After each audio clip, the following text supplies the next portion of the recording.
Good afternoon. Good afternoon. Uh, well, we're here in silent mode, but that's okay. That's okay because I have a couple of things I wanted to show you.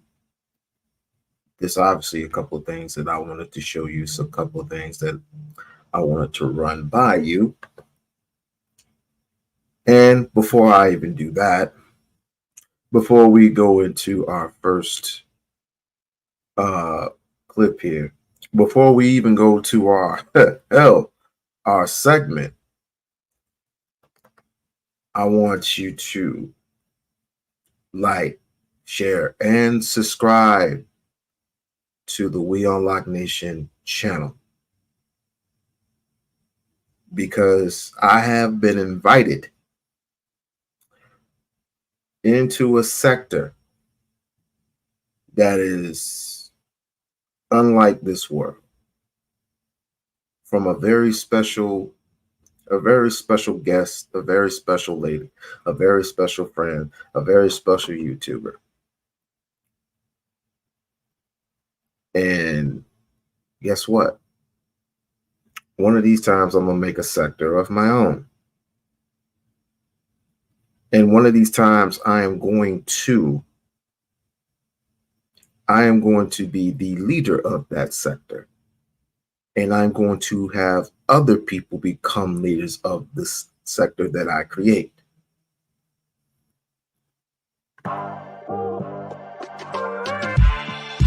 Get ready. Okay, that was it. All right.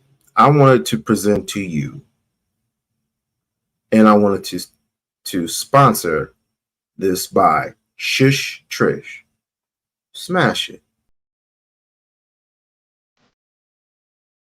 Get ready for the most glamorous event of the year, the YouTube Streets Awards 2025, February 9, 2025, at Laven Midtown, located at 641 West 42nd Street, New York City. Join us at 12 p.m. for the pre-show red carpet extravaganza and a chance to win $500 in our fashion contest. From 2 p.m. to 4 p.m., enjoy the gold tier experience with speakeasy confessionals, press interviews, and premium cocktails. At 4 p.m., the platinum tier includes performances, a comedic host, an award ceremony, dinner, and gift bags. From 8 p.m., the diamond tier features a VIP after party with a DJ, aerial dance, fire performances, and gift bags. 24 YouTube categories and many nominees. Can't attend in person? Stream the entire event live on Hush and Move Media via Uscreen for just $9.99. Get your early bird tickets before September 15, 2024. Visit now. Be a sponsor. Be extraordinary. Be there. Be great.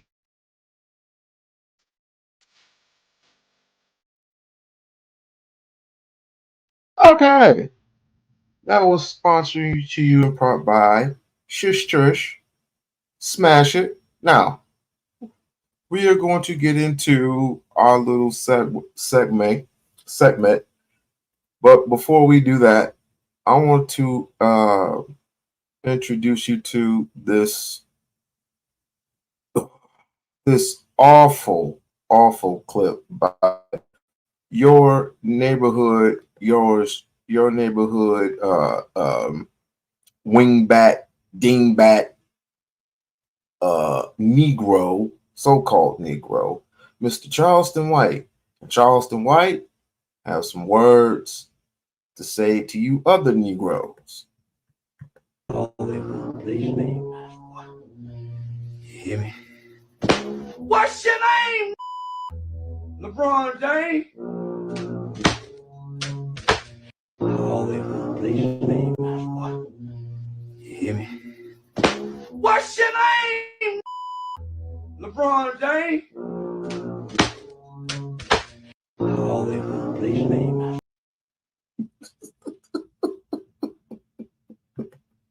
This nigga's stupid. He's stupid. He's a clown. He's trash. He's stupid trash. He is trash. Next one. I was wondering, are you ladies and as well as fellas? I gotta ask you a question. Are you ladies and fellas getting just tired of having to answer these type of questions, or happen to go to a uh, a live stream that presents you in a very negative content? I have to show you what I'm talking about. Let's see. Is it this, this, it's that. Never got married. I got this amount of kids, and I mean, I don't have much. But if you could you just like me for me? That's what I hear from women.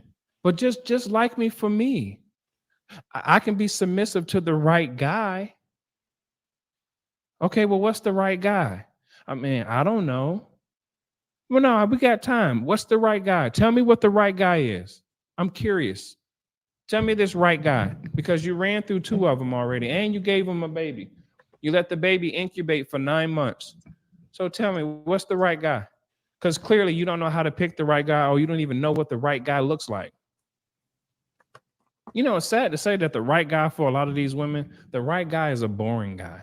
I don't really have anything to show and prove to you because my womb has been used up. I had never got married. I got this amount of kids, and I mean, I don't have much. But if you could you just like me for me? That's what I hear from women. But just like me for me. I can be submissive to the right guy. Okay, well, what's the right guy? I mean, I don't know. Well, no, we got time. What's the right guy? Tell me what the right guy is. I'm curious. Tell me this right guy, because you ran through two of them already and you gave him a baby. You let the baby incubate for 9 months. So tell me, what's the right guy? Because clearly you don't know how to pick the right guy, or you don't even know what the right guy looks like. Now I know you get sick and tired of hearing that. I know ladies get sick and tired of hearing that, and I know some fellas getting sick and tired of this fake gender war that's going on. Oh, it's a fake gender war. You know what I call it? It should be called what it should be called: the Willie Lynch syndrome. And I call it the Willie Lynch syndrome simply because of the contents of what it reads. And if you have not read the Willie Lynch letter, then shame on you. If you have not read the Willie Lynch letter, shame on you.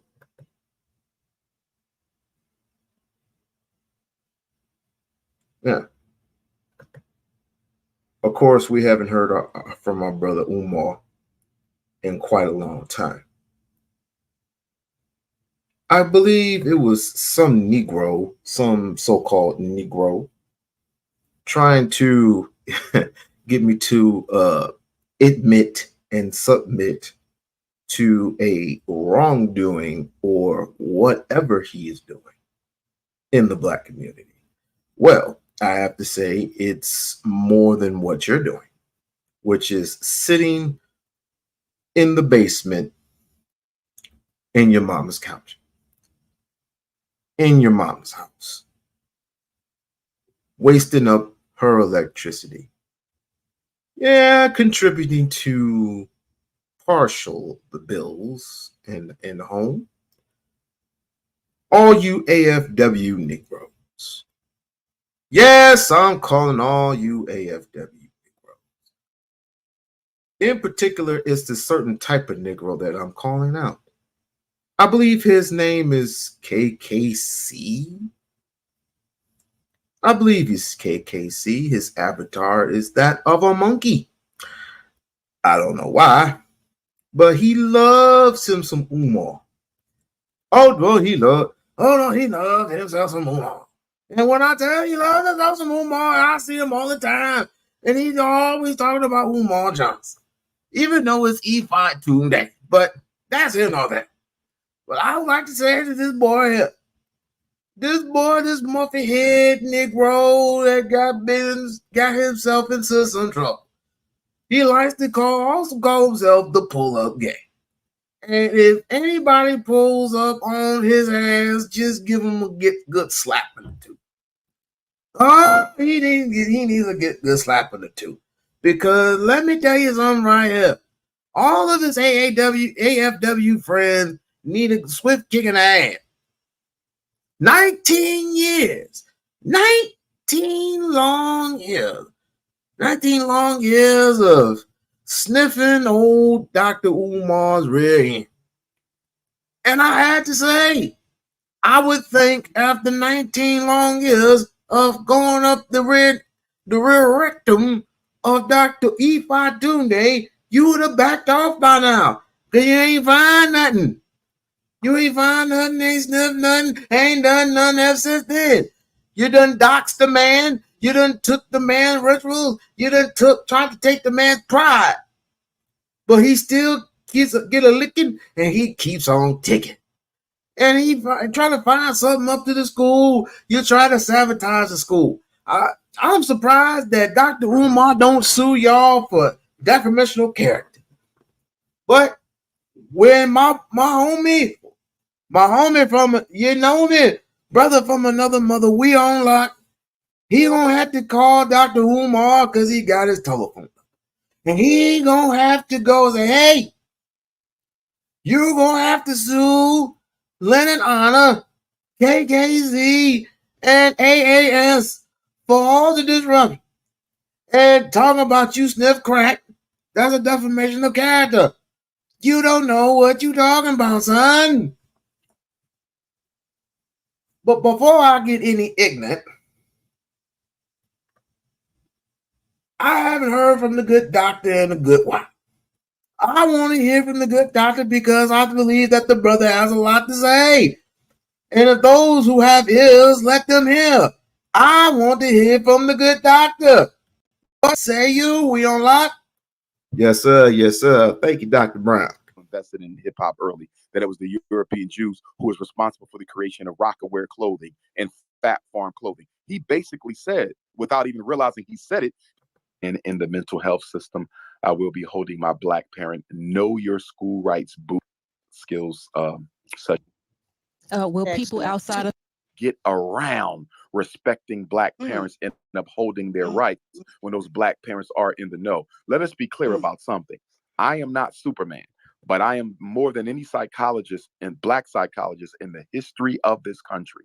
No other Black school psychologist in particular has done as much as I have done to educate and empower Black parents as it relates to federal, state, and local law, policy, procedure, and protocol when it comes to education and mental health of Black children. And as a result of that, the various school districts around this country and the 50 state departments of education, they are constantly strategizing to see how we can get around the rights of Black children and Black parents to misdiagnose them, to misclassify them, to put them in special ed when they don't need it, to expel them, to force their parents to put them on drugs and medication. So it is literally a war. And the school districts of this country know that Dr. Umar is at the forefront of fighting to make sure Black parents know how to effectively protect their children. And I don't say this to brag.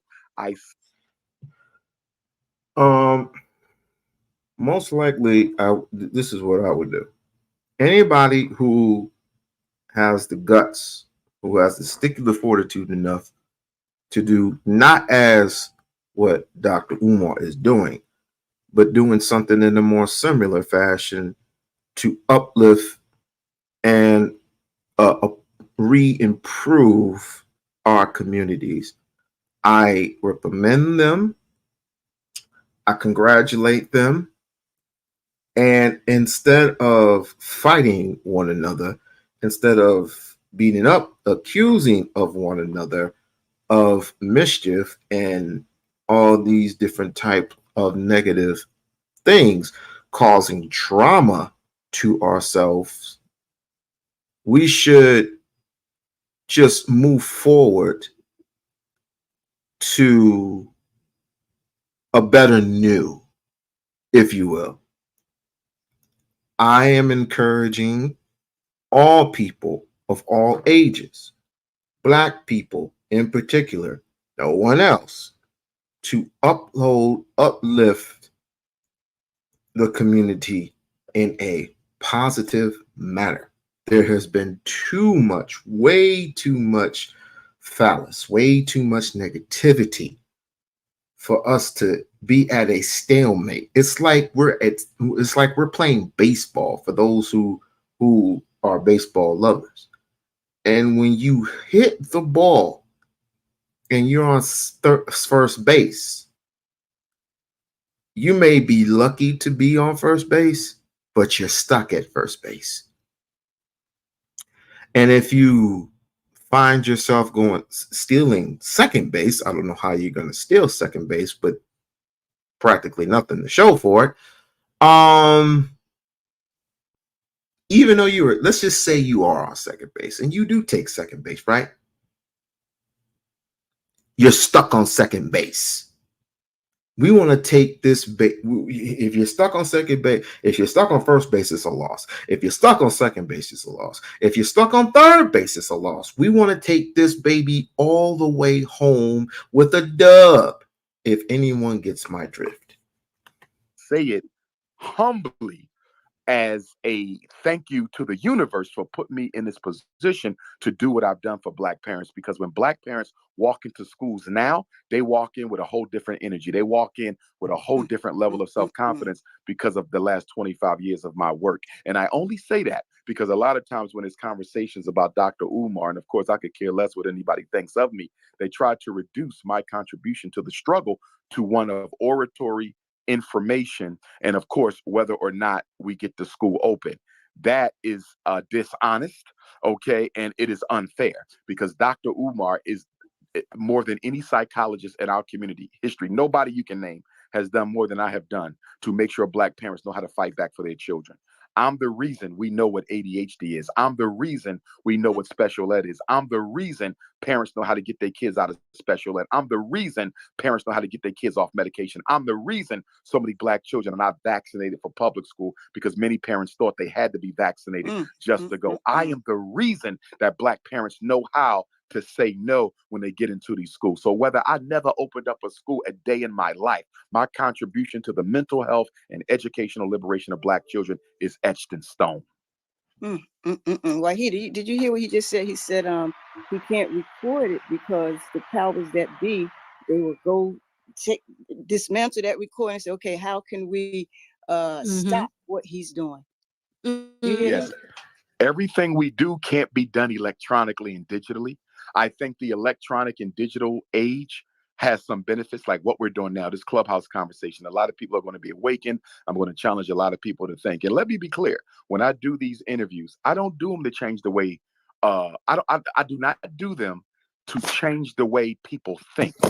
I do them to inspire people to think.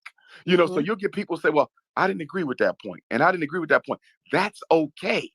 I'm not here for agreement. I'm not looking for a consensus. I'm here to wake you up. My job is to wake up the sleeping consciousness of African people because I understand before we can have any other kind of a revolution, we must first have a psychological revolution. Until we change the consciousness, we change nothing else. Until we change the thinking of Blacks, we change nothing else. There will never be an economic revolution if there's not a psychological one. There will never be a political revolution, a revolution of Black love, Black family, Black romance, and educational revolution. There's no revolution coming for Black people if we do not first revolutionize the mind. And that's why the most honorable Marcus Messiah Garvey, greatest Black leader of the 20th century and greatest human organizer in modern history, he said, quote, "Don't take the kinks out of your hair, take the kinks out of your mind." Okay. All right. I have a question that someone asked in the chat about Black suicide. Very interesting. Let's get to a question or two. If anybody has any questions, and I see a non-familiar in the chat, but I will say what's happening to Hell Sector Reloaded. Haven't seen you around. Don't know who you are, but welcome. Welcome, welcome. God damn it, welcome. Now, let's continue. Side, but hold on among black males. which is a Kwanzaa principle, a principle of God. To ask you something, you being an advocate for psychology in the black community, how do you feel about the approach that the Nation of Islam is taking with using the teachings of L. Ron Hubbard and Scientology and Dianetics as a solution for psychology in the black community? Well, most of these new age spiritual systems, new age spiritual technologies and sciences and religions, all of this is stolen African cultural content repackaged and sold back to the people who originally created it. But because we don't know ourselves, we think somebody giving us something new. Okay, everything from Buddhism to meditation to mindfulness to L. Ron Hubbard, all of this information comes from traditional African spiritual technology. We already had this stuff. This is ours. People are just siphoning off that which we don't know about and giving it right back to us. I'm not impressed with none of that stuff. And if I'm not mistaken, L. Ron Hubbard was a CIA operative. So we need to be very careful about using European solutions to solve black people's problems. I'm against that. Now, don't get me wrong. I'll study anybody and I will borrow anything that I think can be beneficial towards the liberation of our people. But when it comes to L. Ron Hubbard and cybernetics and all of that kind of stuff, Scientology, I don't think we need that. Our ancestors and our people have left us a great enough spiritual technology, heritage, and tradition where we can pull from ourselves. I very much believe in Sankofa, the principle of going back into your history and going back into your culture to find solutions for your present and for your future. I don't think we need to borrow anything spiritual from another person. Great point. Thank you for that question, RJ. Great question. TC, you're up next, sir. What you got for the Dr. Prince Umar? What you got, sir? Thanks, Wahida, for allowing me the opportunity to ask a question. Wahida, we've been in rooms together and we've had discourse in regards to the Black conscious community and things like that. And I appreciate you for giving me the opportunity. Dr. Umar Johnson, this is my first time corresponding with you. Honestly, I have to be honest, I'm conflicted because a lot of what I'm hearing you speak on, it sounds like you're very passionate about it. It sounds like you dedicated a lot of time, a lot of time and energy and resources to what you're speaking about and that type of thing. But at the same time, what I'm hearing is separationist. I'm hearing a lot of isolationist, individualistic, and I don't know how beneficial that is to the Black community in the day and time in which we live in, specifically concerning politics. I heard you say earlier that you didn't vote, right? That you decided not to vote because there was nobody providing you any type of interest or any type of specificity for how your vote was going to benefit your community. The problem with that is that the fact that you don't vote, and if you inspire hundreds of thousands, even millions of other Black Americans not to vote, essentially what we're doing is we're ceding our position and ceding our authority over the political process in this country to those who would dictate policies that affect our communities. So I hear the passion. I can respect the pedigree, and I can respect the position that you're coming from for representing for Black Americans. That sounds great. But at the same time, I just reject this notion that I'm getting from you that everything has to be separationist. I think there's a valid point that can be made for Black Americans integrating into the U.S. political system and improving it from within. At the very least, with your schools and what you're developing in, if I heard correctly, in Delaware, you're doing it in America, but you claim to support this Pan-African movement, right? I just don't. It's hard for me. It's almost intellectually awkward for me to kind of merge the two because I see the importance of building these programs in our communities in America. I applaud you for that, but in the very same vein, I'm conflicted because you're saying, we don't want to connect in any way with European, white, Jewish, economic systems.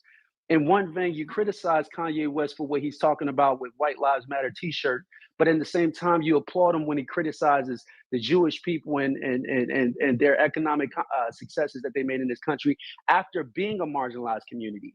So, there's some of us that would gain some insight and some some on that.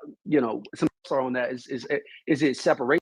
One, you must not have heard anything I said clearly, because I wasn't pushing anything individualist. I repeatedly and consistently brought it back to the community. As I said, and I stand firm on it, I do not vote unless I have a reason. One of our big problems as Black people is we turn things into religions where we blindly do things just because we're told it's right to do. Nothing we got as Black people in this country was gotten through a vote. Every major change for Blacks in America came through blood, not a ballot. You got out of slavery through blood, not a ballot. You got equality, or should I say social equality, through blood, not a ballot.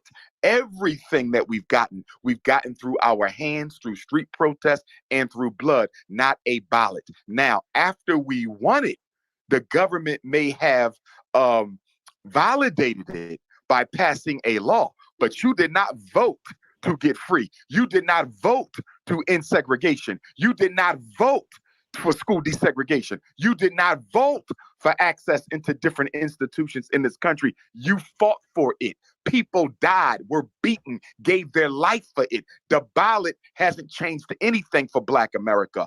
Organization does. So if you're one of those people who believe we should just vote because we can, that's nonsense. The Black agenda for the Democratic Party is identical to the Black agenda for the Republican Party, and that is to do nothing for them except kill them off. Neither party has a history of serving Black people's agendas. We voted for Barack Obama, got nothing. Voted for Bill Clinton, got nothing. Voted for Joe Biden, he's ignored you for 2 years, and he's going to ignore you for another 2 years. We can get much more by working amongst ourselves than we ever could begging white folks. And if we are going to vote, because I'm not against it, but I'm against stupidity and ignorance. And the definition of insanity is doing the same thing over and over again, expecting a different result, like i.e. voting.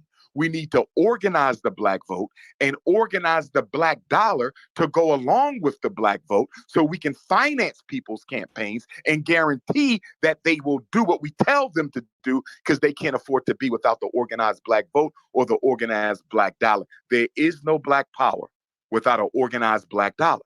You spoke about integrating into white society, white institutions. I'm not even going to address that, because any Negro in 2022 still talking about integration obviously has missed the last 100 years of Black history. All right? Listen, Chinese people live in America, but they are an independent people. They have their own. European Jews live in America, but they are an independent people. They have their own. I don't have to preach separation, brother. Black people are already separated. The only reason why you even deal with white folks is because you need their institutions and you need their jobs. If white folks didn't allow you in their institutions, or if they didn't employ you, they would never even see Black people. So I don't have to push segregation, my brother. We're already separate. I'm talking independence. Create our own reality so our children can have a future for them. And as far as your defense of the European Jews, which I found absolutely ridiculous and asinine, European Jews have never been through what Black people have been through. We're the only people in this country who arrived as imports.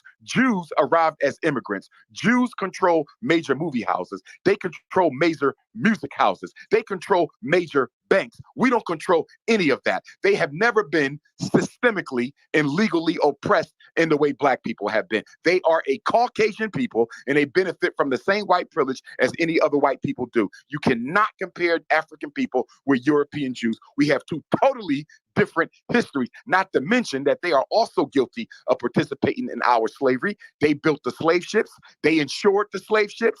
And they were also slave owners. The Secretary of War for the Confederacy was a slave-owning European Jew. And there were hundreds of European Jewish slave owners all throughout colonial America. So you can't compare Black people with Jewish people. And we do not have to try to fight for integration, because nobody wants to be bothered with Black people, not even Black people.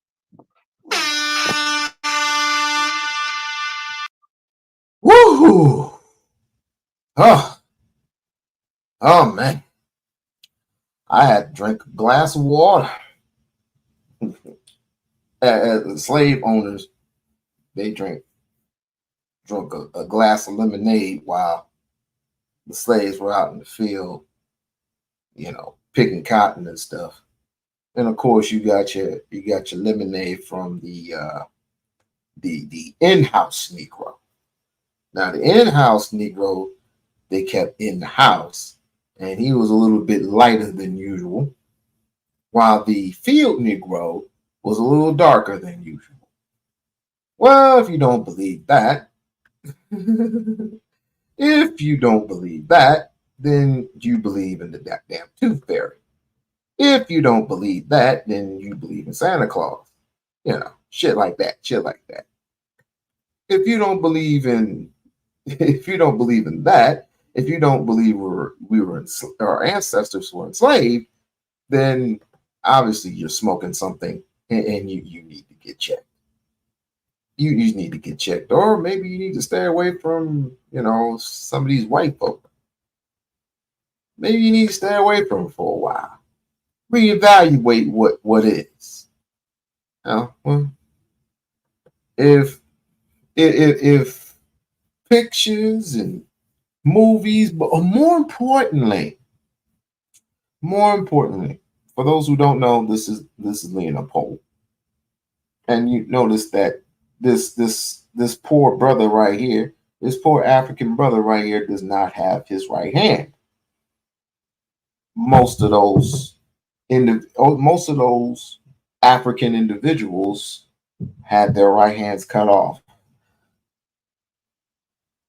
That would happen to be in the Congo. Wouldn't that be? But taking a break from this, I have to get on an individual that just will not leave it alone. Will not leave it alone. Let me take this off the screen here. Will not leave it alone. Now, do I often mess with the AFW and anti-Umar sector? No, I don't. Because I don't want anything to do with him. I don't want anything to do with the Umar sector, nor do I want anything to do with the AFW. But they have gotten on my nerves as of late. Especially this one. Never mind. I know I got doe eyes watching me. Doe eyes. Sometimes in life, you're just going to have to do some messy things to get pretty results. That's just how it is. But let me see if I can actually find the. Oh, yeah, it's right here. Now, this Negro here, KKS,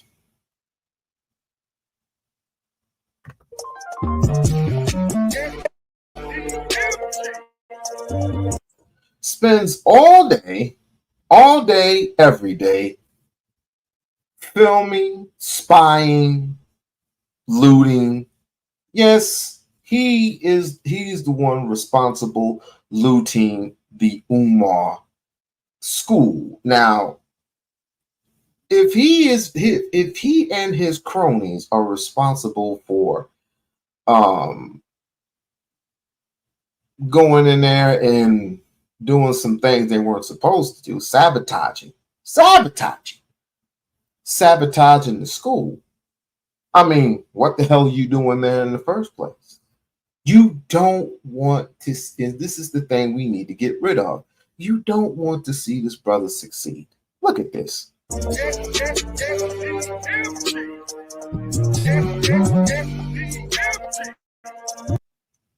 Now, obviously, you don't like the brother Umar, and you complain about him. You've been complaining about Umar for damn near 20 years. You've been complaining about him for 20 years, and yet your videos are trash. Dude. Your videos are trash. And Also, him, I get sick and tired of the shit. Many people are getting sick and tired. It's like, let the brother live. Let the brother move on. If he falls by the wayside, let him fall. Let him fall flat on his face. Oh, that's too good for you. You got to insult. You got to insult, not encourage, but insult.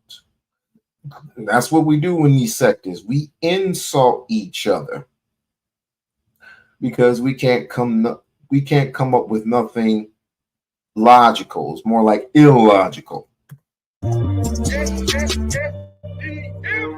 Academy is coming, brothers and sisters. And I'm fasting. Day 20. Spending my last 2 days painting your school, my school, our school. Leo season next month. You know how we do. You know. And you know this nut is working for Lennon Honor, who Lennon Honor is working for AFW. Let's go. Know how we do. Oslo, Norway, I'm pulling up. Stockholm, Sweden, I'm pulling up. London, England, I'm pulling up. Costa Rica, I'm pulling up. Volta Region, Ghana, I'm pulling up. Columbia, South Carolina, I'm pulling up. Newark, New Jersey, I'm pulling up. Las Vegas, Nevada, I'm pulling up. Talking now. Let's get together and be the.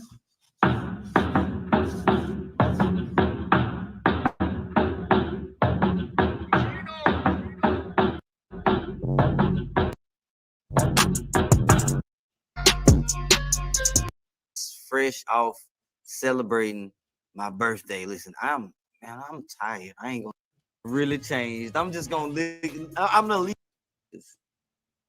the paint brushes that were not washed out, so they hard and stale. Let me see something. Since y'all are steady more painting the school, let's see, has anybody paid bills? Because we have to get to the bills, people. So let me get that pulled up and let us begin our journey. Go to bookmarks. Why does all that matter to a person like yourself? Are you helping them pay bills? Oh, you're helping them pay bills. Oh, okay. But why would you help them pay bills? You and factually don't like this man. So why are you helping them pay bills? Oh, is it because you not paying the bills? Oh, right. So everything has to come with receipts. Got you. Have you donated? I believe the brother told me he did donate. But how much did you donate? I believe you said it was $5. I might be wrong. About that. You didn't donate shit to the school, sir. You didn't bother to lend a helping hand, nothing. Everything that this man does, if he blows his nose, there's a video on. If he eats a cake and says Big Papa 1,100 times, he has a video on him. And every time he goes to the store and he buys bleach and cleaning products, and on the side he gets a honey bun, and he eats the honey bun like it was no tomorrow. It's a video on. This is how disgusting this man is. Man, you better be paying them bills, man. Hold on. Where is the bookmarks? Let's get it. Now, I always look at the small school because that's the school, you know, or the building that he's paying attention to. So let's see.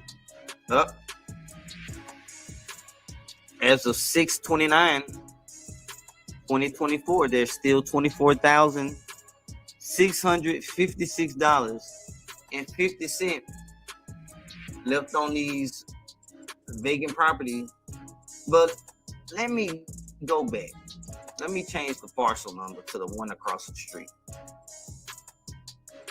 Mind you, he got all this information from Leninata himself. Mind you, he got all of this information from Leninata himself. I finally had to realize who this jack-off was until I had to say, oh, I asked Dita Raw, I was like, oh, I get it. I know who he is now. Oh, he's one of these AFW brothers who needs receipts on everything. But would it be fair if I were to pull up receipts on him? I know a few things about him that if I disclose it, wouldn't that be fair? Let's see.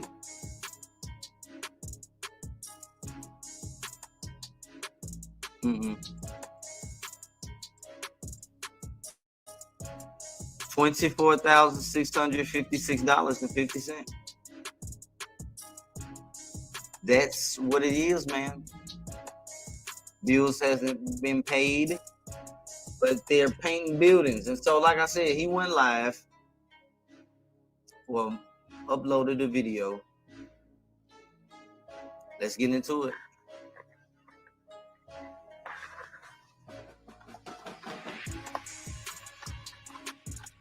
Let's get together and feel alright.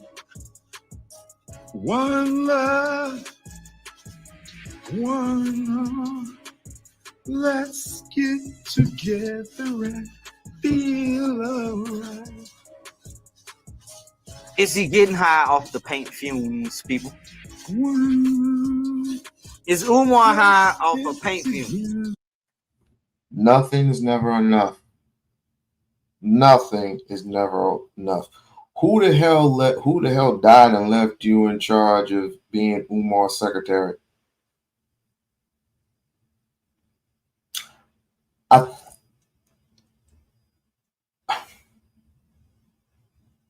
Who the hell died and left you his secretary? More his accountant, if you will. Who the hell died and left you his accountant? And you ain't paid not none nickel to the school fund.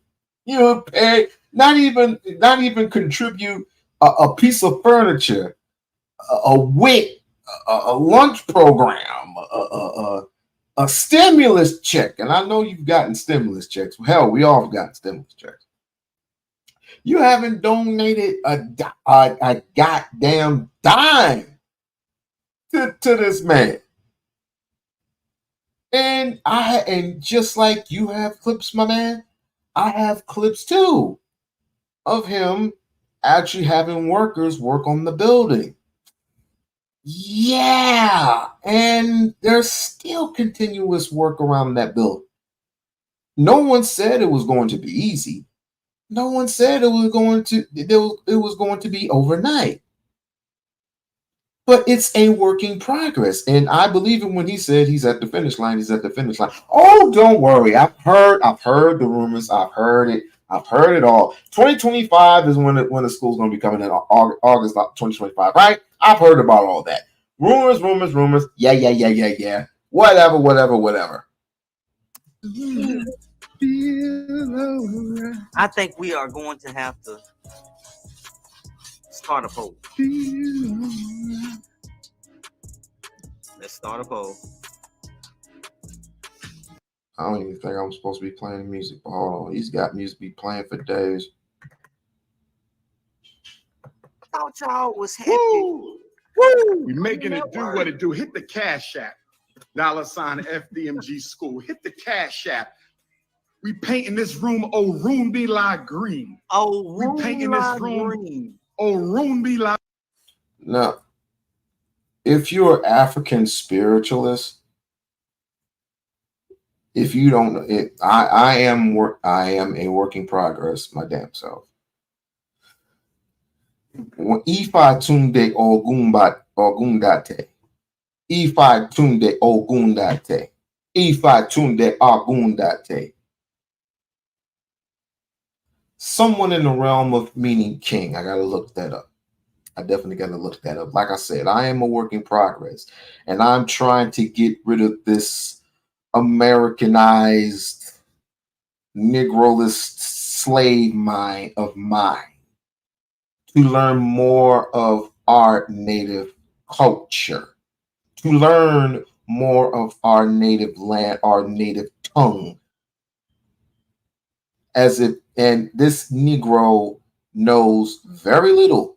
The only thing he knows is gang related shit. That's the only thing that he knows. The only thing that he knows is getting on an app for hours and hours and hours, just like his fellow comrades from AFW, and accuse Dr. Umar. And this is the reason why I left, because there's no substance, there's no standards, there's nothing. There's nothing. When was the last time you ever picked up the phone and called Umar and say, yo, I have a problem with your delivery. Yo, I have a problem with your stance. Yo, I have a problem with you eating a goddamn candy bar. I think you know what I mean. How long is how long? How long are we going to sit up here and let people who want to do by the community? How long? How long are we going to sit here and let these jack-offs just come up? I get it. It's YouTube. It's YouTube. You got to get your money. You got to get. I don't think this Negro is even getting money. Is he? I know these motherfuckers is broke, but y'all don't even support each other. Y'all don't even support one another. Green. Oh, yes. Man, y'all ain't finna do this to me today. About my face, Mr. Z. It's the work. The work that gets done. Y'all don't see the work that get done. Hit the Cash App, $ FDMG School.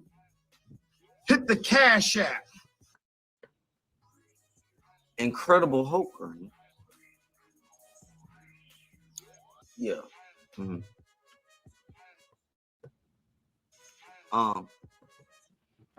Yeah, basically copying Lennon on it. Blah blah blah blah blah blah. Oh, who do we have here? Raw Talk Culture? I didn't know you follow this knucklehead. What is Raw Talk Culture asking? What's going on with that hair? I know you ain't talking, sis. I know you ain't talking, sis. I know the hell you ain't talking about hair. I'm not going to even go there with you, sis. I'm not going to even go there. Because it's just content at the end of the day. Let's continue. That's not right. Up in here. Yeah. We gonna get to the video. We just trying to figure out right. This is what you, and this is what, do you find this crazy? I find this to be insane. You're all up in Umar's rear end, just playing the damn video that Lennon does. You're doing the exact same shit. No substance of any kind. Y'all just doing this for laughs. I get it. Y'all just doing this for laughs. But it's not fun when the rabbit gets the gun, right? Just remind yourself, it's not fun when the rabbit gets the gun. Because we may know something about you more than you may have put out there. But anything can be found. Anything can be found. I'm just not that type of a person that would put some shit out there. I'm not that petty to put shit that you can find on the internet about somebody and put it on the internet just for laughs and giggles. I don't dox. I don't even know how to dox. I haven't doxed. I'm not a doxing person. You are, though. So guess what? How about this? How about we do something simple? How's this? How about if I get on the phone and I text Umar who you are? I text Umar your IG page, and of course you got pictures on there, and obviously he probably knows who you are, but just in case, I'll just text him and check it. Hey, check out this IG page. Check out his if he's on Facebook, right? Go ahead and handle your business and go ahead and sue him for slander. Go ahead and sue Lennon Honor for slander, defamation of character, and anybody else from that sector who continues to promote defamation of character, shame, and all this other stuff on this brother. Because obviously you don't want to do right. You don't want to do right, but you don't want to do right at all. All you want to do is shame all day long. You ain't got nothing else better to do, bruh, but sniff Umar's ass. And I'm trying to tell y'all motherfuckers, Umar is a heterosexual. He loves women. Jesus Christ. The best. Man, I wish C-Rock Smooth was here. C-Rock Smooth used to dog y'all. C-Rock Smooth, shout out to C-Rock Smooth because he turned his life around. God bless that man. He used to dog walk y'all niggas. That's what C-Rock Smooth used to do. He used to dog walk y'all niggas. Fortunately for you, he changed his life around. He's chasing after God, not man. Congratulations, bro. Where your mama at? Where she at? Oh man, where your mama at? Looking for a convenient revolution. Ain't no convenient revolution. Ogun Green. This ain't Ogun Green. This Orumi like. I want to know, why are you appalled?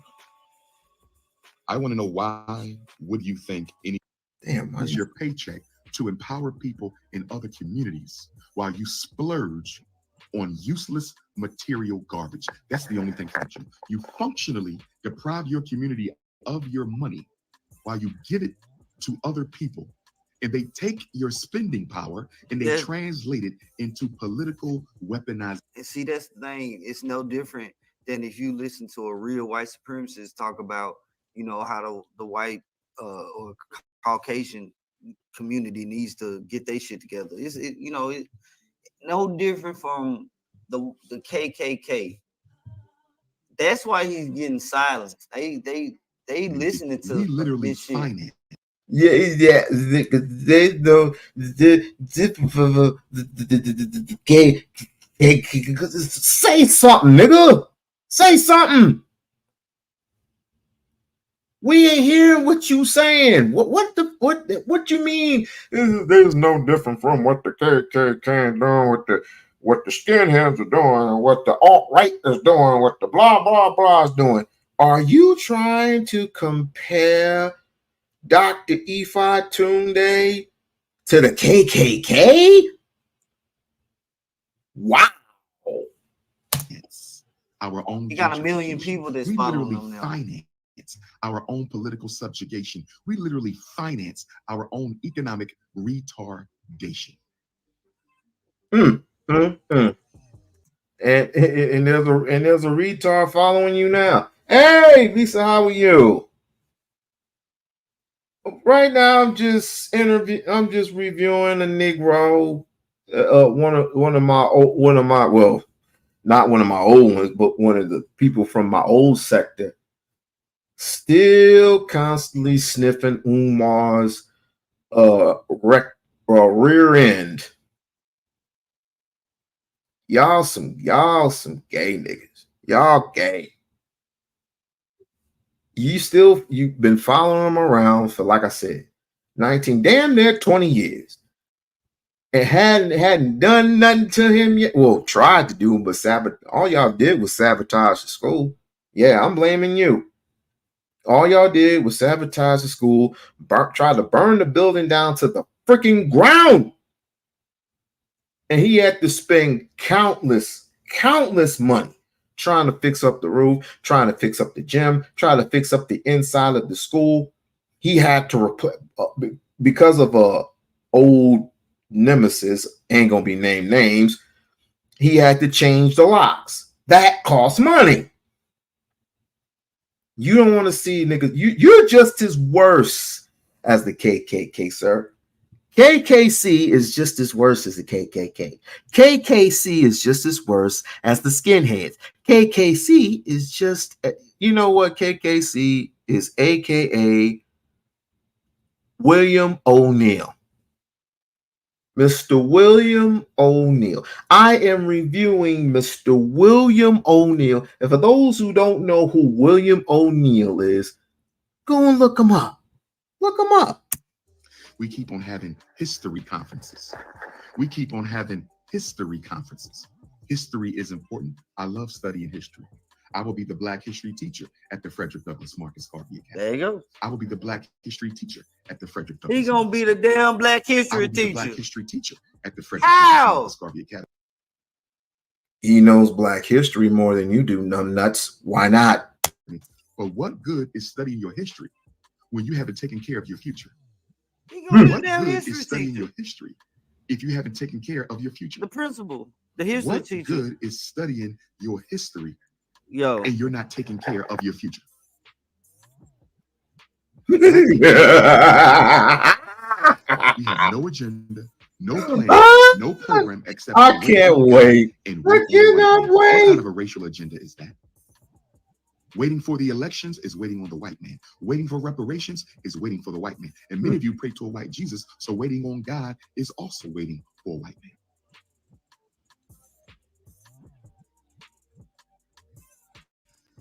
Somebody said we was here 200 years before the white people.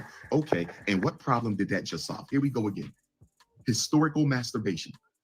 That's all you throw out. The white man. We were actually here more than 200 years before. There ain't no rebutting. You can't rebut it. You can't rebuttal what he is saying. That's all this nigga does is just rebuttal. That's all this Negro, so-called Negro. This is all how this white boy, yes, I said it, and I'll say it again. This white boy, all he knows how to do is rebuttal, or just victim shame. That's all he knows how to do is just victim shame. He's no different from an honor. He's no different. It's better. They work together. They work together in unison. They call each other on the phone while they have a finger up each other's butts and say, "Hey, Lennon, hey." While he's stroking the finger up Lemonada's rectum and saying, hey there. What are we going to talk about? What are we going to talk about this afternoon?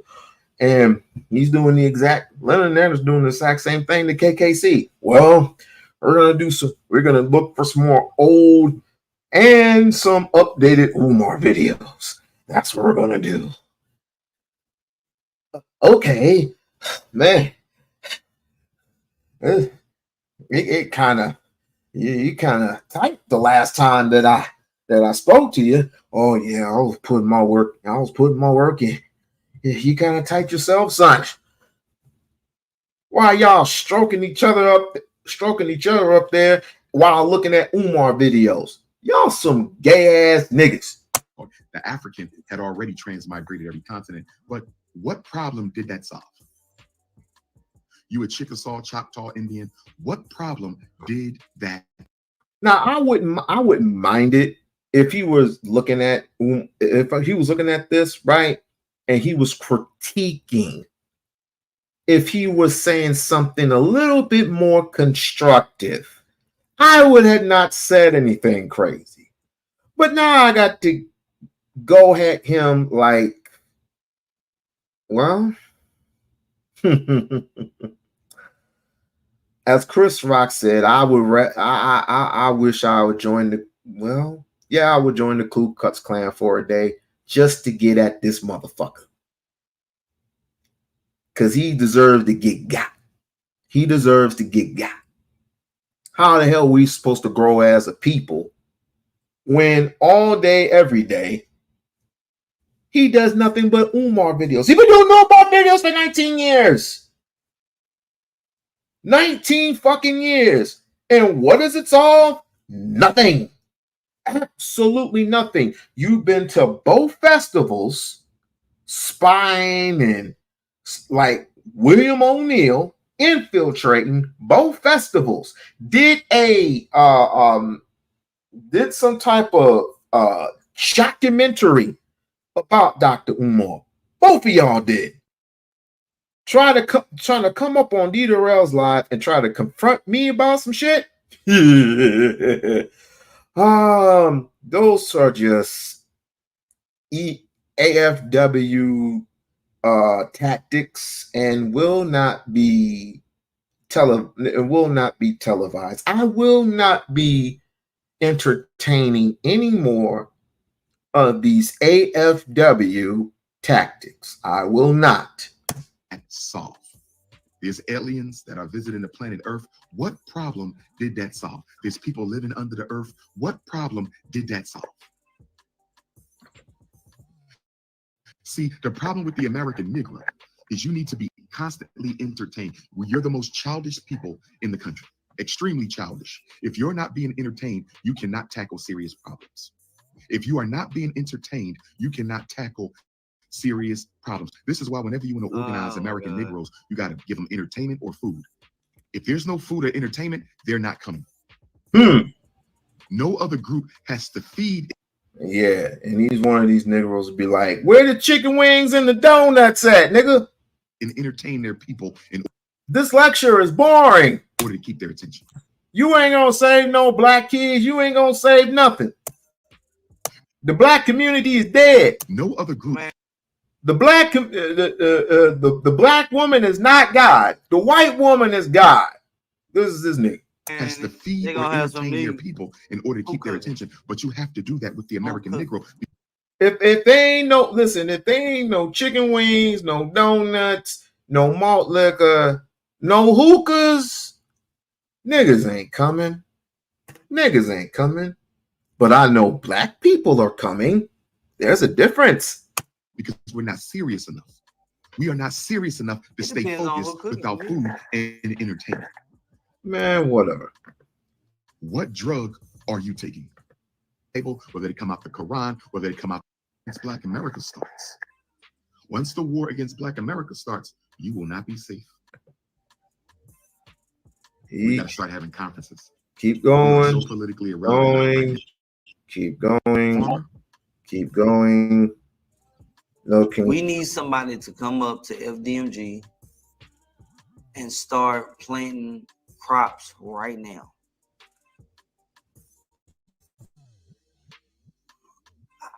I think I ain't got time to keep searching through this. That was the other paint day. All right, that was the other paint day. Hold on. I said. This is a waste. Come on, let's see. This is a waste. It's a waste. It's a freaking waste. There are people out there who are finding ways to get back to greatness.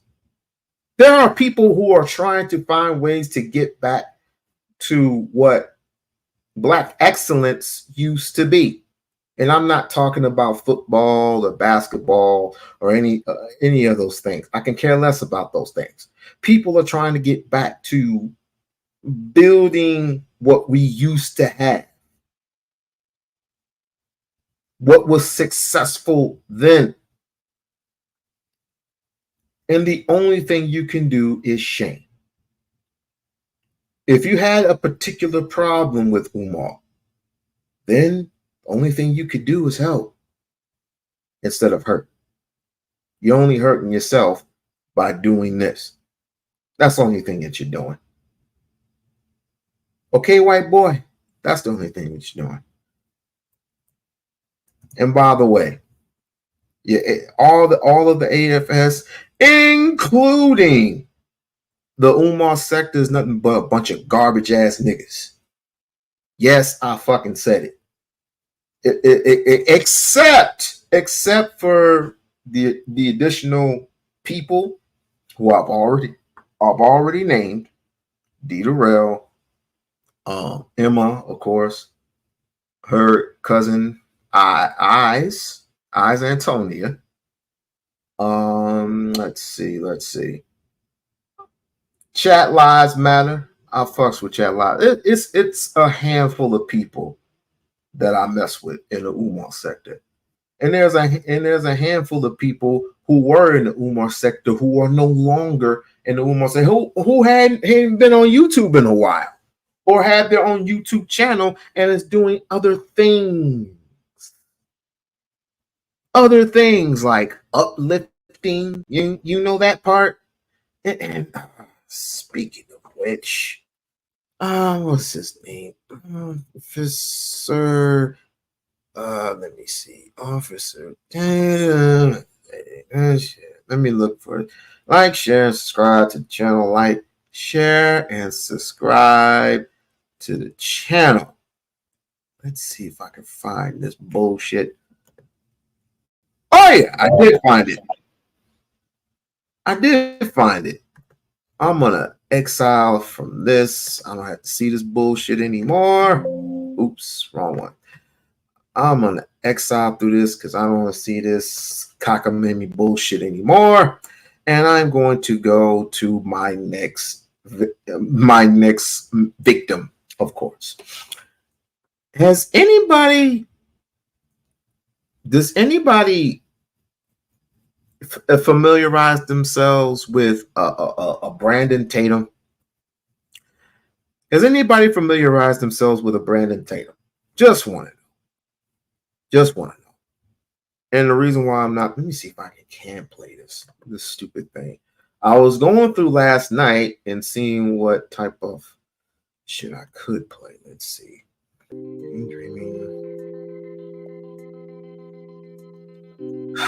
I'll try this for a day.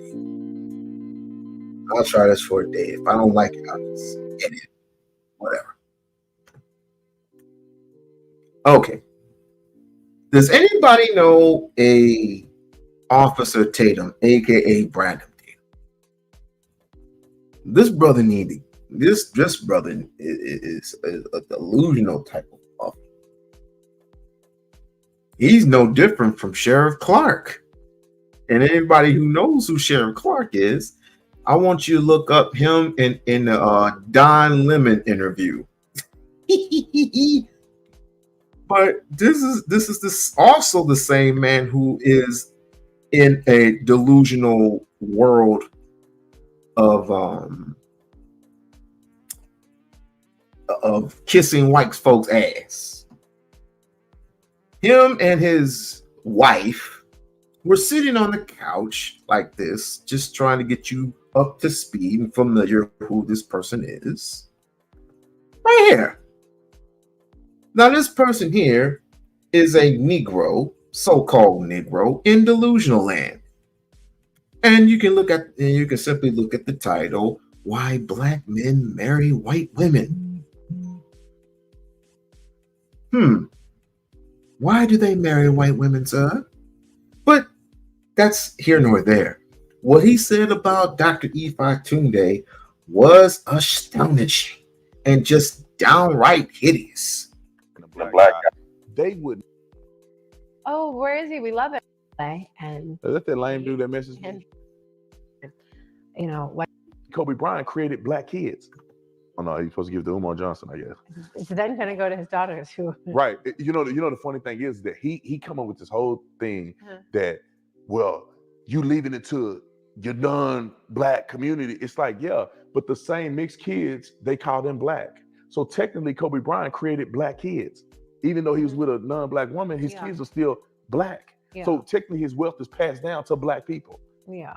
But Umar Johnson can't make that argument because he got to make it about race. But he had really criticized and said that black men shouldn't date white women. And what happened with Kobe Bryant after he died? His Kobe Bryant's mother and father, his parents, somehow ended up selling Kobe Bryant's NBA ring because Kobe Bryant had 5 of them things. 2 of them he earned, but that's a different story for a different day. I'm not a sports analyst. He had 5 of them things, and they had to sell one of his rings because they needed the money. And with Kobe Bryant's estate, which Vanessa has, along with his other daughter, you mean to tell me that Vanessa couldn't give the parents of Kobe Bryant? Now, I know they had differences in the past. I've known they had differences because Kobe Bryant married young and Vanessa married young. She was 15 and Kobe Bryant was 17. Right? So they ended up marrying at a very young age. And his parents did not approve. Now, there should have been some reconciled differences at that point. I mean, it's been decades, right? But since Kobe Bryant and, of course, his oldest daughter had suffered that tremendous plane crash, which I still have questions to this very day. It's like Aaliyah. I have questions. It's the same thing as Aaliyah. It's the same thing as Kobe Bryant. It's like, why did these people have to die the way that they did? I believe it was orchestrated, but either way, that not being the case here, the parents should have got some type of help from Vanessa, since she is now the estate of Kobe Bryant's wealth. That's what Umar was talking about, you dimwit piece of shit.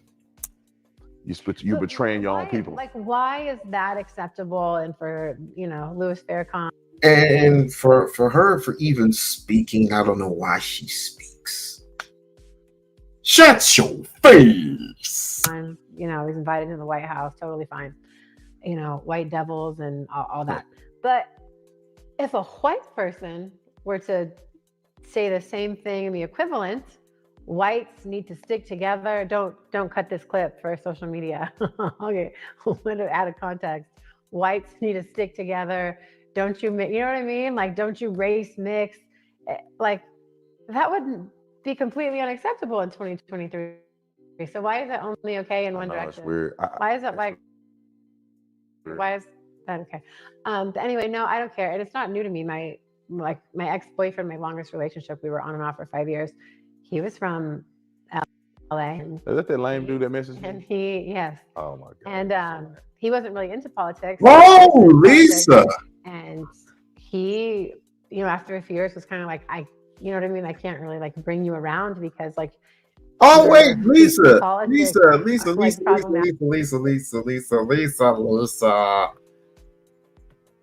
Can you find me this guy? Nathan Daly. Something on Nathan Daly. You got to find Nathan. Oh, he did it. He did a stream. Is the stream live? Did he do a stream live with him? Please tell me. Please tell me so I can find it. Please, please, please, please, please. You got me researching now. You got me researching, but I'll do it later. I'll do it later on stream. Nathan Daly. Everybody knows.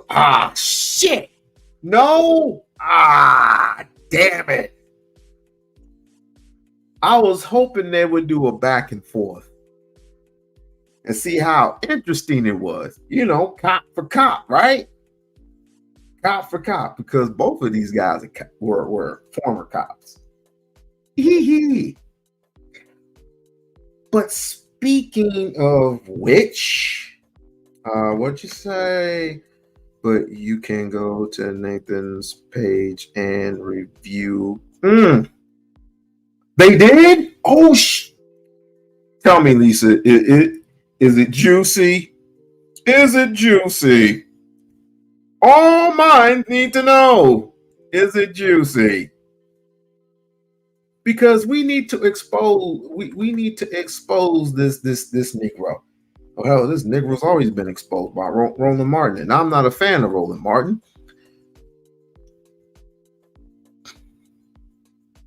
I need to find that thing. I need to find that video thing. It's not as juicy as I wanted. So it's okay. It's okay. It's okay. It's all quite all right. But let's get into. Well, now that you know, and now that you have freshened up your memory of who this Negro, this so-called Negro is, I want to take you to an actual clip that I found, because I was doing my research and wondering why this Negro was going so hard for white folks. He's saying that he loves everybody. He's saying that he loves black folks. He's saying that he loves black folks. But his main focus is to licking old Charlie's boom coon and saying that old Charlie didn't do nothing to you. Old Charlie didn't do anything to you. You need to start focusing on you. You need to focus on you. Really?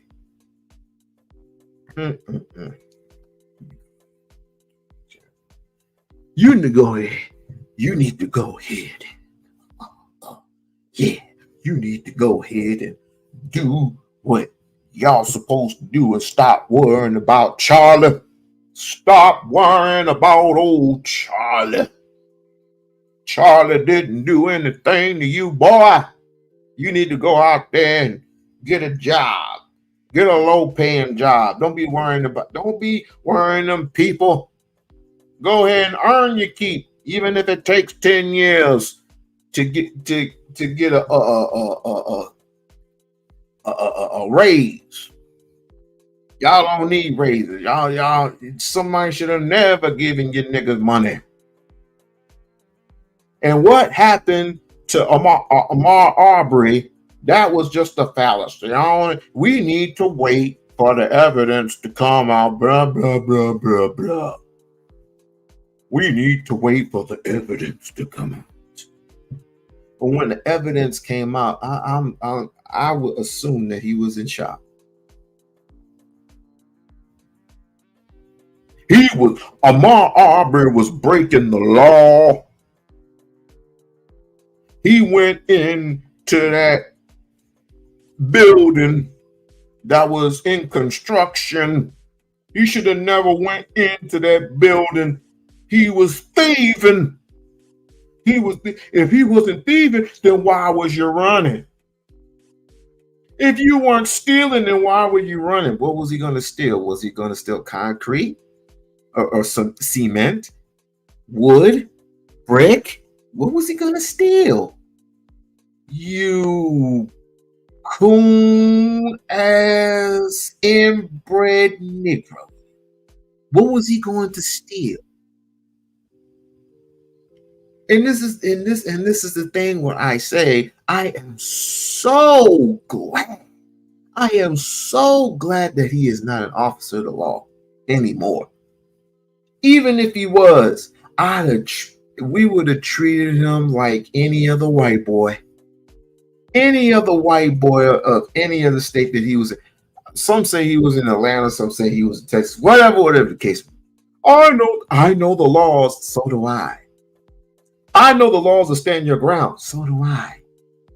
Oh, you mean these laws right here? These laws right here in the state of Georgia. Stand your ground. Allow individuals to use deadly force in self-defense without a duty to retreat. Which means you can use your weapon unless you can use your weapon in case of in case someone is actually threatening you. But if I pull this up, hold on. Let me let go of this because I got too many of these things going on all at once. You know what? While I'm looking at it, screw it. Let's just play this clip because this dude is actually getting on my very last nerve. And I want to give credit to Roland Martin for actually putting this Negro on blast. Let's roll the clip. Caught up in potentially burglarizing. The Negro that's actually talking is Brandon Tatum, the former officer. That's from, I don't know, Georgia, Texas. Actually, he's from Texas.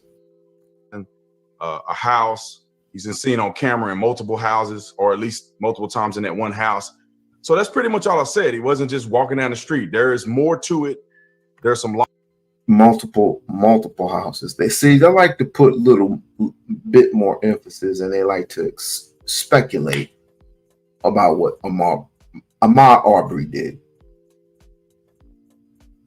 They like to put a little bit more oomph, and this is saying that this boy here had no business going up in that house. In the house with no furniture, no TV, no PlayStation, no money, with no drawer with money in it, nothing. A building or a house, that was in construction. So what was he gonna take? And mind you, there have been clips of other minorities and other people going up into that building. So he had to be the only one that was profiled? Law that's applied to it that has gotten him in a situation where these individuals could possibly get off of this given Georgia law. Not saying it's right or wrong. None of these people paying my bills, so I don't owe anybody anything. I'm just giving my perspective from a former law enforcement officer, arresting people for murder, arresting people for deadly force, self-defense, and I'm just giving my say. So I don't think he's just strolling through the community like we thought, or like they were presenting, and the white man just saw him running through the street, decided that they're gonna go kill a black man today, and that's what they did. That wasn't the scenario. At least that's not what it is today. So a quick follow-up before the panel hops in right quick. You said some Georgia law. What law are you talking about when you say that it may have been a burglary? Because legal scholars from the Attorney General, the Attorney General for Georgia, the Republican DA that's going to be taking over this case, most legal scholars would say that wouldn't have been a burglary because no products were stolen. At best, it would be a criminal trespass. Okay, so I'm very disheartened that people who are consider themselves a legal scholar would say that something has to be taken in order for it to be a burglary in the first degree. According to Georgia law, burglary in the first degree only involves intent. So if a person goes into a dwelling, which this was, and it's been verified as a dwelling, case law has determined that even though nobody's living there, it is a dwelling. Georgia law says a dwelling can be occupied, unoccupied, or vacant. He entered into a dwelling with the intent to take something, intent to commit a theft. That is first degree burglary. That's where I'm getting it from, and it comes from Georgia law. I can read pull it up and read the law verbatim. But Brandon, you know, as a law enforcement, that can be interpreted any way. That you have.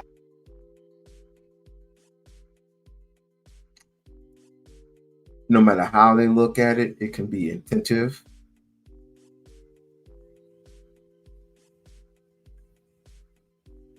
What the process. I don't even know the laws in Georgia.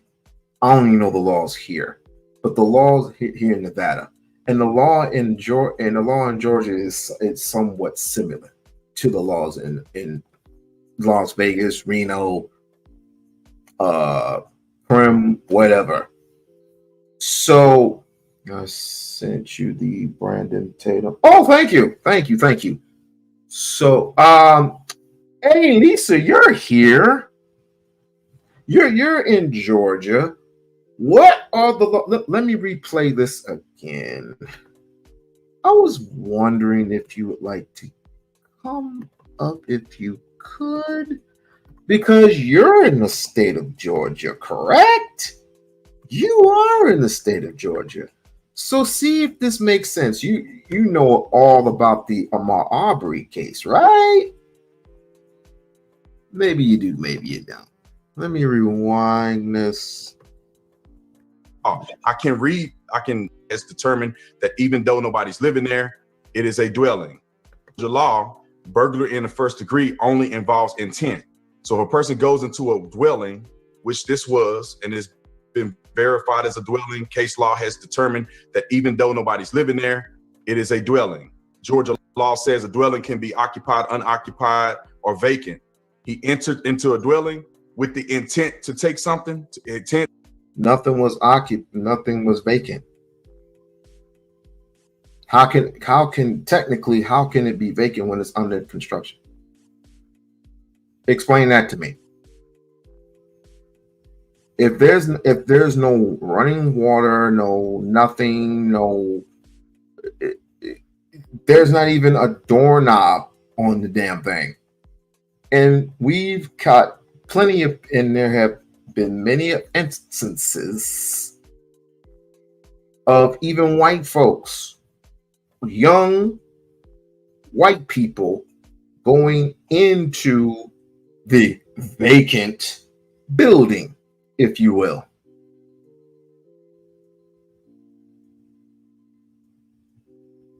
Make that make sense. To commit a theft, that is first degree burglary. So that's where I'm getting it from, and it comes from Georgia law. I can pull it up and read the law verbatim. But Brandon, you know, as a law enforcement, that can be interpreted any way. That you have to prove intent, especially in Georgia law, where when you're trying to do a citizen's arrest. Well, it has to be a felony. Go ahead. Well, you don't have court is where you prove whether a person is guilty or not. An arrest is where you have a probable cause or reasonable cause to make not for a citizen's arrest. No, okay. Let's read. I will read the citizen. I will too. Go ahead. I'm going to read the citizen's arrest real quick because I want us to be all on the same page. A citizen's arrest, and give me a chance to pull it up. I got it right here. I want you to read the. I want you to read the whole. 17 is 17-460. A private person may arrest an offender if the offense is committed in his presence, or within his immediate knowledge. If the offense is a felony and the offender is escaping or attempting to escape, a private person may arrest him upon reasonable and probable grounds of suspicion. That's what I'm saying. I'm not. You don't have. Well, an officer, if bright, is not going to just simply arrest you for being suspicious. He's going to simply ask you questions. Why are you in a vacant home with practically nothing in it? What is the officer going to arrest you for? Stealing wood, stealing cements, stealing concrete. What is he going to arrest you for? He's simply going to give you a warning and have you booted off the property. Simple as that. But the gentleman that actually deleted this boy? Were they officers of the law? Have to, according to the law, you don't have to prove. You have to be it has to be reasonable or probable suspicion, and therefore you can then conduct a citizen's arrest. If you do a citizen's arrest and you are wrong, they can sue you for false imprisonment. If you are correct in the citizen's arrest, a law enforcement officer will take possession of that individual, finish the investigation, and if it's determined to be in fact a burglary, they'll be charged with a burglary. And then he's not for BP. What is BP? What is BP? I wanna transition real quick to the, and hopefully this is gonna turn some stomachs, and we all seen these things before. We've all seen these things before. I really hate this music. I really do. I really freaking do. But can't play nothing else according to YouTube. So having been made. Now, you're going to watch Ahmaud Arbery come from the right-hand side here and go into this house. And the neighbor's going to come from the left-hand side after he goes inside and said they called 911 and reported that there was somebody trespassing. Now, you're going to see Arbery walk around inside here. He left without... I don't see nothing but wood, cement. This is a construction site, if you ask me. There's nothing there. Maybe, just maybe, coming out of school, maybe he wanted to become a carpenter. Could that be a possibility? Could it be a possibility you want to become a carpenter, or electrician, a plumber? Could that be the case? Could that have been the case? We won't know, and we will never know, because he wasn't even tried in a court of law. He wasn't even tried in a court of law. If you were such American citizens, we would want to try this boy. White, black, Asian, Mexican, whoever. We want to try our citizens who do break the law. We want to see the justice system work. Now, don't we? But we won't be able to do it because the boy is dead. Out taking anything. And they also showed surveillance footage to the jury of other people like these folks and these kids walking around inside as well. Again, Arbery is going to leave here. You see him on the left-hand side without taking anything and continue on in his jog that he was about 2 miles away. Now, in the interim, Travis and Gregory McMichael got in their pickup truck, went and got their firearms because they said to police later that they didn't know if Arbery was armed, but he was the same guy that they had seen in the house, or they thought he was the same guy. Apparently, again, Travis said to Gregory, I think it's the same guy. So then they went and got a shotgun and a revolver and chased him down the road. And this little reenactment here shows that they chased him down the road a long way. Then he turned around and ran around behind him. That next car is William Bryan, who saw his friends chasing someone, got in his truck, tried to pull over and cut him off. And then when Arbery ran around him, they chased him down the road for a good number of blocks. And now what we have here is we have the cell phone video from William Bryan of them pulling out in front of Arbery and then cutting him off from running any further. I'm going to show you this one time in the original, then a second time that I have enlarged and steadied it a little bit, and then we're going to think about lessons.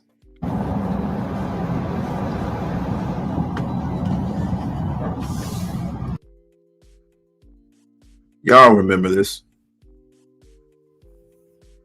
Y'all remember this? This was a lynching. this was actually a lynching. And for Officer Tatum to come out of his face and said that this boy was running away from the police. I don't see no freaking police.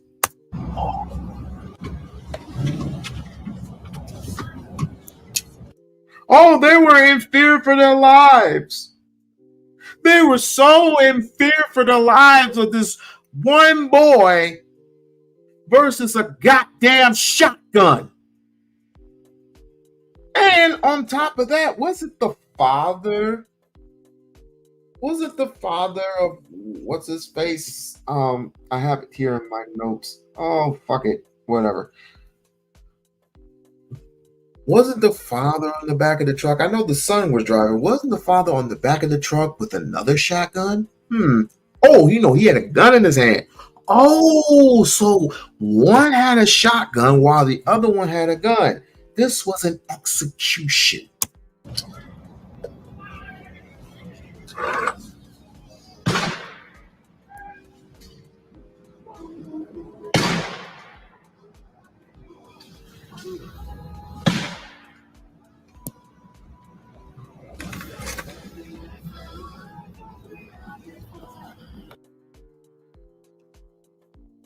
I'll be scared too.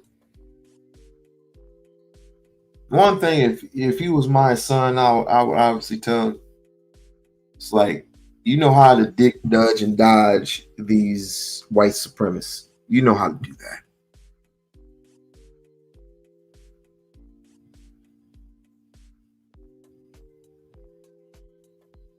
I'm trying to be careful with these last little words that I'm going. These words I'm going to be saying, for the simple fact that I am actually trying to change up. I'm trying to switch up for the better, right? And when you get overly emotional, as people say, well, I'm a human being. People are going to get emotional. But when you hear coon thoughts like Officer Tatum, which does videos each and every single day, and I would love to give him the finger, you have to have all 10 toes planted on the ground. Not saying that I would kick him in the throat, because he needs to get kicked in the throat for all the bullshit that he has sputtered out of his mouth for the last couple of years. But he's no different from Sheriff Clark. He's no different from Jason Lee Peterson. And speaking of Jason Lee Peterson, he did an actual stream, right? He did an actual stream with this. I don't even know what to call Jason Lee Peterson. I only know he's constant. He's one of them good old boys. He's one of them good old boys that's actually, you need to give your heart to God. And I'm telling you that you are not African, you're African American. And you need to stop hating on white folks. You need to stop hating on white people.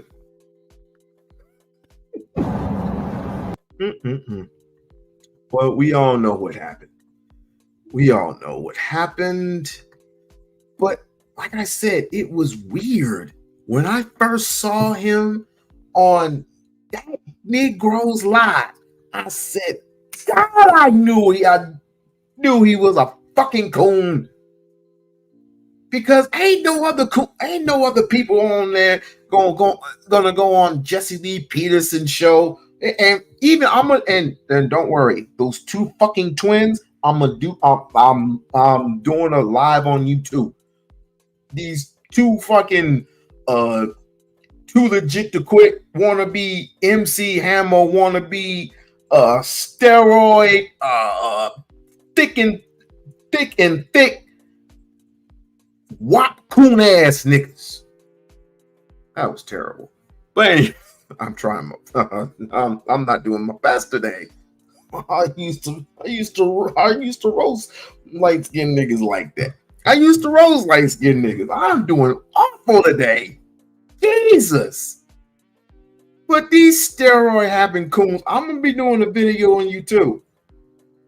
There's open season on you, these Negroes. Open season on you, coons. Open season on you, Sambos. Each and every single one of you. Hey. Let's see. When I saw this, I said, like, Jesse Peterson, oh no.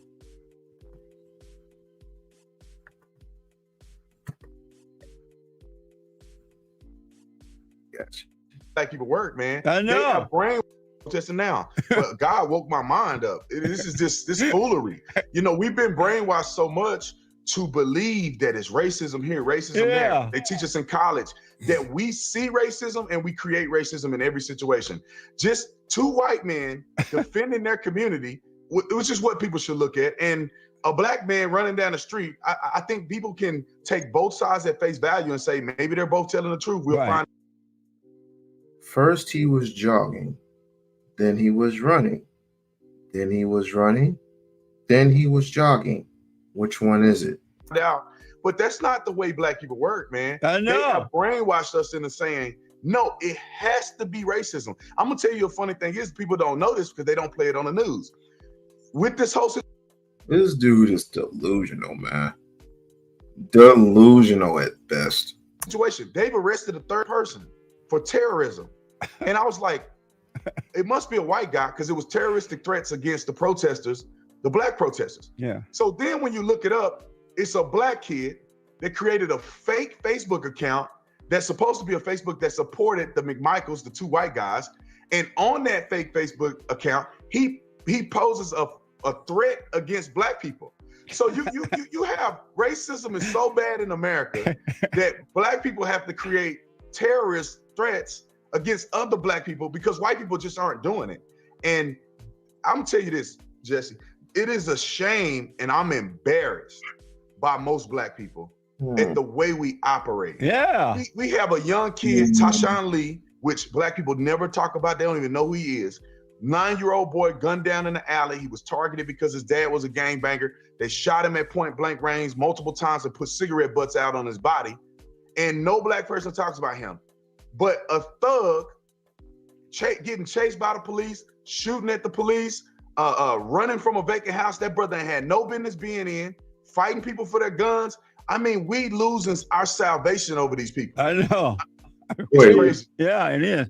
They had no business being in, fighting people for their guns. I mean, we losing our salvation over these people. I know. It's crazy. Getting chased by the police, shooting at the police, running from a vacant house that brother had no business being in, fighting people for their guns. I mean, we losing our salvation over these people. I know.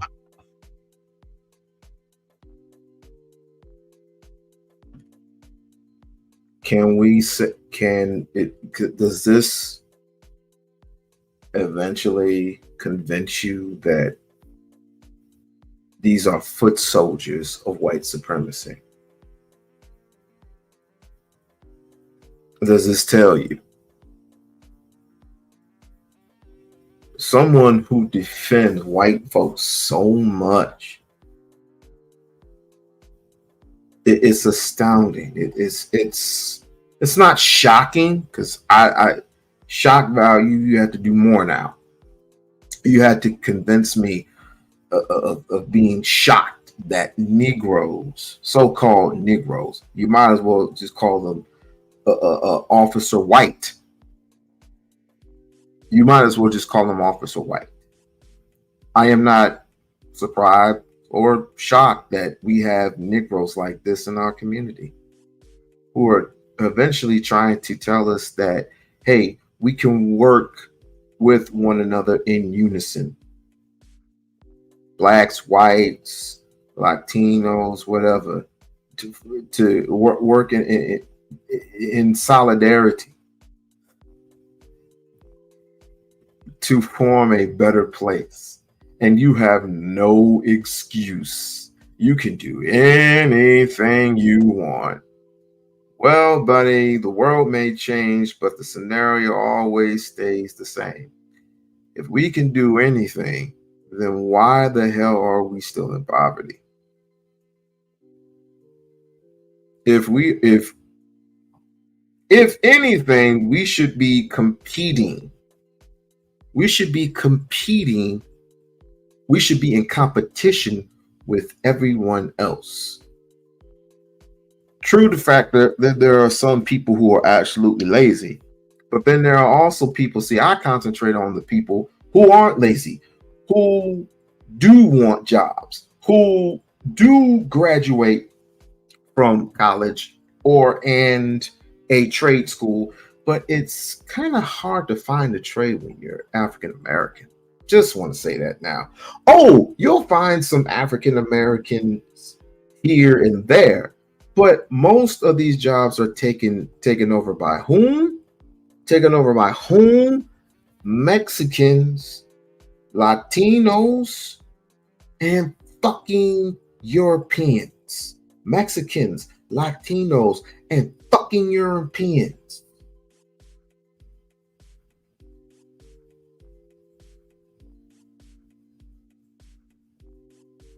Tell me that ain't a fallacy. It's crazy. Yeah, it is. And then this guy, LeBron James, the tennis player. Volleyball player. That was it. LeBron James, the tennis player. I'm not a fan of LeBron, but this is getting ridiculous. I'm not a fan of LeBron. I don't, as a matter of fact, I don't like LeBron. I don't support none of the Negroes. I don't even support D Wade anymore. I don't even like D Wade anymore. Because all that shit that he did with his son, all the shit that he did with his son, I'll say it again, all the shit that he did with his son, to his son.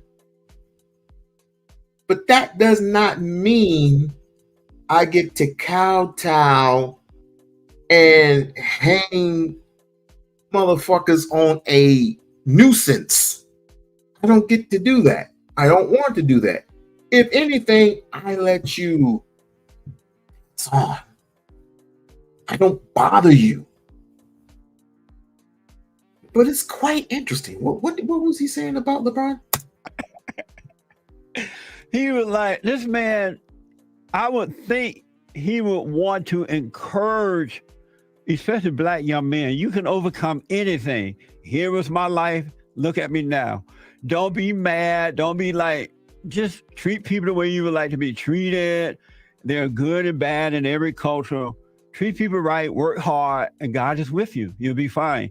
But he was like, it's hard on the black man in America. We're being gunned down at our home. I mean, you have to have an evil mind to set people up like that. The mind have to be evil. Yeah, especially when you know better. Yeah. LeBron James has been a multi-millionaire since he was 18. Now, I know people were paying him when he was in middle school because he a brother in the hood that's 6'6". They know where that's gonna lead. He got drafted out of high school and he signed a $90 million contract with Nike. That brother has more privilege. He has seen more money and opportunities than probably 95% of white people in this country. So for him to act like he down with the people and he has to be targeted just because somebody allegedly painted on the outside of his second or third multi-million-dollar house somewhere in the country. I mean, it's shameful. And I just, it makes my blood boil just. Oh, wow. So that was all made up, basically. Even though LeBron James has at least 2, maybe 3 homes. I don't know. He may have 2 homes and a condo. I don't know. He's a billionaire. He can do whatever he wants. But for him to come home to one of his estates and find the word nigger spray painted on one of his establishments. And I remember Jason Whitlock, his fat ass, said that all he has to do is pay people to wash the shit off, and that wasn't the point. But I digress on that. This is a shame. This is a shame. This is why we need to exile these people. We need to exile these people from the community because they no longer belong. They don't belong in the community because we, as a communicative people, because we're the ones that actually actually are in dialogue. We are the ones who do know how to treat us, even to get along with people who have different ideologies. It's not about race. It's about other things. But when we argue about other things other than race, which 90% of the time we don't even talk about, we get along just to come together. And when we do come together, it's either chaos. It can be turned into chaos, or it can turn into a beautiful thing. I always root for it being a more culturally beautiful situation that we need to put ourselves in when we're having dialogue, when we're having a logical conversation with one another. I don't mind that. As a matter of fact, I would rather have that than to talk about women are this and women are that, men are this and men are that. Now, I'm getting sick of those conversations. Those conversations are fake. They're fake. This whole gender war is fake. This right here is ongoing. This is nothing but foot soldiers of white supremacy. This is all it is. Listen to his next words. Blaming on the white man. Change this big and you blaming the white man. It's crazy. But why do you think they do it though? I mean, it's not helping them in a good way because they're already appreciated. People love them because they play ball. You know, they make buku money. They play money because they appreciate it because they play ball and then they make money. So they're not appreciated for anything else? Oh, wow. They're not appreciated for striving to become something else other than, and I hate to say once again that there are those, and especially the youth. See, the youth has not been taught properly that the NBA and the NFL are once in a lifetime opportunities. And if it's a once in a lifetime opportunity, trust me, I have plenty of friends, including myself, who have done tryouts. Some of us didn't make it. Other of us, when we tried out, the first play of the season got legs ripped off, ACL tears. I mean, ACL tears can end careers because it's overwhelming at first. When you get an ACL tear, that shit is overwhelming. And when you get it your first year, like a friend of mine had it back in 99 somewhere, because we both came out of Sexton High School. And he went to Michigan, and a friend of mine will be named nameless, but I don't want to put his name out there. But this dude actually went to Michigan State. They punted the football. They put him as punt return. He got the football, and as he ran, he tore his leg. Freakish. It was a freakish accident. We don't know what happened. We don't know what the situation was. All I know is he just ended up tearing his leg. And the NBA, everybody's trying to go to the NBA. Everybody's got something to prove in the NBA. But only one out of millions make it. So we have not. So the youth has not been taught to come up with a second or third plan. The first plan is always, I want to make it in the NBA and make millions. Okay, what's your second plan? Just in case you don't make it. I don't know. That's why we need programs. There were programs put in place where I was from to instill it in a person to do these specific things. But everything thinks that money grows on trees. Money doesn't grow on trees. You got to earn your keep. Nobody wants to earn their keep. Everybody wants to hit the lotto. Okay. They're living in that LeBron James guy, the tennis player. He bought that home in Bel Air, I believe, California, up there by. Look at them smiling at each other, googling at each other.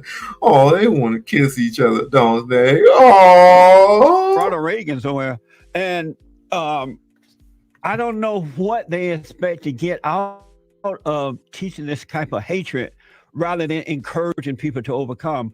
They're already popular with the people. They're famous, whatever you want to call it. What do they get out of going along with the lie?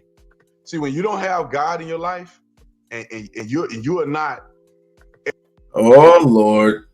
Now we're gonna go with the God tactic. Exercising godly principles, you are easily deceived by demonic influence, demonic people, and it's called virtue. So if you are self-centered and it's about me, attention to me, how can I go viral? How can I be the voice of this? How can I be the leader in this? When you just me, then you're susceptible to getting confused. If you can think about it like God and you say, no, I'm a servant. Yes. How can I use my platform and stuff to serve other people? It's not about you have to service yourself first. You have to service yourself first before you can service anybody else.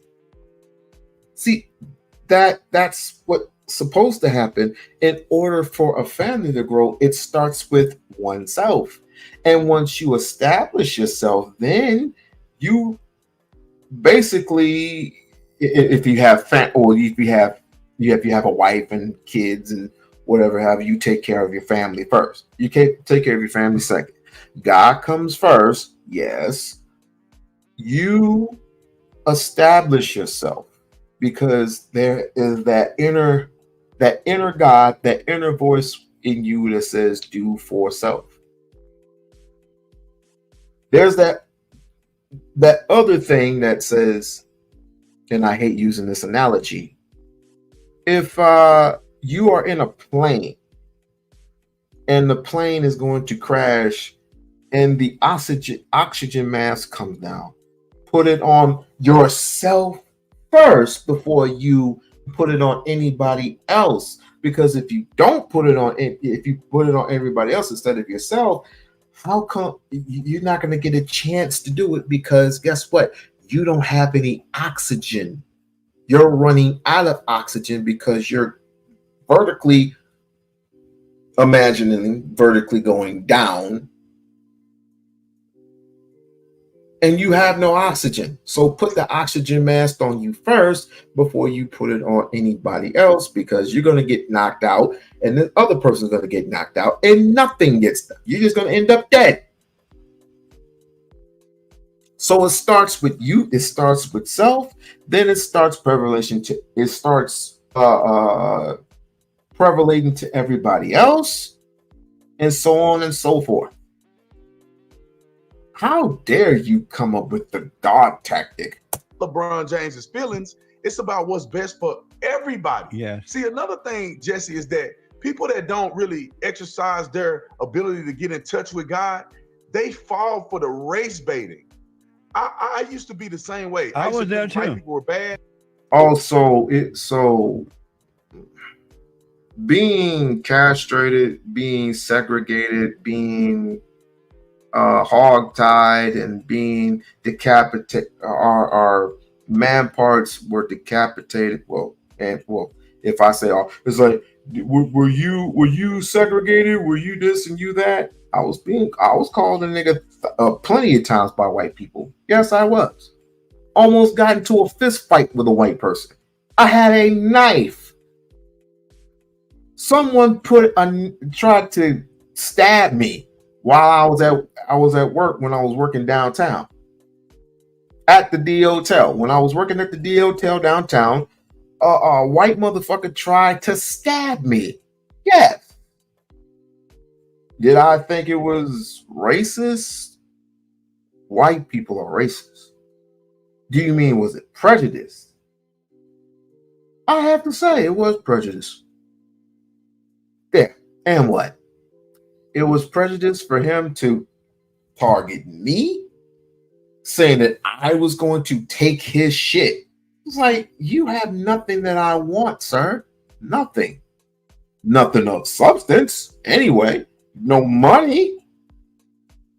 Probably if it was a couple of change laying around, I probably would take that. Who knows? But other than a couple of things that he had placed in his room at the time, where he was supposed to check out, all I did was pick up the phone and call service and ask for the room and gave the room number out and asked if this person was actually leaving. Then he pulls out a knife and said I was going to take his stuff. Obviously, he did not see the shirt that I was wearing, the uniform that I was wearing. And if you don't see the uniform that I'm wearing, obviously you're deaf, dumb, blind, and just plain stupid, because you just see that this black person is in your room getting ready to take something of yours, which is non-value. A guitar is non-value. Well, I'm gonna get like $100 for it. Ooh, I got a score of $100, probably $75 if I go to one of them mega super, what they call them, super super palm places. I probably might get $75 for those super palm places. Nigga, please. Yeah. And I used to think all black people were good. And then when I got saved, I was like, you know what? It's about God's children. Yeah. So black and white don't mean nothing to me. It means absolutely nothing. I don't owe nothing to black people. Yeah. I don't owe nothing to white people. I owe something to God, and then everybody else is I'm connected to them because of God. There you go, man. No, you're not. God put black people first. Oh, I'm sorry. Put African people first. White anthropologists said that the first bones that were on the earth were African people. So no, it was a people of color, because black and black, what do they make?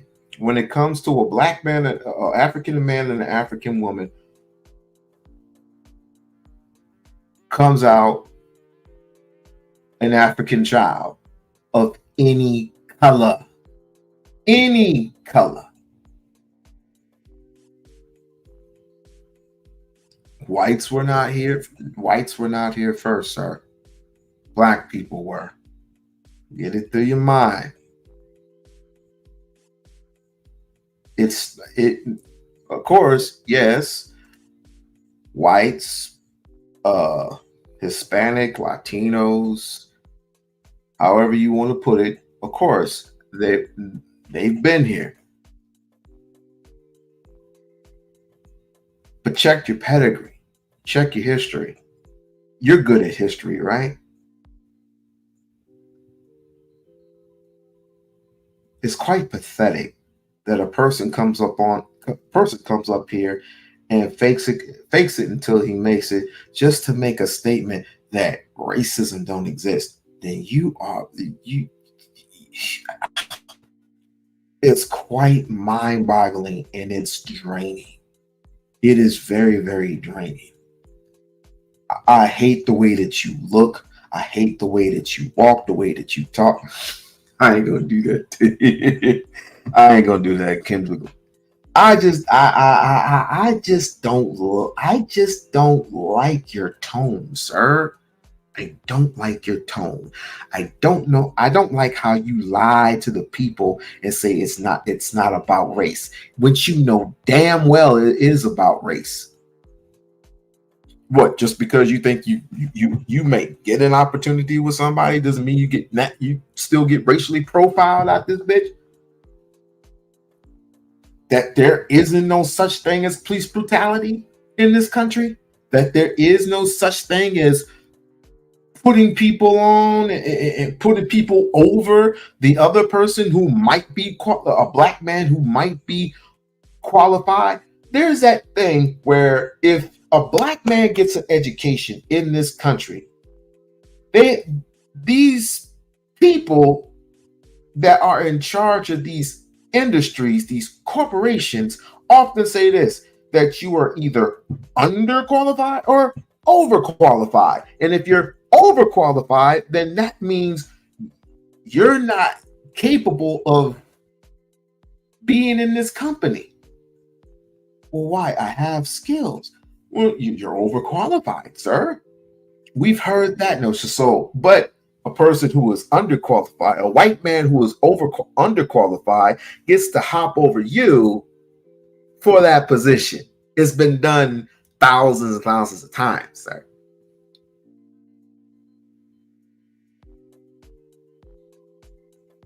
White supremacy is global, or do you know that? I'm not saying that you don't get any opportunities. I'm not saying that. But I would for one day, I want just one day of providence for us to grow as one people, to have our own establishments. And for order us to do that, we need to figure out who we are as a nation, as a people first, as a nation. Number two, we need to stop playing to get this money together. And number three, we need to excommunicate. We need to exile people like these particular foot soldiers of white supremacy out of our communities. These two right here. Jesse Lee Peterson and Brandon Tatum, because obviously they really hate themselves. That's amazing. I agree 100%. All right, enough of this bullshit, and let's go back to the video that what we were. PV means black people. Oh. Let me go back to that. I'm going to go back to that thing that you put in the chat. I'm going to have to go back to that thing you put in the chat. Like, share, subscribe to the channel. Like, share, subscribe to the channel. Tatum wasn't using the whole law. Aubrey was detained in the daylight. Aubrey was detained in the daylight. It wasn't a citizen's arrest.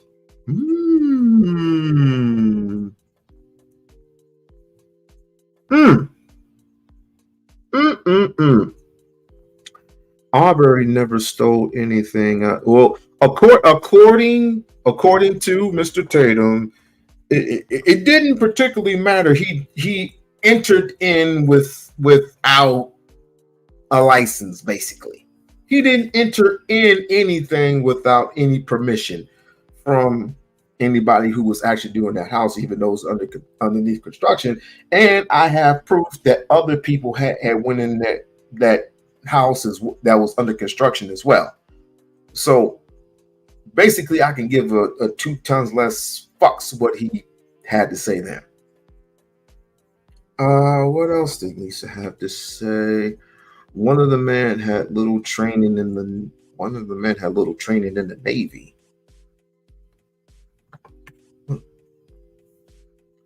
Father was on the back of the pickup. Yeah, back of the pickup truck. Yeah, one of the McMichaels. Yes, one of the McMichaels was on the back of the truck and had a gun. The other one came out and was chasing Aubrey He said he came out on the passenger side. That's because he was driving the truck, got out of the truck, and was chasing Ahmaud Arbery because Ahmaud Arbery was playing Ring Around the Rosie. Was actually trying to get away from him and was doing that for a period of 1 to 2 minutes. And then he finally caught up with the guy with the shotgun and blew him away. Ahmaud Arbery, mind you, didn't have any weapons on him of any kind. None.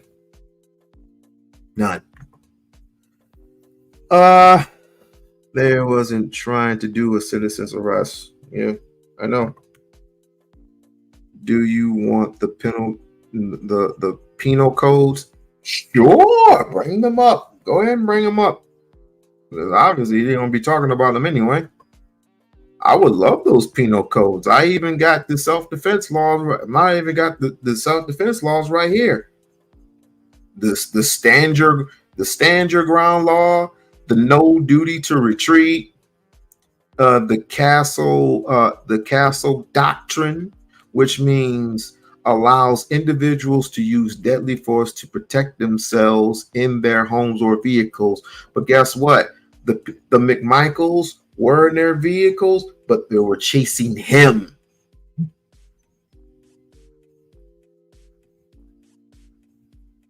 Why did that come up twice? Anyway, let's keep the ball rolling. Come on now. They'll have a day in court to be proven innocent or guilty. If they do more investigation and they The find problem out, is, Brandon, there's no the problem establishment. is, though, Brandon, is no one saw him in that building. Not even the owner was able to see him in the building because there's video of it. They were not around the scene when that took place. Well, So that is it's not hard true. to prove that took place because they didn't see it. They weren't in immediate view to determine that, Brandon. Well, let me explain it this way. That's not true. The video surveillance footage is live, is a live feed. Larry, the gentleman Larry English, said he was notified by phone of the video feed. You can disagree with that, but also the citizen's arrest, you have to either see them or it have to be immediate knowledge. Now there was a 911 phone call where they saw the gentleman in the house. They made the call, and while they were on the 911 phone call, he started running. They reported it. Also, you have Travis McMichael and Greg McMichael, who they had information about the gentleman being in the house. That's one of the reasons why them and another person whose name is William Bryan decided to follow Mr. Arbery. Greg McMichael, he also knows Mr. Arbery because he was on a case that prosecuted against Mr. Arbery. So not only do he know him visibly from what he's seen in all the other videos, when he saw him running, he can identify that that is the individual whom he has dealt with in the past. That's the individual from the surveillance videos, plural. And I mean, you don't have to. What did you see in those videos, Brandon? What you say? What did you witness in those videos, Brandon? What did I witness in the videos? When you saw the video of him going into this house, what did you see him do? Well, it's only a 7-second clip of the video. So you ain't see nothing. So you saw nothing. Time out. You can't say I don't have all the information because he's in there for bingo.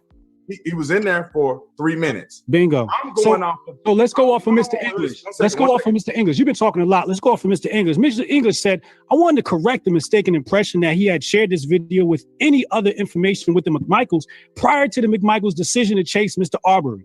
The homeowners had not even seen the February 23rd video before Travis and McMichael shot Mr. Arbery. These are the words of his attorneys. Mr. Larry English said before that he had. We ain't talking about before. We talking about most recent news, Brandon. Let me talk. If you're going to ask me a question, I have a chance to respond. Now, Mr. Larry English. I didn't ask you a question. Mr. Larry English had reported before that there have been thefts. That's why he put surveillance videos in his house. My belief system, and it's clear to me, but people may disagree, that the reason why he's coming out now, 2 months later, after all the stuff hit the fan, after his videos have been circulating and saying, oh, I never reported anything, is because he's probably been intimidated because he made statements. Is that speculation? Is that speculation? Straight up speculation. Is that speculation? Well, did he put surveillance videos in his house? Is that speculation? There hasn't been a robbery since January. Brandon, how do you know there was intent for him to go into that house in the first place and steal something? How do you know that part? I don't. I wasn't there. I don't know it.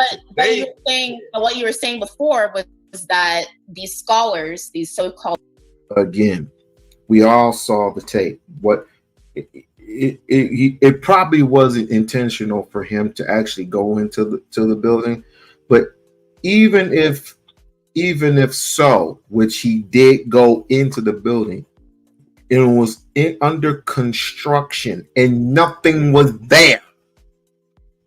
What was he going to take? What did he take? Obviously nothing. There are 1 out of 10 people who are actually being. We get kids all the time, teenagers, even young adults who are curious at best, and they go into areas they're really not supposed to be in. And if it's in construction, then oh, Willie, OG, why? If I'm a police officer, all I have to do is say, get out of the building. You're not supposed to be in there. Go on about your business or go home or do whatever. That's what I would do. Why would I waste my time and my resources to say to a person, you're under arrest? What am I arresting you for? Trespassing. What did you take? Absolutely nothing. Go home. What the fuck was that? Okay. Aubrey was running. At first he said he was jogging, and then he was running, and then they went back to jogging again. Let the video play. We-On-Loc.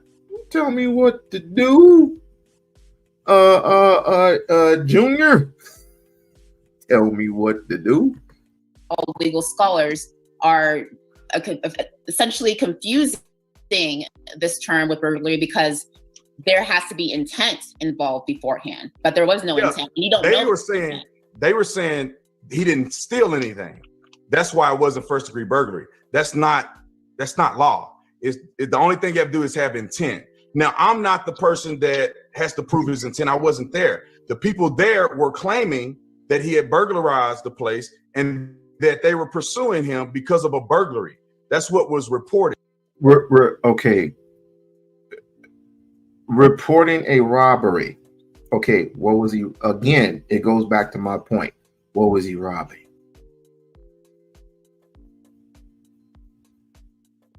Do I have to pull up the clip again? What was he actually robbing? There was nothing there. Absolutely nothing there. Your conjecture is like a prosecutor, Brandon. Let's be honest. How do you feel? How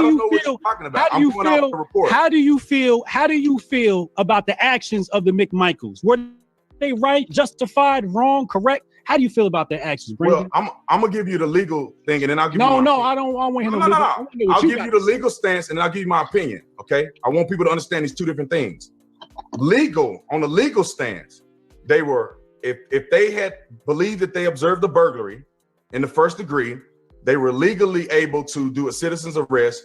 Therefore, they could legally be in the position they were in. Now, that wasn't a citizen's arrest. That was not a citizen's arrest. I didn't hear anyone. I didn't hear none of the McMichaels say freeze. And when I looked into their eyes, I immediately saw a Klansman. Yeah, I said it.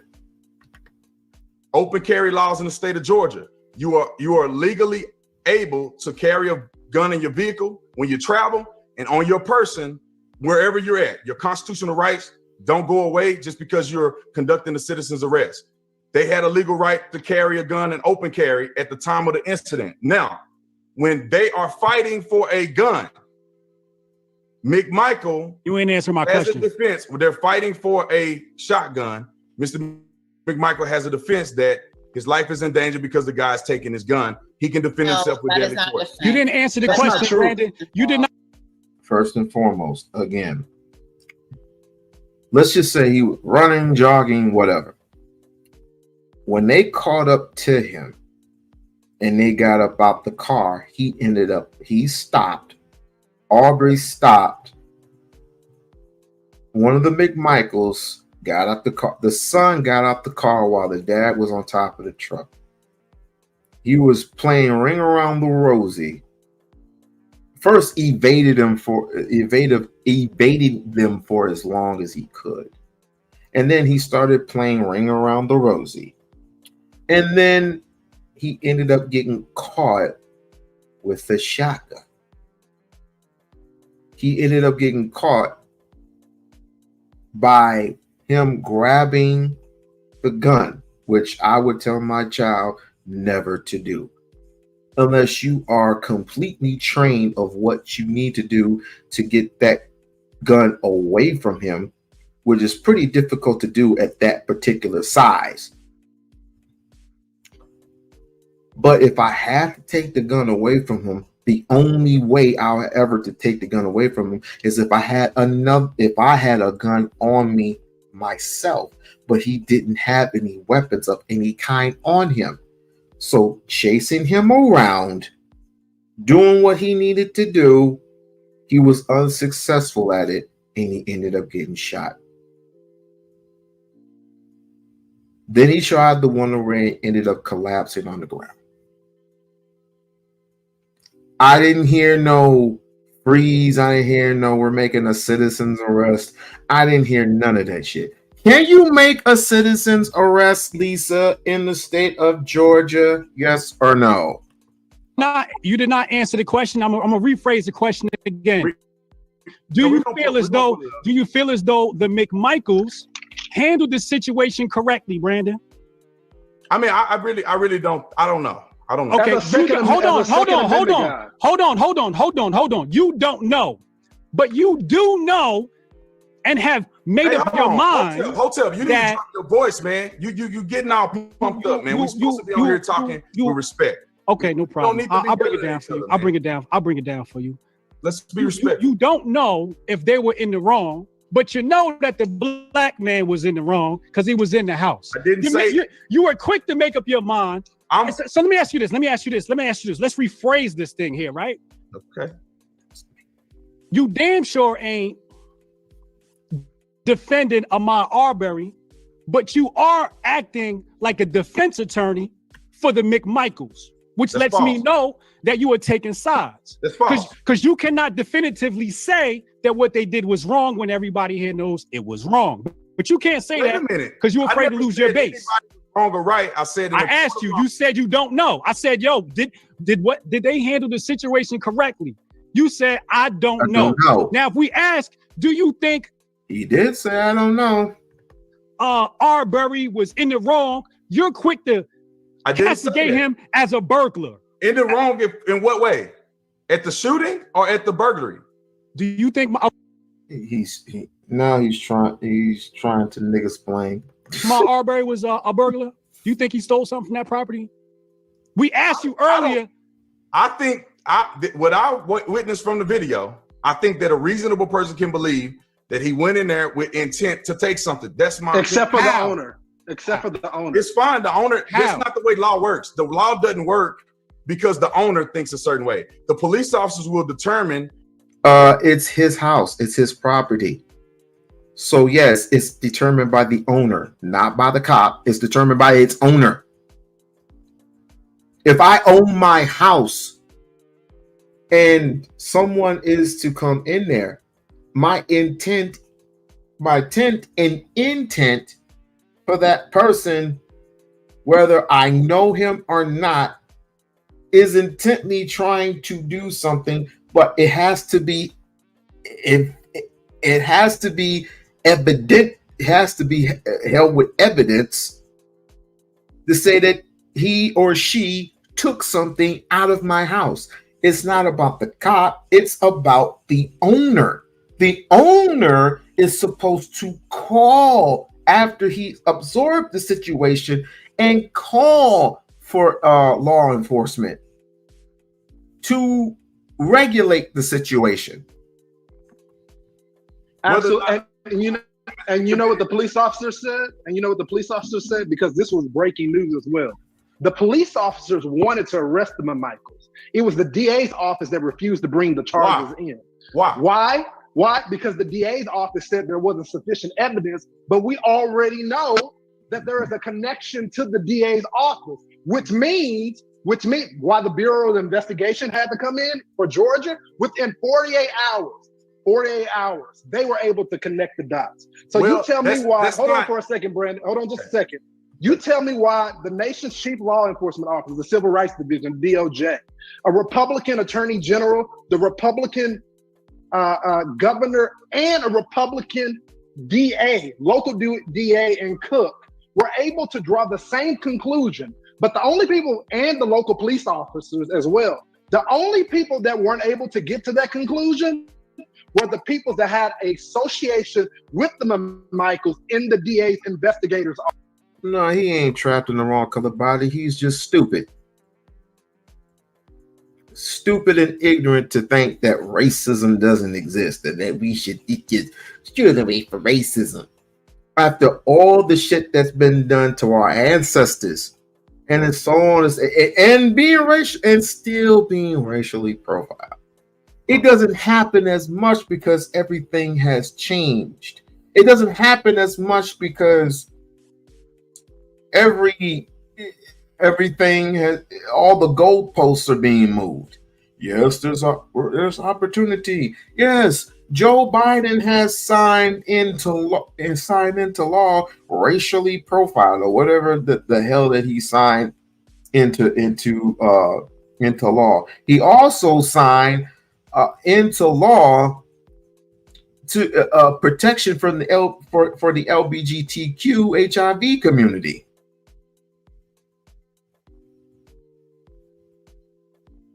You know what he also signed into law? Elderly getting stimulus checks. Now, I don't know if that's actually true or not. I often get that on my feed each and every single time that I look at it. I said, okay, well, what about the actual citizens who are actually working? How about the more seasoned-eyed people who are actually still struggling to this day because people are still in poverty, people even with a full-time job, with inflation still on a rise. You know how much bread is? Do you know how much cheese is? Do you know how much meat is? Do you know how much dairy? A pop used to cost like 75 cents. Now it's $3 for a damn 20 ounce. It's $4 for a damn 2 liter. So why is that? Well, I'm not here to justify who doing what, because I'm not in the investigation. I believe that what I'm asking you is why did 6 different investigative agencies come up with a different conclusion than the one that was connected to the McMichaels? I don't know, because I'm not investigating. Why are everybody saying that he was just jogging? No. What I'm saying is that, think about it like this. Why is everybody saying he was jogging when everybody knows that I'm not talking about the jogging. I'm not talking about the jogging. What I'm saying is that just because people disagree, just because a lot of people on this side doesn't make them right or wrong. In the court of law is where a man is presumed innocent until proven guilty. So Correct. They can charge him all they want, but the people who originally had the case wrote a whole synopsis as to why they did not make probable cause arrest at the beginning. Now, you can say that they were wrong, they were right. They're in court. They will have their day in court. They're presumed innocent. But Brandon, do you know who doesn't have their day in court and will never have their day in court because of the McMichaels? Well, you say, it's he never had his day in court. It's a mutual thing here. Never have his a mutual thing. Wow. I mean, it really doesn't matter how many followers that he has at the end of the day. I'm just now knowing about this cat. I'm just now knowing about him. But I'm going to try my damnedest. I'm going to try my hardest to... I mean, it doesn't really matter the views. I mean, people have came at this guy. I just want to credit Roland Martin for actually saying something about this cat, saying something about Candace Owens. These are two people who, like I said before, are weapons for white supremacy, soldiers for foot soldiers for white supremacy. They're the ones who are supposed to keep you in check. They're the ones that often say to you, you should vote Republican instead of Democrat. You're no different from Stephen A. Smith. You're no different from Charles Barkley, Sheriff Clark, the guy that retired from the judge that retired from the Supreme Court. You're no different from them. You're no different from them. day in court. It's a mutual thing here. Let's back up. They're alive and he's not. Well, it's That's because the of decisions that were made. They had a gun and he didn't.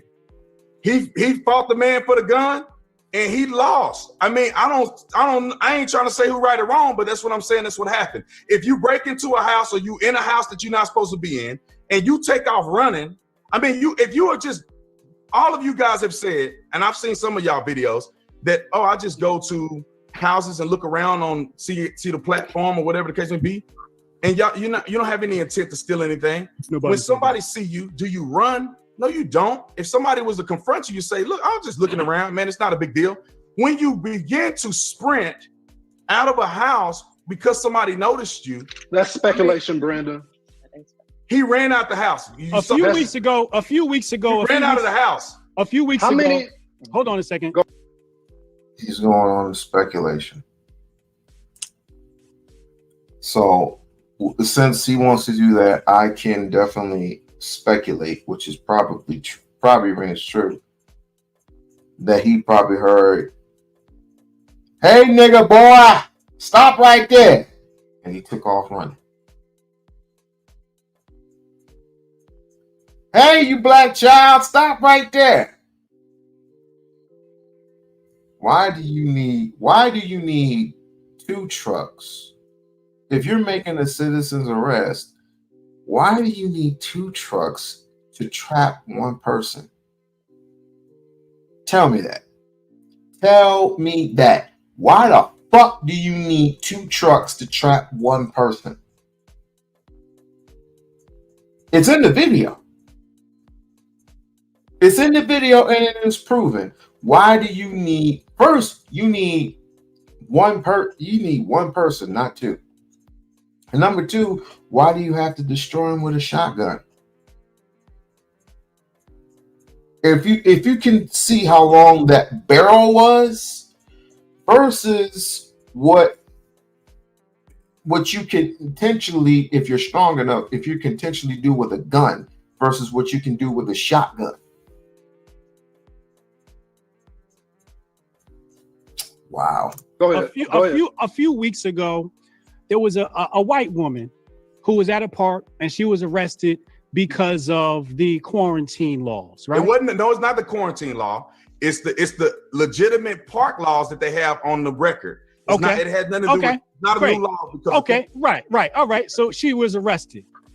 Brandon's exact words were, "This was uncomfortable to watch. I'm conflicted." Now, Brandon is conflicted when the little old white woman is having a problem with the cops. When a black man gets murdered in the street, it's not uncomfortable to watch. It's not conflicted. You know why? Because it's grifting season, and Brandon is a great grifter. Let me call you on this because you're trying to call that. When the young man got murdered by the police officer, I made the video condemning that law. We ain't talking about that. No. I don't want to hear that, bro. You got to be even. When the white woman was in front of the cops, you said you was uncomfortable to watch. You never said Ahmaud Arbery's video was uncomfortable to watch.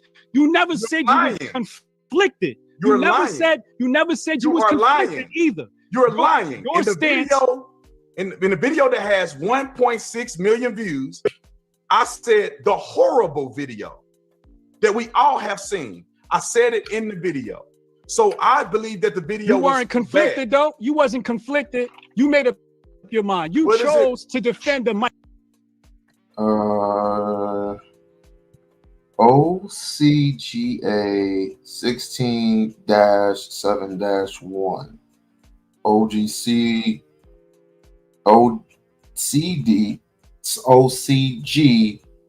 16/7/21. Trespassing. The McMichaels were charged and found guilty of a hate crime. OCGA 16-3-21. Using or use of force on defense of self or others.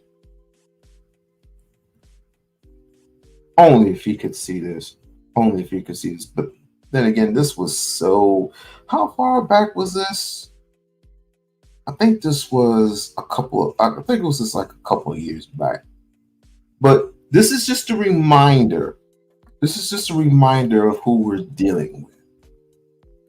Which, again, he is no different. He is no different from a Sheriff Clark or whoever. This is just a preview. This is just a review. I'm sorry, a review of who is for white supremacy and who is against black people. You may not be for black people. You just want them to vote Republican. And so if this was all this is about, you want us to be good citizens. You want us to be good citizens and you want us to vote Republican. Okay. Just like my folks, they want me to, no, actually, my folks want me to vote democratically. I said, I vote for neither one. Blue, red, they're the wings of the same damn false. They're the wings of the same damn bird who waits to have the flock together. I ain't doing that shit. I'll vote locally, but I ain't going to.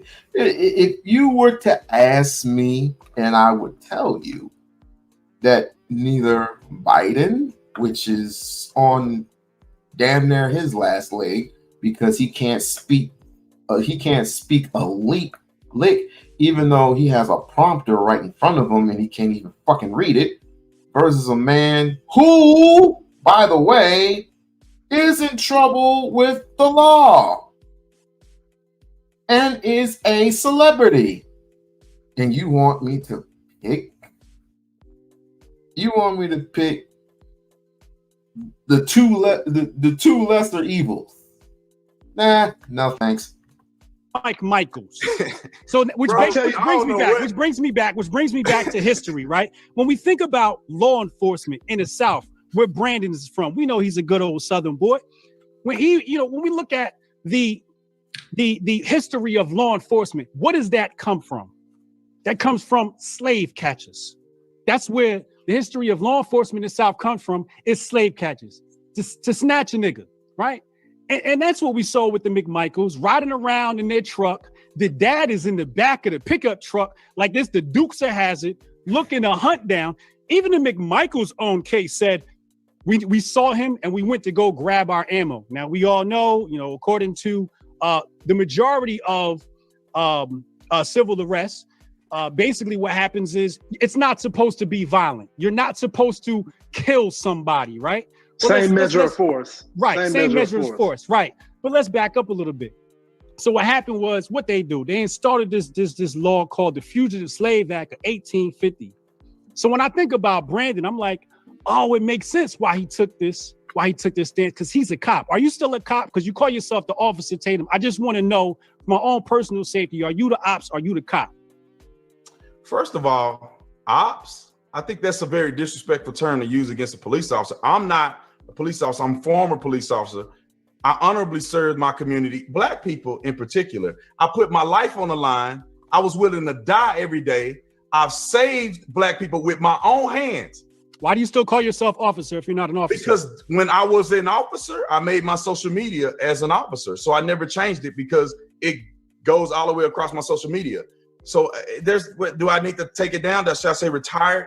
No, I just want to compile the evidence to show why you're so. Man, when I first came out, let me say this real quick, and I want other people to talk because I'm not. Okay, yeah. First of all, man, when it first happened, I didn't say nothing. I said everybody needs to not pick a side right now. Make sure you do your research because stuff can come out and it can all change. I'm not saying they're right. I'm not. That video has 500,000 views. Everybody and their mama can see that I said that. I said, don't pick a side. You can believe both at their face value. They said he was jogging. He's jogging. They said he was doing this. He's doing that. That's exactly what I said. Mostly everybody in this video except Bryson. Now I don't know what you believe down at the bottom, but Bryson and I know for a fact, never said that the man was gunned down like an animal. He was just jogging. This is white supremacy. You never will admit that.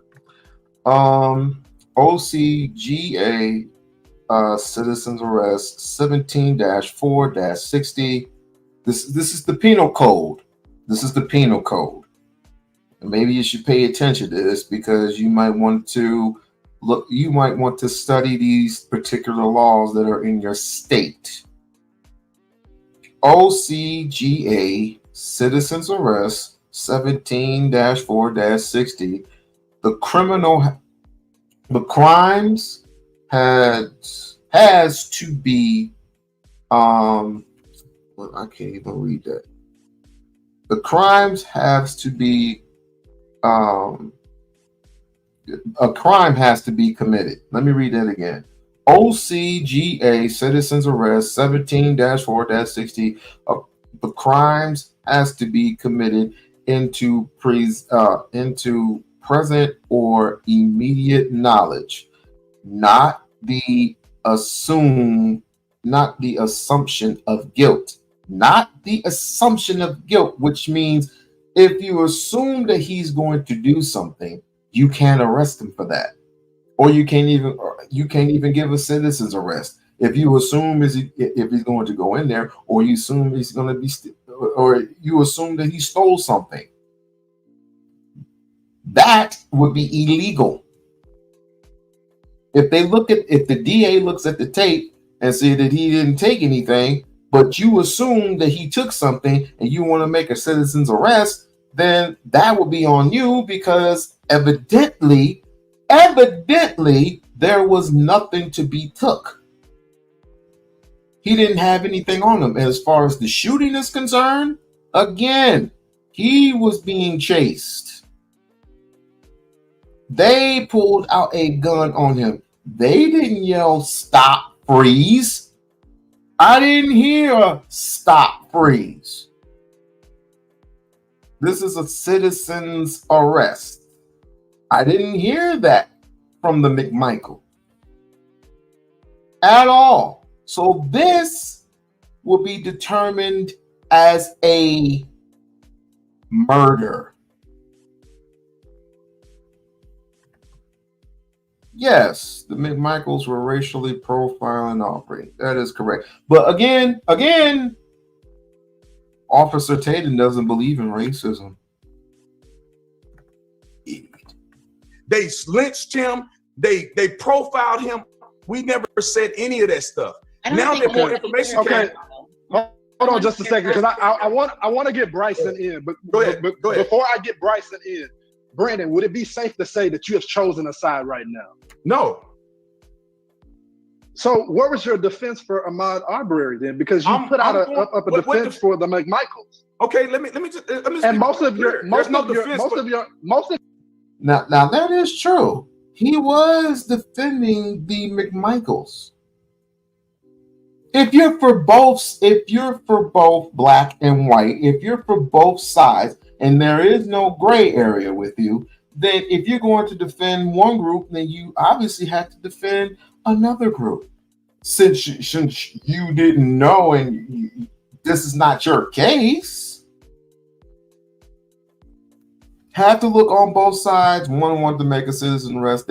Someone actually phoned someone, or someone caught the man across the street.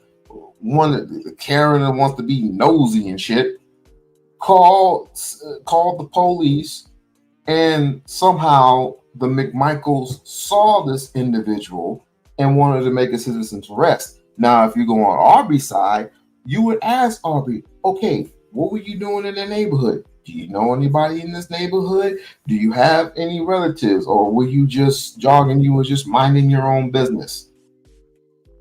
Where were you you normally ask, where were you coming from? And why were you in an empty home? That's not obviously yours. Did you take anything? What did you take? See, these are the I would assume that if you are an officer of the law, which you are not because you are a retired police officer, then you will absolutely know that in that video, if you've seen it, and I know you've seen it, that this man was innocent. This man was innocent. But because he ran, maybe he was in fear for his life. He was expecting the cops, not a bunch of whacked out white supremacists. He was expecting a real cop. Your answers were based on speculation. Because there, as you constantly said when I pressed you on it, I don't have all the facts on them. So my question is, am I talking to real people, or y'all just I just spent the last I don't know how many minutes telling you what the law says. I don't care about neither one of these people at the end of the day. I'm just telling you what stand your ground law said, self-defense, citizen's arrest, and Brandon, and I'm telling you as a criminal justice major, graduate, and a private investigator that worked in juvenile court, that helped with defenses, that would not hold up in court. So I'm gonna get Bryson Gray. I arrested people. Hold on. Before Bryson get on here, I didn't just go to school for this. I did this for a living. I arrested people for self-defense charge. I live in a state that's open carry, and we have stand your ground laws. I worked here, so I did this for a living. I have arrested people in a similar situation to this, and I've also let them walk away free after killing somebody because they were justified according to the law. I've been the criminal. I want to get Bryson in, but as I correctly noted to you, Brandon, the two law enforcement on the scene said that they wanted to arrest them, but the DA did not allow them to. So did the other 6 investigative agencies that came to the same conclusion within 48 hours. Bryson, go ahead. Okay. Well, I missed a few things that was said. Obviously, I came in a little bit. Here comes another coon. Be prepared. Late because I'm time up, which is cool. I'm with it. But I just like to focus on the facts of the case. And I hate to be a douchebag, but I've seen a lot of people, and a few of them are not here right now because they backed out of the debate. They said things that were just blatantly wrong, and then they doubled down and never took it back and never apologized. Like he was a jogger. Nope. So that was wrong. So I don't know if anybody has admitted that was incorrect yet, or that he's done nothing wrong. Nope. Incorrect. I don't know if anybody has admitted to that yet. My thing is, in the beginning, me and Brandon, matter of fact, I asked questions on both sides. I said, why did they do this? Why did this person do this? Why did this happen? And you know what I got in return? Quote unquote canceled. Even though nobody can cancel me, but I got canceled. All these quote unquote black conservatives with the outrage mob saying, "Oh, black people are getting this open season on black people. You can't even jog in your street." And then when they found out Bryson, what black conservative? Because I saw a tweet that you said You said I'm off for the rest of the day. I'm so disappointed in the conservative movement today. Yes. I can see why we can't make progress. It's because we fold under pressure instead of standing firm. We get emotional, bow down to the mind. A lot of y'all are soft. So again, the Department of Justice, Republican. The President of the United States, Republican. The president didn't pick a side. What did the president say? What did he say? Who runs the executive branch? What did he say? No, you brought him up. What did he say? Say what the president said real quick. Give me a quote. Who runs the executive branch? A moderator. Give me a quote. Are you a moderator? The president said what happened was very troubling. I'm not a host. It's troubling. No, The I didn't know. The fact I couldn't tell. Well, let me help you explain it to you. Is the Republican Attorney General a hotep? Because he's white. What did Trump say? You brought up Trump. What did he say? Is it? I brought up 6 people. Oh yeah, but since you brought up Trump, the last one you brought up, I want to stop you. What did he say? You may want to. What did he say regarding the case? Look, let me explain something. What did he say regarding the case? Let me explain something to you, Bryson. This ain't Twitter. This is not Twitter. And this is not Twitter. So what I'm asking you is that why did all these list of Republicans come to this conclusion and you focusing on Donald Trump? He's not a law enforcement officer. You brought him up. Why are all these? I did, and the president supports his DOJ. So you tell me. You tell me. There's a civil rights investigation, an investigation by the Bureau of Investigation for Georgia, the DA but what did he say, in Georgia, the governor's office. He said he found it troubling, but he wants to see the investigation, as the president should say. That's what we're saying. Thank you so much for that. Thanks. Hey, I got a question for Brandon, if you got a second. I would love to hear from you, Uncle Hotel. All that trash you was talking on your last video that I saw, but I'd love to hear from you, man. Thanks. You don't cuss me out and call me a Uncle Tom nigga this time, but okay. I try not to use that language, but you said you're a ex-police officer. Yes, sir. So sir. as an ex-police officer, what would you wanted the McMichaels to do? Is that their name, McMichaels? What would you rather have done? Would you rather them to call 911? They did. Or would you rather them get in their truck, get some weapons, and call 911 after he killed him? And go chase somebody? What would you? Oh, call 911 during and after they chased him around, and then shot him with a shotgun. Okay, cool. Rather, as you were ex-police officer, as you said, why would you need a shotgun to obtain a person? Wouldn't you just grab them? There are 2 of you in the truck. Why don't you just grab them and just hold them down for the police until the police arrive? Why couldn't you just do that? What would you rather have them done? Well, I'd rather for them to follow the law. So if they are following the law, then do that. I have an expectation for people to have their constitutional rights to carry a gun. So if you're going to conduct what you believe is a citizen's arrest, then why is your Second Amendment somehow abolished because you're en route to conduct a citizen's arrest? All right, can I talk as the Second Amendment person? Go for it, Antonio. Second Amendment, hold on. We're both Second Amendment people. I don't. What do you mean you the Second Amendment person? Okay, I'm a little bit more into this. I'm the director of outreach for Gun Owners America. I was a cop for a living. I was on the SWAT team. I know about. Okay, when it comes to law, particularly self-defense it's all about you. It's all about you, Brandon. Please shut the fuck up. law, and I teach many people all the time when it comes to self-defense. So do I. As a firearms instructor, I'm a firearms instructor. Okay, I'm just trying to put my credibility here. Okay, I'm not trying to push against you or anything. I'm just saying that I've heard a lot, and you've said a lot of things that are not correct. First of all, I do not want you to bring up the fact that we have a constitutional right. We do have actually, we don't have a constitutional right. I'm sorry. We have a human right. The Constitution is there. The Second Amendment is there to protect that right, that God-given right. Everyone has that, including the McMichaels. The problem in this situation was that you do not have the right to then go and impede and restrict somebody else's right to life, which is what they did. No, when they didn't. Went into when they brought their firearms out, they knew that they were in a situation with great power comes great responsibility. They were in a situation where, first of all, they didn't have to be in that situation. When it comes to self-defense, the first thing we as firearms instructors tell people is that if you have a way to get out of that situation, then you should do it. If you are in a school shooting, a mass shooting, if you're even if you and your child are inside a grocery store or a convenience store and you have a way to get out and get your child out, you get out, even if you have a firearm on you. The last thing that you do in self-defense is use a firearm, because you know you are accountable for every single round that comes out of that firearm. And you know that life is way more precious than any type of property. So even having that as a scenario in that moment, they shouldn't have been trying to go to the quote unquote danger.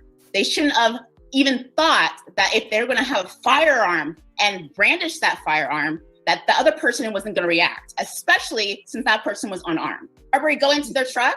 He came on the driver's side of the truck. The father was in the back of the pickup truck with his gun aimed at Arbery. No, he didn't. Because when the shooting went off, Greg couldn't even get his gun together. So he couldn't even shoot. He fumbling with the gun. He didn't have his.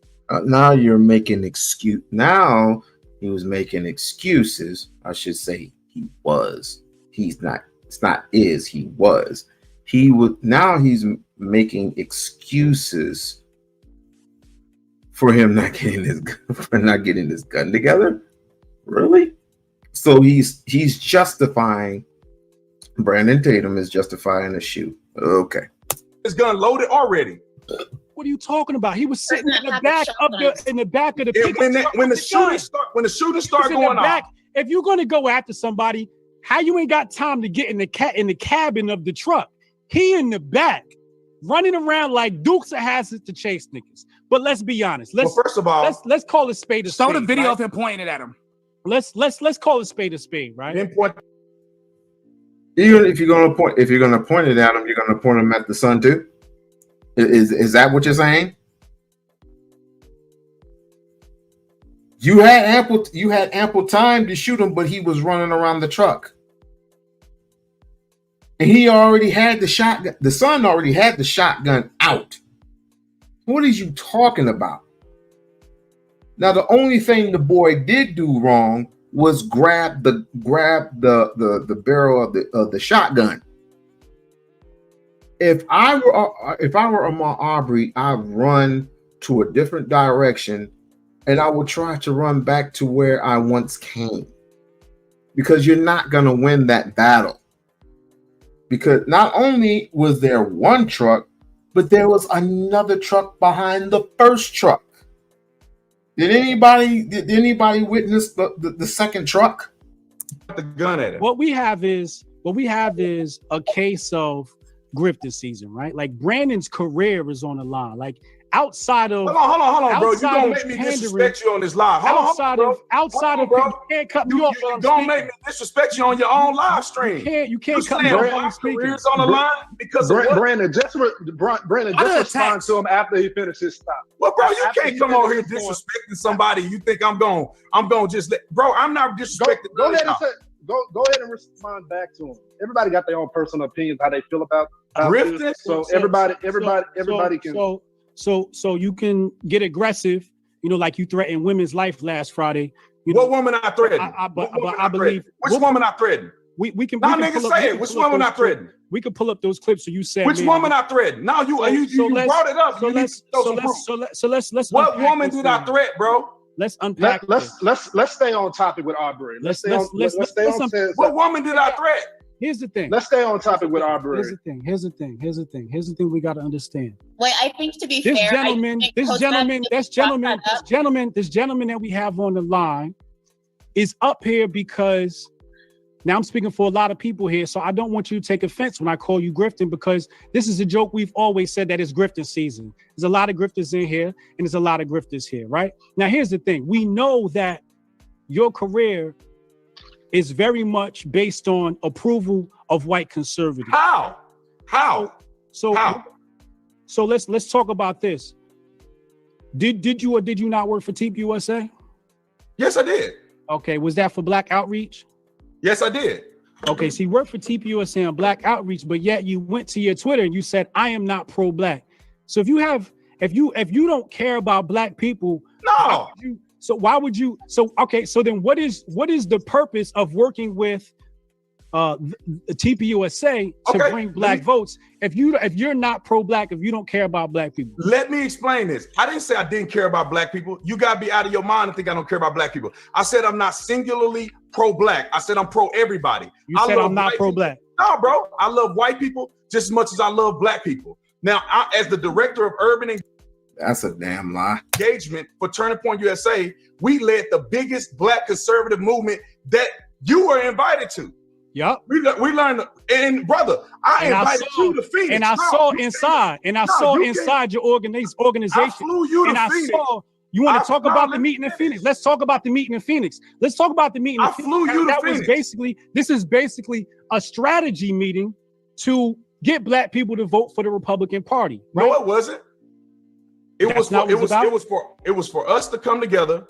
Right. It was for us to come together and unite as individuals with a common goal and a common Right. And all the same. And we wanted to bring black people to the White House to meet President Trump. That's the same thing. It's the same trap, the same principle. You're trying to get people to come together with one common purpose, and that's to join the Republicans. You stupid bitch. Do the photo op thing and all of that. But you were the black outreach for TPUSA, which is a political organization, right? No, it's not. So hold on, let me jump in. What is it? It's not a political organization. It's a C3. It's a C3. Okay. So hold on. Let me hop in real quick because I think this is going off topic. But I do want to dive in to black outreach and what is concerning because I do think there's some discussion that can be on that. So Brandon, today on Jesse Lee Peterson today, you had a quote that I wanted to press you on. You said that I'm ashamed and embarrassed about how most black people operate. That was a direct quote from you today on Jesse Lee Peterson. I'm ashamed if you come together and trust in God. We can get together and come together with these white supremacists. Come together with these white folks. How does that help our message of outreach? Well, first of all, I'm not here to kiss nobody rear end. I'm here to not tell anybody rear end. But how does that help outreach? I'm here to tell the truth, and a lot of people agree with me. So if you don't agree with me, you don't have to listen to me. It's not my job. Now you saying how does it help with black outreach? It helps because your mission. Because people understand. Everybody listens to Shara Clark. Everybody listens to Candace Owens. Of course, the same people who listen to Candace Owens is going to listen to you too. So congratulations. We'll see how long this lasts. I'm sitting here telling the truth. I'm being honest about what's going on. I do think that black people. Hold on. Quick follow up. So the same people that you're trying to reach in our community, you said that the majority of them, you think you're embarrassed and ashamed about how they operate, but you want them to come see what liberty is Fox about. News. Explain how does that work? Mr. Fox News, you sounding like CNN a little bit right now. You got to put it in the context. Hold on, Brandon. I'm being honest. Let me tell you something. Because I've been doing this for too long. You won't challenge my credibility on what I do in the community. I'm not. Your statement. Hold on. Or my credentials as a reporter. Your statement. Hold on. This is a direct quote from you of how you feel about black people. Out of context. You said you're trying to read. It's not out of context. It's direct. It is. We were talking about this case. We were talking about Umar Arbery. So why would you say all black people? I didn't say all. Operate. I didn't say all. You know I didn't say all because you read it that I said most. How they have operated. How they've operated with Umar Arbery's case. That's what Jesse Lee Peterson was talking about. I am shamed because 99% of black people was out here saying that boy was just jogging and them racist white people just gunned him down. At least be honest and say we have a conflict. No. You know what the problem is with that it's not just black people that are advocating for justice for Arbery. There are a lot of white people within the. I hope this Negro gets paid a lot of money to entertain Ooh, I can't wait for the day that he gets his nigga wake up call. I can't wait.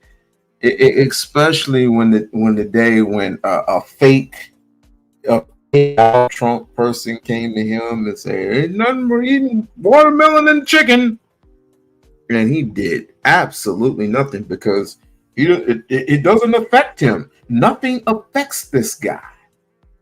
Right? I don't believe in racism. I believe that the Ku Klux Klan, they're not racist. I want them to take off them sheets, but they're not racist. The skinheads, they're not racist either. If they were hanging these Negroes from trees, they deserve it. That's what I believe. Officer Tatum believes if Negroes were hung in trees, they deserve it.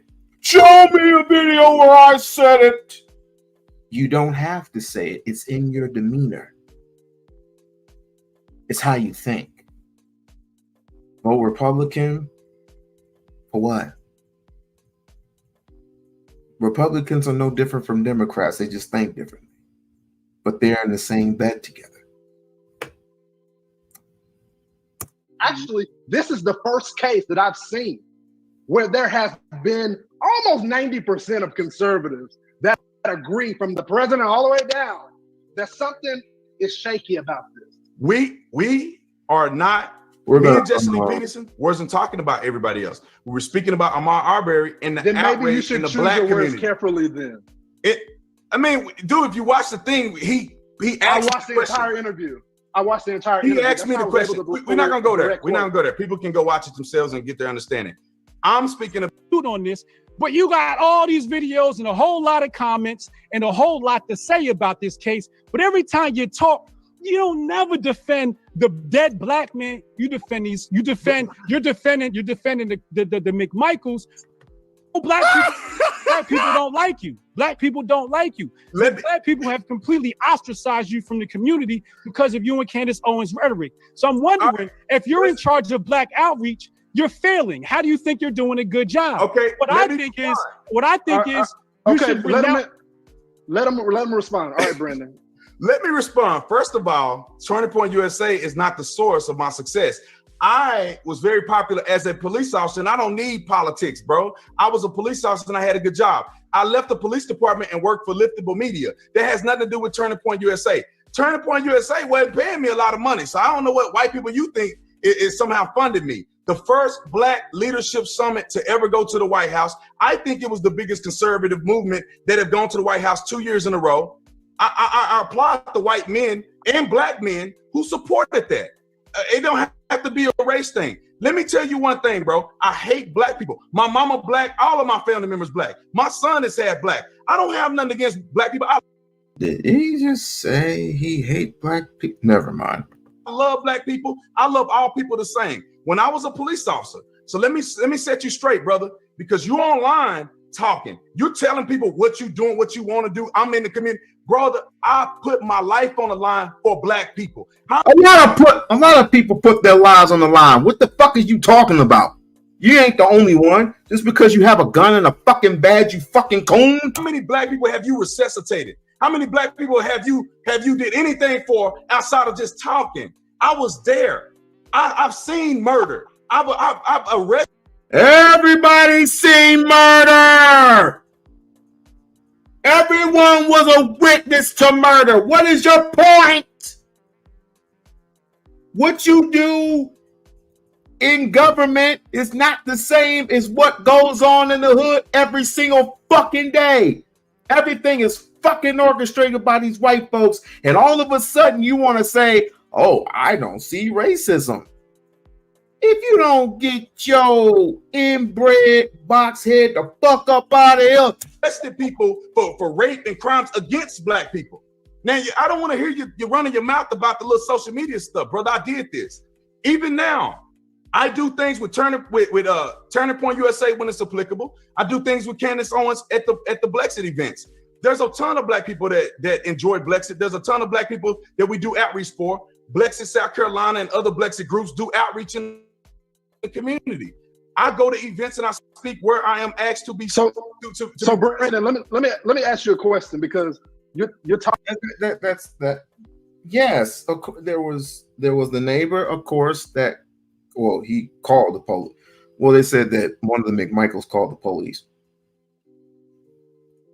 I believe it was one of the neighbors that called the police, in my opinion. I need to look at that. I need to look at that case again in private. I need to look at that case again. Even though both men are in prison right now.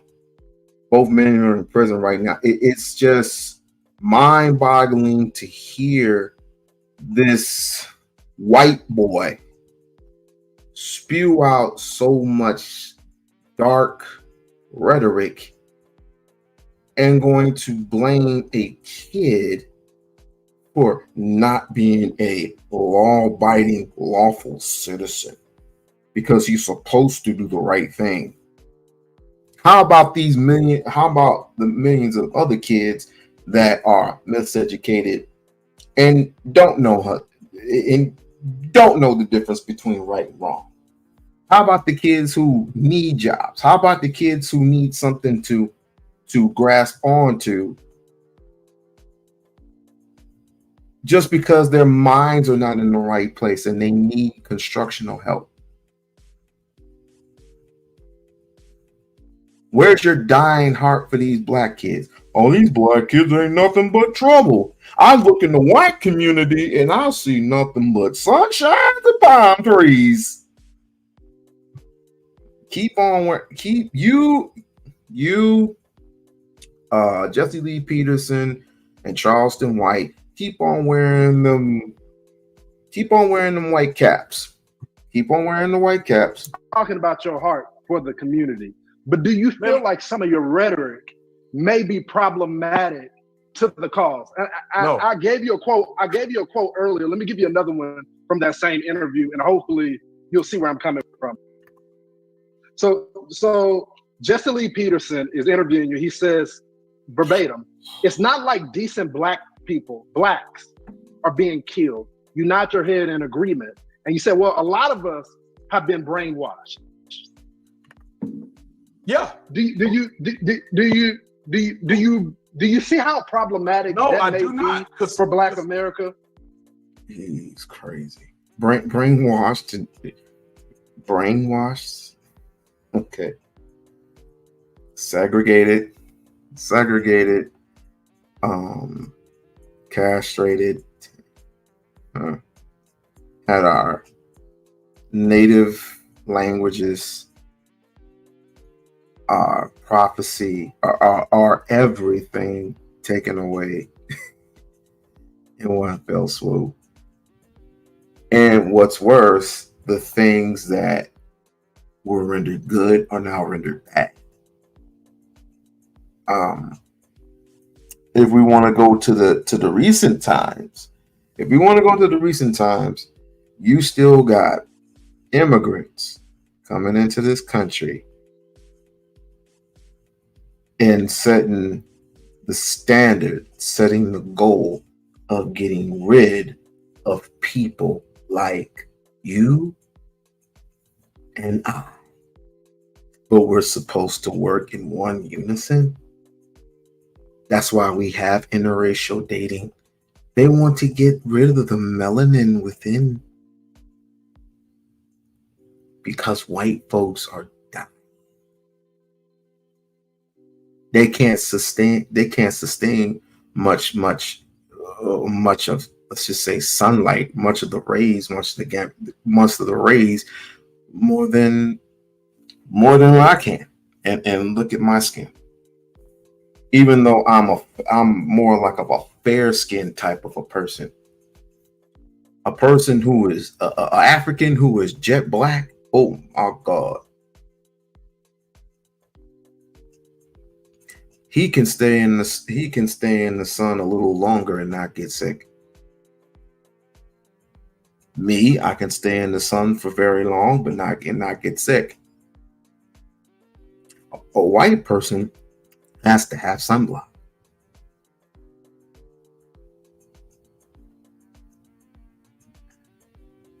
Quite interesting.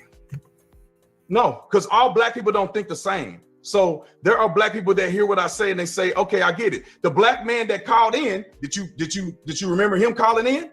A young black man agreed with everything I said. And so there are black people who agree, and there's black people who don't agree. There's black people who agree with you, brother. When you on Fox, they want to call you a sellout because you on Fox. But then there's black people that listen to you and they say, I like this guy. Some people like Hotel. Some people like Bryson, the way he presents himself. We don't have to be a monolith, man. I'm not saying that, Brent. Let me just say it. Let me just say my part. Some of you guys have your own approach.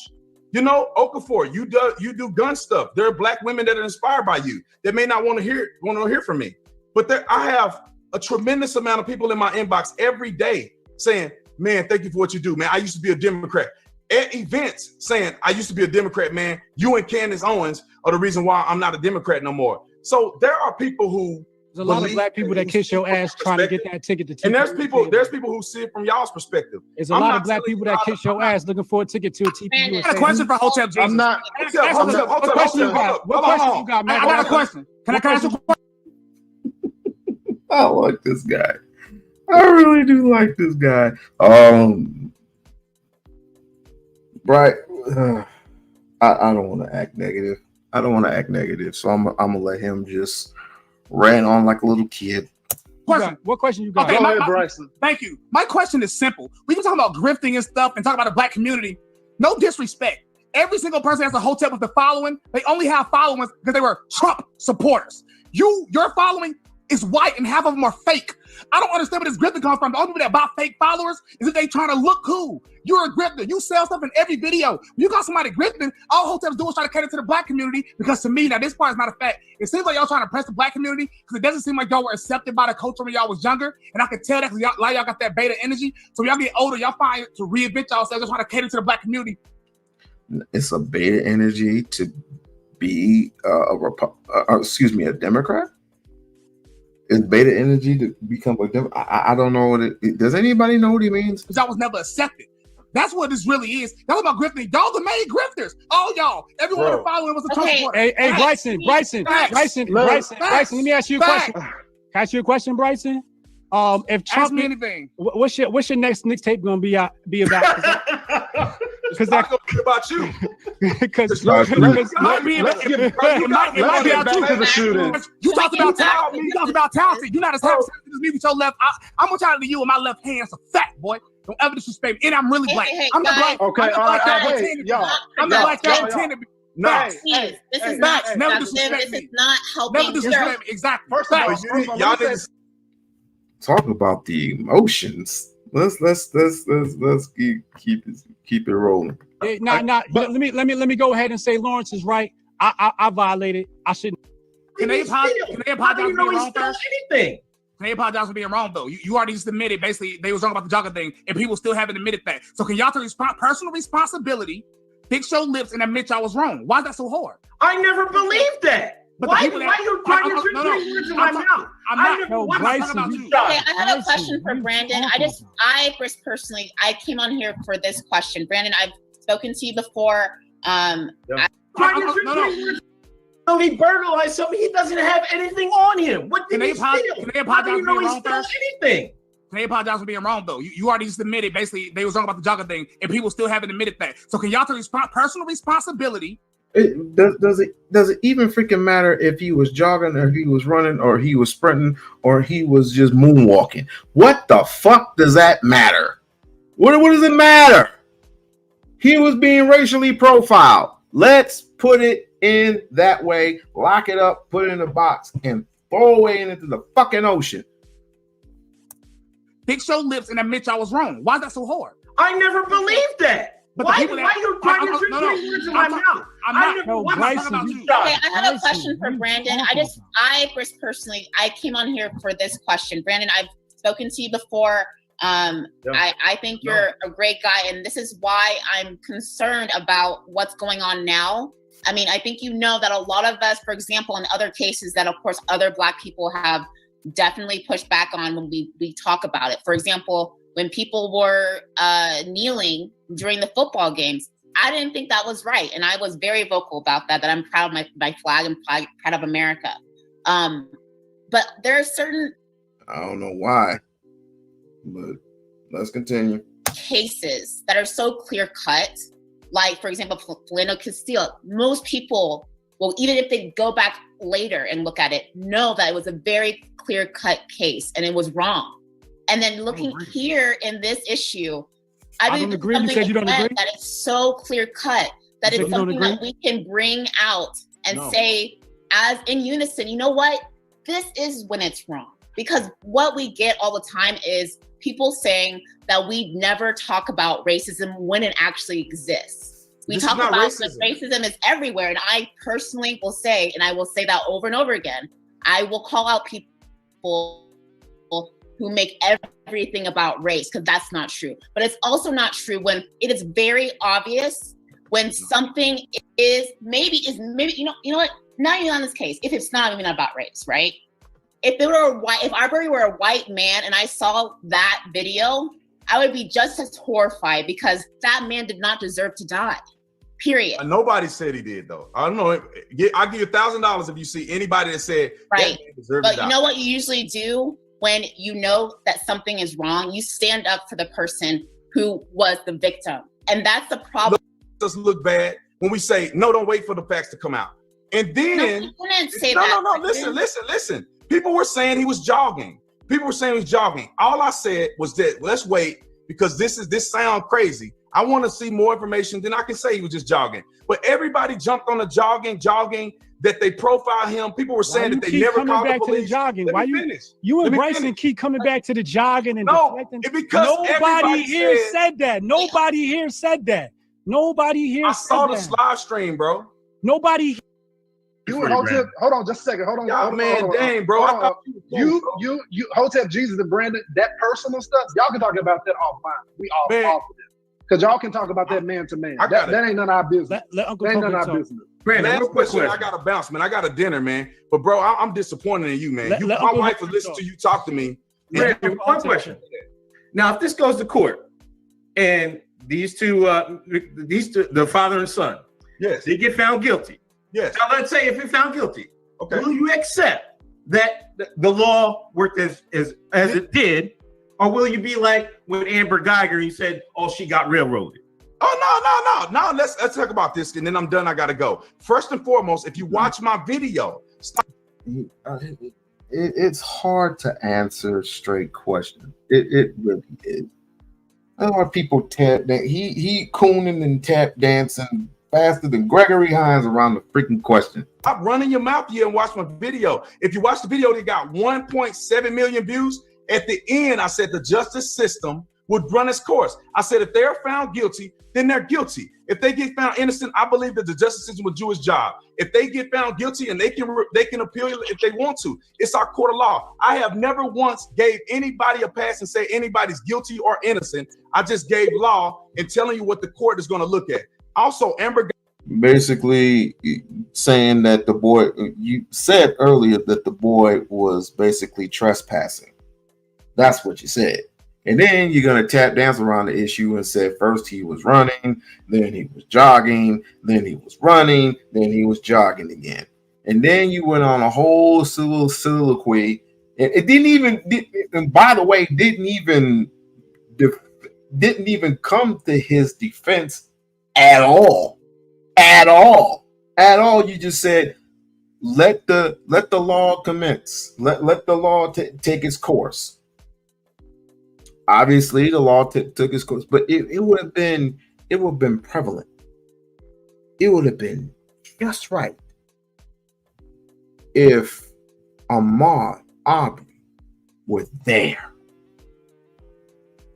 That's what this thing is about. If he was there, if he was present, then it would have been a justifiable law, and nobody would say anything. There would have been a few, but was like, hey, let the law commence, right? Where's Aubrey now? That's what I thought. Geiger. I actually thought. Please like us. Please like, share, and subscribe to the channel. I am so sorry that this had to take so long, but I needed to watch this video in unison. I had to watch this video in all and get my perspective. I skipped through a couple of parts, but I just needed to see this video for myself to get a little bit of a presentation of how this Brandon Tatum works. I mean, you're gonna get the Brandon Tatums, you're gonna get the Candace Owens, you're gonna get the Charleston Whites of the world. Every once in a generation. Every once in a generation, they're going to be popular. It's going to be popping, and they're going to be running their freaking mouth. And somebody from the Democratic side is going to obviously challenge these people. Jesse Lee Peterson, I don't take him serious at all. He is kind of funny, but I don't take this man nowhere near as serious as I would do a defense attorney, or I would do a prosecutor, or I would do a judge. I would never take this man. He's not even a comedian. He's like some guy around the corner that owns a grocery store or something. And technically, I don't know. I'm just ranting.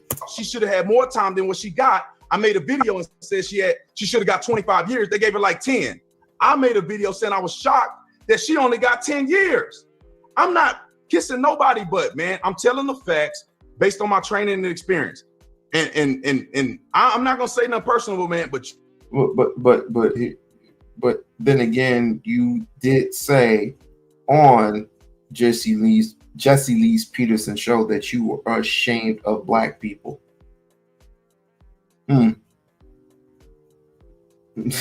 That's we've heard this all before. You know, it's like each time we hear that coming from a Black person's mouth, I'm automatically putting you in the coon list.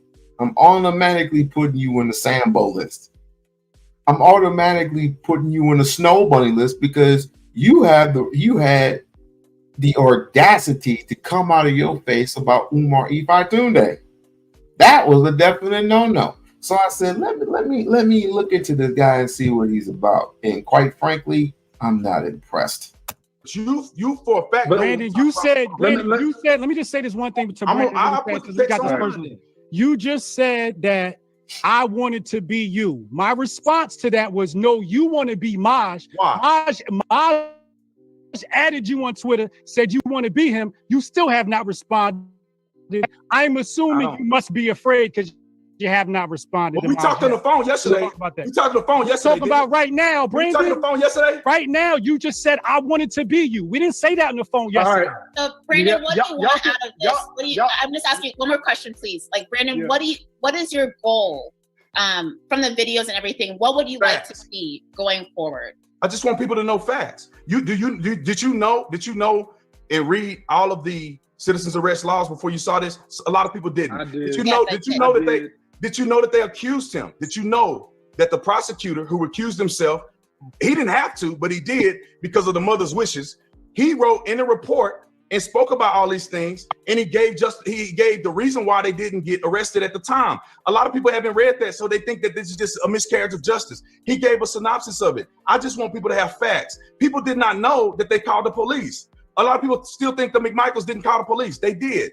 Multiple people called the police, neighbors and McMichael. A lot of people don't know stand your ground laws. A lot of people don't know that they can open carry legally. But the problem is, Brandon, Brandon, I'm aware of those laws. I'm also aware of the Supreme Court laws that talks about reasonable force as well. They're standing for cases like this. They're standing.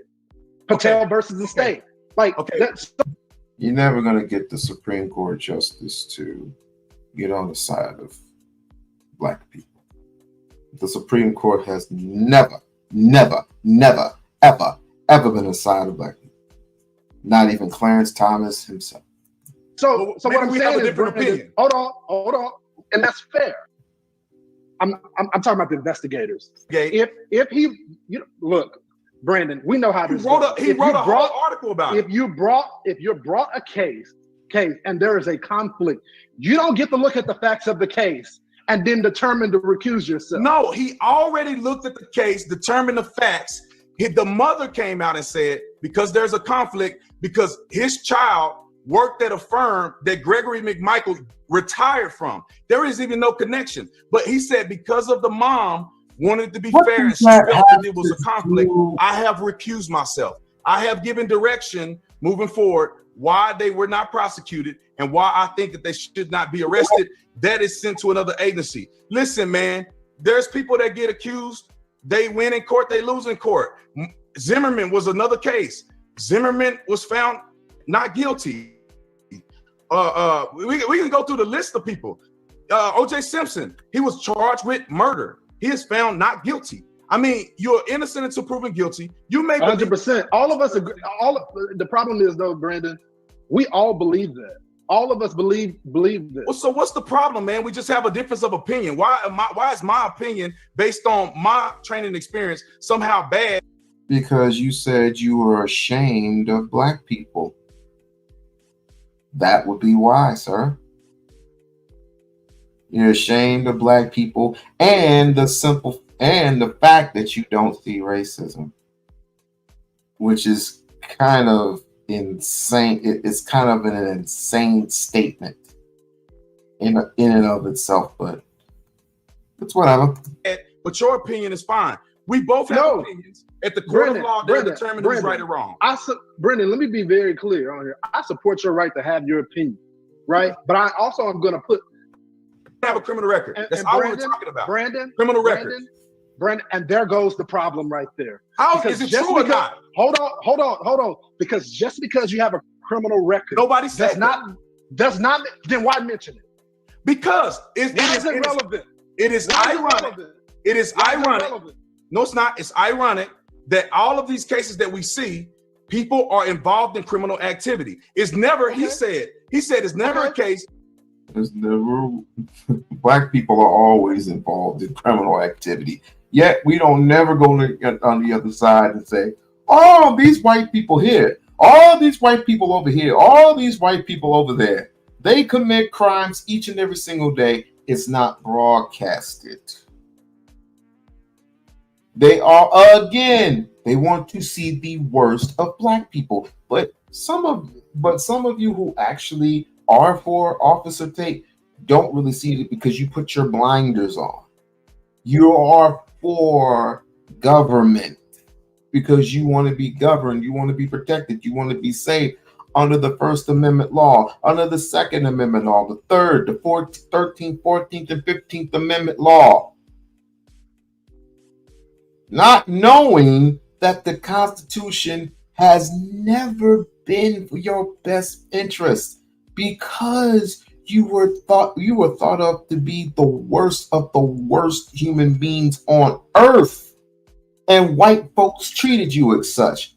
Now, you see, nothing's wrong. We're racially dating and we're making babies not out of wedlock, but nothing is wrong. There's no such thing as white supremacy. You done lost your damn mind. Where a person that just am doing nothing is just gunned down. All these people have an extensive criminal history. Why is that important? Why is that important? Do you not think it? Do you not think that's strange? So no, Shelley Luther, just because you had a criminal past doesn't mean that you deserve to lose your life. It's funny because that is relevant in the case that's at play. You know, here's the thing. I gotta go. They're quick to run and grab that talking point of Biden and Hillary Clinton. You know, created the I'm gone, man. Crime bill. They created you the crime bill. The fakest nigga I ever seen in my life. They created the crime bill. I see you in person. They created the crime bill. What you said? I'm done, bro. You a fake nigga. I hope everybody see that. I appreciate it. It's getting kind of personal. Hold on, let me put my lens on. Let me put my special lens on. I think it's getting kind of personal. What's going on here? Bro, I'm gonna expose you to everybody. When I see you, nigga, we gonna be it's gonna be on. I want you to know that. Because you call me on the phone, and you saying all this, and then you get on the live stream and you playing this shit. Is this black on black crime, sir? This is the definition of black on black crime, sir. You should be ashamed of yourself. Is that black? Is that black on black crime? Is that black on black crime? You's a bitch. I told you. Everybody on your live stream know you's a bitch. And when I see you, I'm whooping your ass. Everybody got it on live stream. I like nigga. it. You want to be hood, nigga? You want to be hood? Yeah. You on the phone talking shit to me, and you call me and saying you apologize? Yeah, nigga. I never apologize. He turned it to Oh, I think he's butt broken. I think this dude is butt broken. He got into his feelings. He got into his feelings. Hell, I had never seen a dude that turn white or turn back black. I've never seen that before, dude. That was funny. That's hilarious. What did he say? You apologize? I never You didn't apologize. apologize. My wife listens to you, nigga. I never apologized. My wife listens to your white wife. What I said was. What I said was. Bitch, nigga. That's what I said. Let's wrap this up. All right, I appreciate everybody. I appreciate everybody being on. Woo! Woo. That right there. I should have just not even played the entire thing. I should just played like parts and bits and pieces of it. But that thing at the end was kind of intriguing. So he does have a black side to him. Very good. Very good. Very good. Now, this next one that I'm going to be playing is a bit dicey. It's a bit dicey, but I really wish I had Destiny here. And those who don't know who Destiny is, or share, subscribe to the channel. Subscribe to the channel. If those who don't know who Destiny is this white man who put even the top dogs of the manosphere in their place. A white boy put freaking what's his name? Angry man. Put Angry Man in this place. Angry Man got in his feelings and left. Now he's on the Jesse Lee Peterson. I should review Jesse Lee Peterson. As a matter of fact, I'm going to see. This is I'm gonna need to be more prepared for this. Even though he is consistent, I will give him that. He is consistent in his statements. He is not one time wavered. He is very constant with what he says and what he does. So I will give him that. But other than I'm still playing the guitar and I'm still playing the harmonica. Oh, these niggas, these black people here. All right. Destiny versus Jesse Lee Peterson. Let's see here. It's a crime. Man, look who that is. Officer Tatum. On an all, looks like to be an all-white panel. You see on the news is what's wrong? Was he sick? Was it? But when you see white kids walking out and either shooting up schools or killing their family members or crazy stuff like that, it looks like there's a new problem, which is probably why it gets more coverage. Much the same way that there's Why is it a new problem? Why is it a new problem? For a lot of different reasons. We can talk about that. We can talk about capitalism. We can talk about political systems. We can go into all of that. It's not the Jews, though. I know you want to think it's that. But yeah, you see, if you have an attack that happens in Afghanistan and some soldiers died, that's not going to get a lot of press coverage because it's happening. So are you saying that they expect black people to do a mass killing every weekend, so no big deal? But if a white person should do it, it's a big deal? Depending on the circumstances. What do you mean by it's expected when they do it, the black ones? What do you mean? You said when there is a mass shooting, there you go. You said that when there is a mass shooting in Chicago and places like that, it's expected. For gang violence? Who put this dude in charge of being a host? Who? Why? Tons in certain cities, yeah, in Baltimore, DC, Chicago, you're not going to see like headlines for 4 or 5 people get shot or whatever. But if somebody goes and does it in the school or kills their family and then commits suicide, it's more sensational. But right? black people they kill people at school, at home, on the job, in the playground, on the bus, at the store.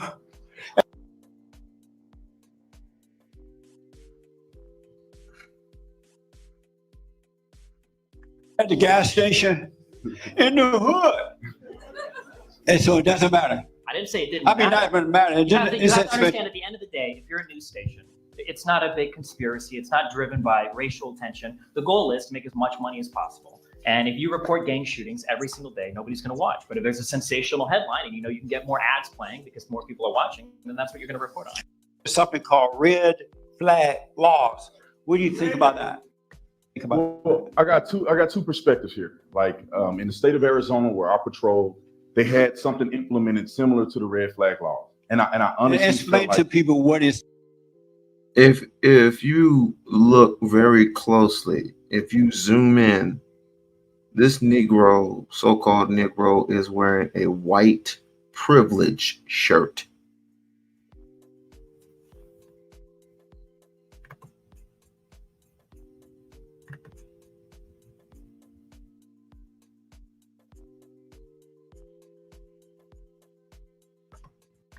The red flag law. Well, pretty much what it is, if a person has been deemed a danger to themselves or others by a medical professional, it gives the state the right to take their firearms against their will, and then they can return them once the person has been deemed to be no longer a threat. Now, this is an example of why I thought that it worked in this case, but I don't like the slippery slope of us passing legislation like this, because I believe if a liberal get into place, they're going to take it from here and they're going to run a mile. But I will say the spirit behind it seems to be relatively reasonable. We had a guy in Tucson, Arizona. He was a military veteran. He had extreme PTSD, and he had a bad episode one day, and he thought he was on the battlefield, and he thought he was literally in a war zone. He was low crawling in his backyard with his AR-15. And at any moment, he could have identified somebody as a threat and started killing people. So what we did, we had the SWAT team come out. We took him into custody. He was deemed a danger to himself and others by the medical professionals.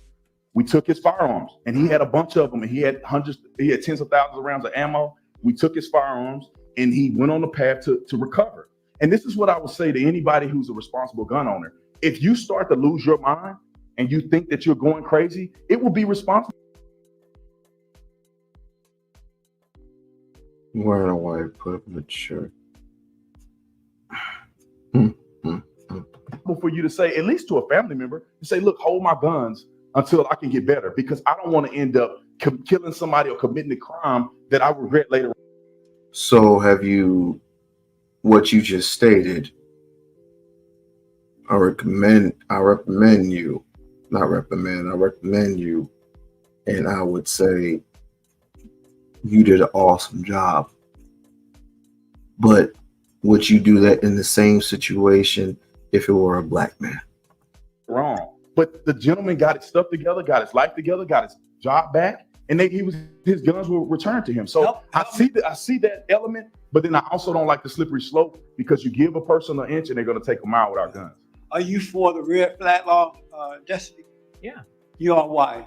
Because I mean, people will talk about, like it's not guns that kill people, it's people that kill people. But when you go to the streets of Poland, they don't give you a knife. They don't tell you to, fight with your hands. When we send soldiers over to other countries, they don't give them knives. They don't tell them to fight. They with give their us hands. AR-15s though. Sure, they give you rifles. They give because you the bad guys have them. Sure. Okay. But the point is force projection. This is why you have firearms, right? Because with a firearm, you can kill more people than you would. And that's why I have a firearm as a private citizen. Sure, and criminals have them too. Yeah, and so when the criminals attack me, I'm going to hit them up. That's it. Over. Especially with my AR-15. I want my AR-15. I don't want a handgun. I want the rifle. So when Antifa come to my door, I got a bullet for all of them. And it's not to be cute about it. It's just keeping it real. Yeah, well, I mean, if you want to keep it real, again, like we can point to isolated young men, we can point to mental health problems. In other countries, people can't grab, you know, a 30-round magazine, an AR-15, and go out And they and can kill grab 20 acid, people. they grab a bomb, they can drop you over, they can run you over in the car. And so I have a kid. If I'm in a mall and there's a crazy guy in there, I'd much rather him have a vial of acid than an AR-15. Okay, let's talk about this one. Hold on, let's talk about this one. Sure. If you're in a mall and you have the ability to exercise your Second Amendment right and carry a gun, would you rather be in a mall getting caught with your pants down, no gun, with a bad guy with a gun? Which one would you want? A person with a gun and you don't have a gun? I live in the United States of America. I live in a first world country. I don't want to feel like I need my Glock 17 with me to protect my kid. It don't matter what you feel. That is insane. When I travel around the world, yeah, the reality, but change it. That's what we're talking about. How are you going to change it? You're not going to change You it. pass laws, you do something. You don't say Okay, let me give you an example of laws. Let me give you an example. Is it against the law to murder somebody? Is it against the law to possess a firearm and you're a felon? Who does that stop? It only gives you the opportunity to charge them after you caught them. So it's not going to stop people from committing those crimes. If laws don't stop people from committing crimes, then why not have any laws? Well, listen, why not just get rid of every law? Well, because if you're going to then you won't be able to charge them when you catch them. so the only reason we have any law. Okay, think about this. So that you can What law stopped it? I don't need to think about it. What law stopped the El Paso shooting? When I travel around the world, okay, and I have to tell my European friends that kids in America are buying Kevlar inserts for their backpacks so that they can go to school. That's because they refuse to put law enforcement at the school. If you put a cop in the school, it's over. When you go to Sweden, they don't put law enforcement in the schools. You want to take Jesus out the school, but you want to enforce law enforcement in the schools. Yikes. need armed It guards doesn't in the matter. school. When you go to It doesn't France, matter. they don't need Okay. armed guards in the school. And when you go to Norway, they don't need armed guards in the school. Why does America need people with guns to protect their kids? Shouldn't they go to jail? I mean, as somebody that went through the Miller report, I think. After what? Hey. 2005. Say they came in 2005. See ya. Wait, do you think Gone. you could shoot him? Do I shoot him? Do you think you could? No, I In the put street? them on a bus and I give them $10,000 in their pocket. I give them 10 grand in their pocket. I call it Mexico. I go, I got a fresh immigrant here with $10,000 in his pocket. You want him? Boom. And what do you do when they say no? Hold on, You guys. shoot Hold them? on. I throw them in the ocean Will, because I don't give what a do you shit think about about them. where You you're shoot 'em, here okay? right now? No, I put them on a boat. Hold on a I'll give minute, them a boat. Travis. That's Travis. all we can have. A Cool. crappy. Why? What the? Whoa! And I thought my beard was bad, but let me get back to this. Little rowboat. Stop So you yelling. go all the way down the What do you coast. think about what you're hearing, Will? I think illegal immigration is a huge problem, and we have a lot of people who are here illegally taking advantage of government systems. And We're talking about illegal immigration. Yeah, Hold on a minute. Hold on. It's Will, just as Will, bad hold as on, guys. illegal. Hold on. Go ahead, Will. Well, so actually, I did a video the other day Yeah, talking to 3 people years about ago. slavery reparations. I know a girl I'm talking to her, and she comes up to me, and she's like, "Well, you look like an American to me. You don't deserve reparations." And I was like, "That black person over there looks like an American to me too. Like, what are you talking about? Right? Being American is not about a race. It's about your values. No, lies. There are no lies. Being American. No. No, I want to hear this. No, Come on. no. I will not let you do that. You are working for Prager right now. That's Prager University coming out of here. He's working for the white man. Go ahead. That's the American dream. That's Jewish everyone man. should be able to have the Go right to ahead. do that. Go ahead. Prager is the furthest thing from a white man. Hold on, guys. No, I'm talking about that guy's a white man. America is not an idea. One all moment. right? It's not an idea. You can't just come here, move here, and become American. That's not how it works. My family has heritage here. If America is not an idea, what is it? No, they didn't. They came from some European country. What do you mean? My family was part of the settlers who founded this nation. So they came Do from you, somewhere Do you else. understand how nations work? Sure. Okay. So if someone So- comes here and starts a new nation, does that mean they're still part of the old nation? I mean, it depends on what the No. laws And then of if the those nations people are. have babies for hundreds of years and I'm a byproduct of those, is this now my nation? So what about the Italians that are here? Do they not count as Let me Americans? What about the explain- Irish people that are here? Do Let they me not count as explain why Americans? the skin color matters. Let me explain exactly what. I need a white person in here to explain this shit. Why skin color matters.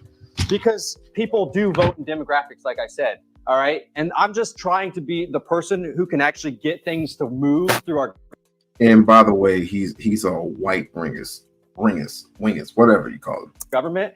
But we have too many cultures fighting for it, man. And you keep sitting here and all these people keep saying America's an idea. Like literally, you are going to get white people so angry with that stuff when the retribution comes, you will regret it. You will absolutely. Ooh, do I detect that be a threat, Mr. White Man? Did I detect that to be a threat? I mean, the all right that they do that all the time. I mean, Richard Spencer is the idealist of what you know of a leader in his right in his sector. A very dangerous man, I add. But I want to thank Richard Spencer for giving Tommy Sotomayor a nigga wake up call. Absolutely regret it. Y'all need to watch him on Red Flag. I'm just kidding. So, but this hold on, come on. guys. Obviously, I'm kidding. I don't have any legislative power. But anyway, I want to ask you about that, the red flag situation. Let's say that you don't like what he is saying, right? He's saying he just totally disagrees, and you don't like it. This dude has a "Stop Having Sex Out of Wedlock" t-shirt on. I am going to come out with the stop with the cooning and buffoonery. I'm going to come out with that t-shirt. Stop the cooning and buffoonery. No cooning and buffoonery. And I'm gonna put Jesse Lee Peterson on the back. I might start that tonight. I might start that shit tonight. No cooning and buffooning, and I'm going to put each and every single one of their freaking names on the back of a t-shirt. Called red flag. Let me just ask them. I was applied in the state of Arizona. Who would deem it's that? It's supposed to be a medical professional that take you through But an suppose evaluation. they're a medical professional that disagree with your politics. But it has to be. Let me just explain the way it worked in Arizona. I don't know what other people do or whatever, how it's applied in other sentences. And I don't know how they're going to apply it federally. They may pull from other states. But how it was applied in Arizona was that you go before a medical professional, and what they do is evaluate you. It has logs and everything else that they need to have a standardized medical evaluation. And then you go to court. You have to go to court, and then you have a chance to defend yourself, and all of the above. That's how it was applied in the state of Arizona. Right? And they were saying that he is encouraging white supremacists. Do you believe in such thing as white supremacists? No, I think it all starts at home with accountability. You don't think it doesn't exists? No, I don't think so at all. Where's it at right now? It's right here on stage with you. What are you talking about? Oh my God! Where is? Okay, we had like ISIS. Everyone knows who ISIS was. Everyone knows who Black Lives Matter was, and okay, KKK. But where's the guy on TV saying we're the white nationalists and we're gonna get? I don't see that anywhere. Give me a chance. The president's on. White supremacy is not a person; it's a system. Sir, it's a system which is global. When the Europeans and you got the Pharisees and you got the Russians and the Chinese taking over certain areas, what would you label Russians? What would you label Chinese? What would you label British? What would you label people who are not Black? You would label them overseers, because British is the overseer of the United States.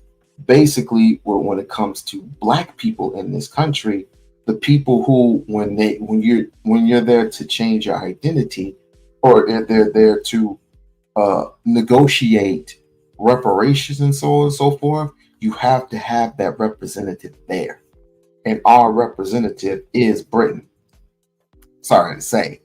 But if we had our own independent nationalists, if we had our own independent party, our own independent bloc, our own independent money, then we wouldn't need Britain. we would not need Britain. We will be totally independent, and everybody, and we will have our own money. And the money, guaranteed, the money makes a great statement.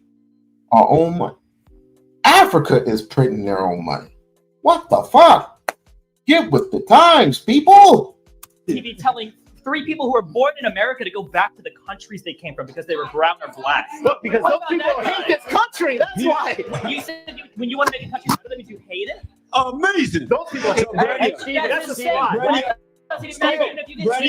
Do you believe in white supremacists? Hold on, guys. I'm coming to you. By the way, this dude right here between the guy in the yellow and Officer Tatum, that's Destiny. You don't recognize him because he doesn't have blue hair. He has his regular brown hair and acts normal. So just letting you know. On people moving to a white supremacist country. Because they're white supremacists. There you go. Brandon, Yeah. do you believe in white supremacists? Like, do I think they're real? Yeah. I never said. By the way, I never said Mexican people can't be in my movement. They won't lead my movement. That's all. Okay. Do you believe in white supremacists? I mean, that's still white supremacists. That's a white supremacist right there. Are there a lot of white? I think most people who identify with white people identify as white nationalists, not as white supremacists. Do you think white supremacists White exist? nationalists, white supremacists? Sure. but Have you not ever the seen majority. one? Not in person, no. Do you know one? Yes. Heard of one? I know one online, maybe. Is that bad optics? Probably. What is a white supremacist? Someone who believes that white people are superior to every other race. Which I don't. Someone who I believes that white The people are Chinese are a lot more superior effective than to white every other race, right? What? You said someone who believes that white people are superior to all other races? Yes. Jesse Lee Peterson, it can't be this damn naive. He can't. And so They're like black supremacists. Have you Jewish ever heard of supremacists. Louis Farrakhan? Yes. Louis Farrakhan believed that It's Louis Farrakhan, them nuts. he believed that black people are superior to all other races, right? Is he a white supremacist? No, he don't. Don't tell that lie. You little Negro, little niglet. Don't fuck. Ooh, Jesse. Don't let me have to come after you. Don't tell that lie. Louis Farrakhan never said he was superior over anybody. Anybody. Black people are superior? Yeah. Black He's a black one? Yeah. How do you know the difference? Because he believes specifically that black people are superior to everyone else and not white people. So there's some drug laws believe that Mexicans are superior. Are they white supremacists? No, they're Mexican supremacists. Have you ever met a white supremacist? Dude, look up the word supremacy. Look up I would inform you, Jesse Lee Peterson, to look the word up. Look up the word supremacy. Never mind nationality. Look up the word supremacy and get back. Supremacists? Yeah, of course. I argue with them all the time. You hang with them? No, I don't hang with them, but I talk to them online. You can find them if you look for them. You'd be a lot cooler if you did. And so, how do you know that they are white supremacists? White supremacists usually believe that white people, by virtue of their genetics, are superior to other groups of people. So is Louis Farrakhan a white supremacist? No. Are there Mexican supremacists too? Probably. I imagine there's supremacists. Have you for ever every race. seen a Mexican one? I don't talk to many. I'm not sure. You don't like Mexicans? I don't talk to many Mexicans. He don't. Jesse Lee Peterson is so stupid. He don't even know what the word supremacy means. Supremacy means what they just said. A person who is determined that their DNA, that their gender, their DNA is greater than black people, is greater than Mexican, greater than any other ethnicity on this planet. And it's so far such that they have basically taken over the nations.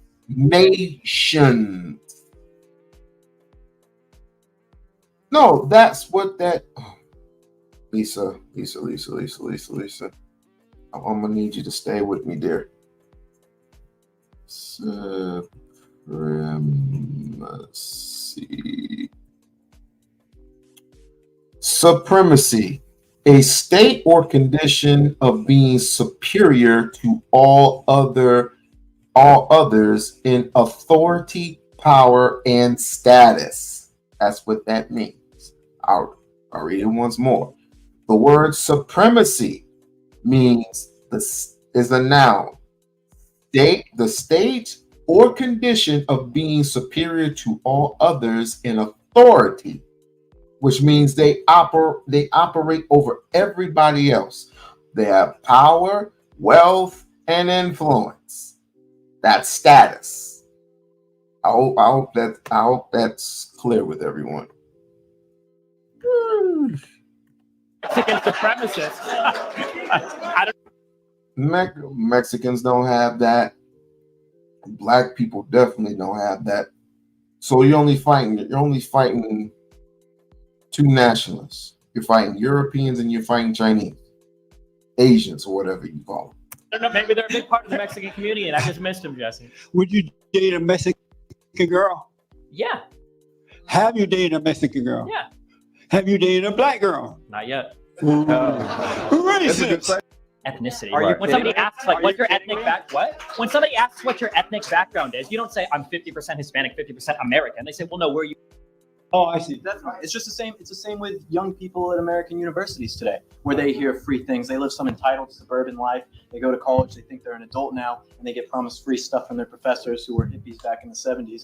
And now they think that they're CNN panelists and talk all about how great socialism and communism is. Yeah, that's a good point.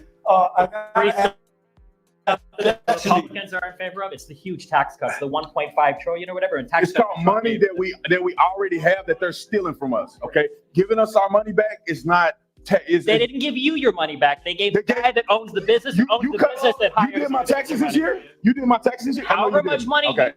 you saved, it was way less than the guy that pays the guy. So you tell us. So you saying that?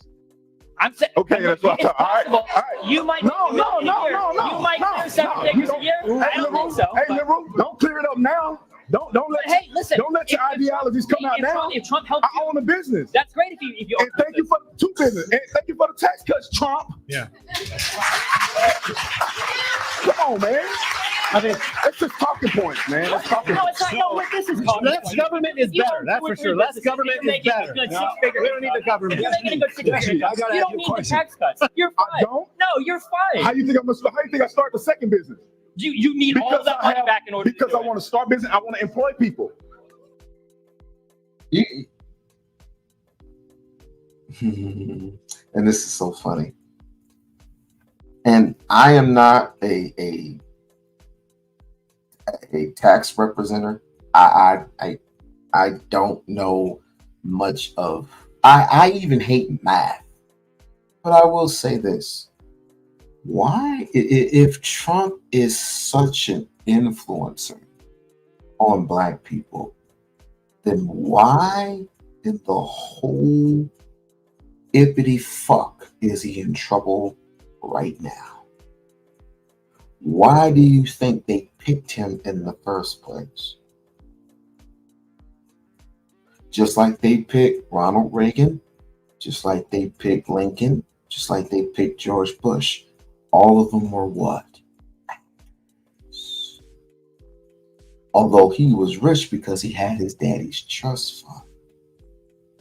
His daddy gave him over $1 million. $1 million. What do you think he did? And by the way, since Trump's such a good law-abiding citizen, then how come there were several complaints of when he had properties that he was treating the Blacks and the Mexican like trash? But he can treat rappers and he can treat actors well like gods, but treat the lowest of the low like pieces of shit. Interesting. Why does he not own his towers, especially here in Las Vegas and in New York and in, I think, Florida? Why does he not own his properties? Quite interesting. One more thing. Who was his daddy? And wasn't he not a representative of the Ku Klux Klan? And what did he say about not grabbing women by the vagina? I don't want to hear all that. I don't want to hear all that. But what the thing that he said about his daughter when he was in the limo, I forget, he was in the limo that one day.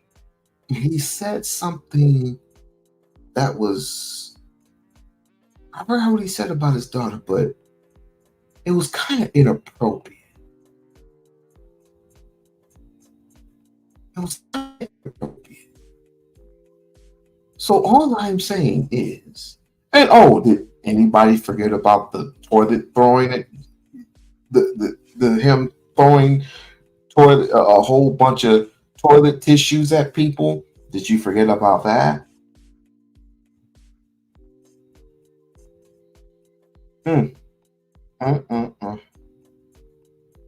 Tax cuts. That's what Republicans do to try to sway the blacks who are, well, not less fortunate, but more fortunate. See, the Democrats like to go at the ones that are less fortunate. The Republicans like to go with the people who are more fortunate. At the end of the day, you get stuck with a high bill, dumbass. What's wrong with that? Destiny. There's a reason, by the way, they won't give you reparations, but they give it to everybody else. This country is in debt $60-some trillion in counting. And if we were to get reparations now, it will completely sink the United States of America. Completely sink it. There will be no school funds. There will be no police department funds. There will be no fire department funds. There will be we won't even have enough money to function. And everything will be in chaos. But oh the fuck well, black people have been ignored for far too fucking long. And I'm not an advocate of FBA or anything like that. I don't do those type of cults, FBA or ADOS. I don't do none of that. I don't do the Tariq Nasheeds. I don't do the whatchamacallit. I forgot her name. But I am an advocate of this sense. We are owed land. I don't think we need money. This is what everybody. I'm gonna pity back what everybody else has stated when it comes to money. As soon as we get, let's just say, in a sense that if we get reparations and we get a check, $60 trillion. Let's just say that's 600. Let's just say we get a $600,000 check. A $600,000 check you get to each and every black family and black hood, each and every 50 states in the United States of America. We would be broke by the time it is all said and done. We would be so fucking poor. It'll be in the history books. It will be record-breaking history, United States of America, if we were to give money as reparations. I want land. So we can own it, we can own and control that land, and we can put anything we want into that land. Welcome to the We-On-Loc Nation show. Who is this? Welcome. Oh, hey. to the stage. It is Trish. Go make some noise. Yeah. Speaking of which, I just want to take this opportunity to grab a little break and do a little bit of an announcement. Pretty soon, we're gonna be having a grand stage of every YouTuber in the United States of America to come to this one event. Check it out. And abroad. Get ready for the most glamorous event of the year, the YouTube B Streets Awards 2025, February 9, 2025, at Laban Midtown, located at 641 West 42nd Street, New York City. Join us at 12 p.m. for the pre-show red carpet extravaganza and a chance to win $500 in our fashion contest. From 2 p.m. to 4 p.m., enjoy the gold tier experience with speakeasy confessionals, press interviews, and premium cocktails. At 4 p.m., the platinum tier includes performances, a comedic host, an award ceremony, dinner, and gift bags. From 8 p.m., the diamond tier features a VIP after party with a DJ, aerial dance, fire performances, and gift bags. 24 YouTube categories and many nominees. Can't attend in person? Stream the entire event live on Hush and Move Media via Uscreen for just $9.99. Get your early bird tickets before September 15, 2024. Visit now. Be a sponsor. Be extraordinary. Be there. Be great.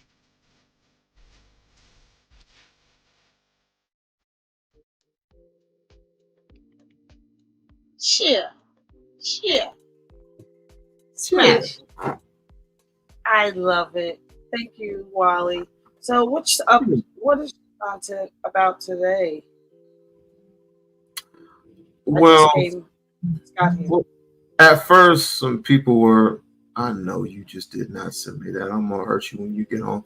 I was just doing a little bit of Umar content, and the fact that the AFW was getting on my freaking nerves. I only did that for a few minutes, and then I did bit more digging on the Brandon Tatum, the Brandon Tatum guy.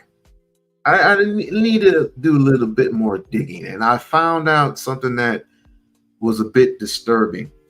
Of course, you remember the Ahmaud Arbery case, right? That happened a couple years. So, yep. Yeah, a couple years ago.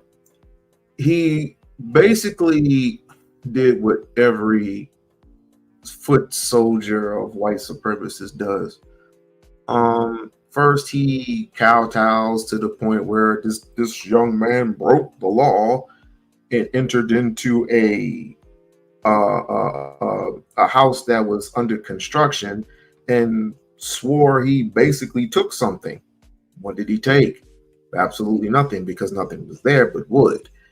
And then he swore to say that people can make a citizen's arrest. Well, if that was the case, before that, he said that they said that he ran. He wasn't running. Even if he was running, he was running from 2 trucks, not one. I want to know who drove the second truck. Right. The McMichaels drove the first truck. The son and the father and the son. I want to know who drove the second truck. Secondly, he was running for his life. He was being profiled. And of course, Officer Tatum would say he wasn't being profiled because he was entered into the building he shouldn't be entered into. It's like, well, if that's the case, if you were law-abiding citizens, wouldn't you escort him to the truck and say, if you have nothing to hide, then you wouldn't mind the police would arrive, right? So let me ask you that. Let me ask you a question. Did you do any deep diving on the investigation with Aubrey's case? a deep dive. I did. I only saw what was there. I do know that before Aubrey, there were 2 white people who had entered into that building, and they were recorded. Yeah. Before he came, my thing is, there's so many factors that have been omitted from mainstream media with that specific case you mentioned. I'm just interested to see if he was going to do a deep dive and report on it, all of the variables of that case, because some people get pieces, some people don't get enough information at all, and they just have to digest what mainstream media serves up. That's always been an interesting case to me, amongst hundreds of others, hundreds. But I do know that the private investigator said that it was a wrongful shoot. I do know that for certain. Amongst a lot of other faulty information that they omitted from their reporting. I personally think that you're kind of broaching your niche. As a matter of fact, I'm here for this shit. If you were, because I see that you have been reported on a lot of injustices by law enforcement. I would love it if you do like just content on those that have been slain by police officers or law enforcement. I was very front and center for the Trayvon Martin. I gave a lot of, and this is, I think that made me realize marching and rallying does not work. I rallied and marched my ass off in New York. I did everything right, and that boy still didn't get justice. So at that point, I pivoted my direction and my approach of how I see to get justice. It was very hurtful to see, that story kind of was the catalyst for so much more after that. Well, I've done videos on certain people before, and I'm still fresh on the well, not fresh. That's not the word I want to use. The Sade Robinson case. Yes, I've been seeing that. I've been seeing you doing. I still want to know if he is going to, if he's going to get the electric chair, which I don't know if in Well, at least Milwaukee. they got him in custody. What about all of the cases where there was no justice? And actually, I'm very pleased about the way that case is going amongst. I think one, because she was a Black woman, a young woman. That's why, and the town and the family the community overall was involved with that case, and they wanted justice for her. But there's so many cases, Wally, that are unsolved, and no one is doing anything, and the community is not engaged because the law enforcement keeps certain factors of cases on a hush. Those are the cases I would love to see there being like ripples, not cases that already been solved. He's in jail. So what about the other thousands of people, Black people at that? He's in jail, but he pled not guilty to the case. I don't care. He's going to jail, and he's going to stay there because of so much evidence. They found body parts. She was at his apartment last. I'm very familiar with the case. I don't feel like they're going to drop the ball because they can't with that. People have gone to jail for less evidence pointing towards them, and he looked crazy. Okay, But I understand, but if you remember the trial that startled a whole that sparked a whole riot in LA so many years ago with the Rodney King case, and the evidence was right there that they were beating the living shit out of him. Right. But that was different. That was very different because of what Rodney King was doing when he was attacked.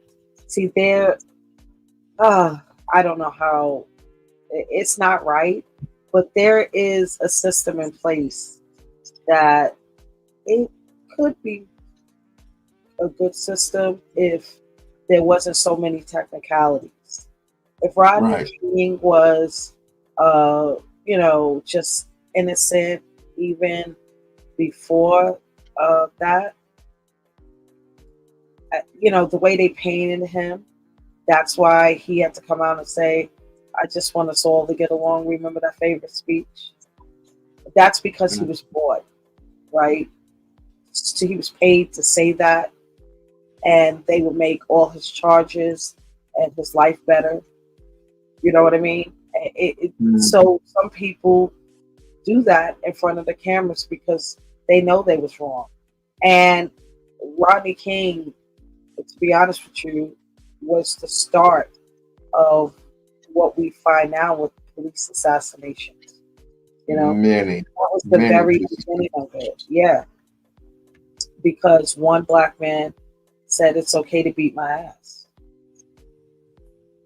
And fortunately, Lisa is definitely on the case. She sends me stuff all the time about certain unsolved cases, including many murders that even black folks have done themselves.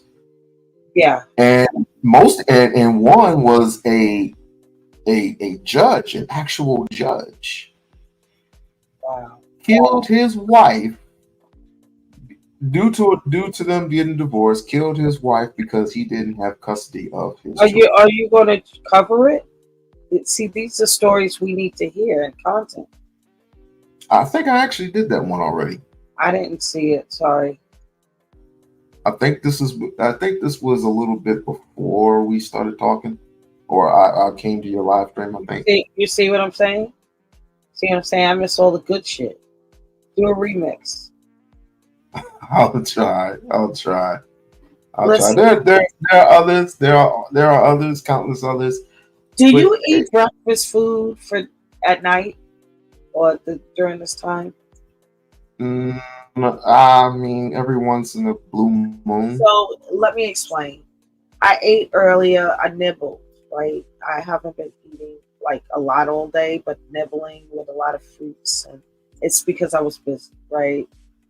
And now, after being on YouTube, I literally have craving for egg whites,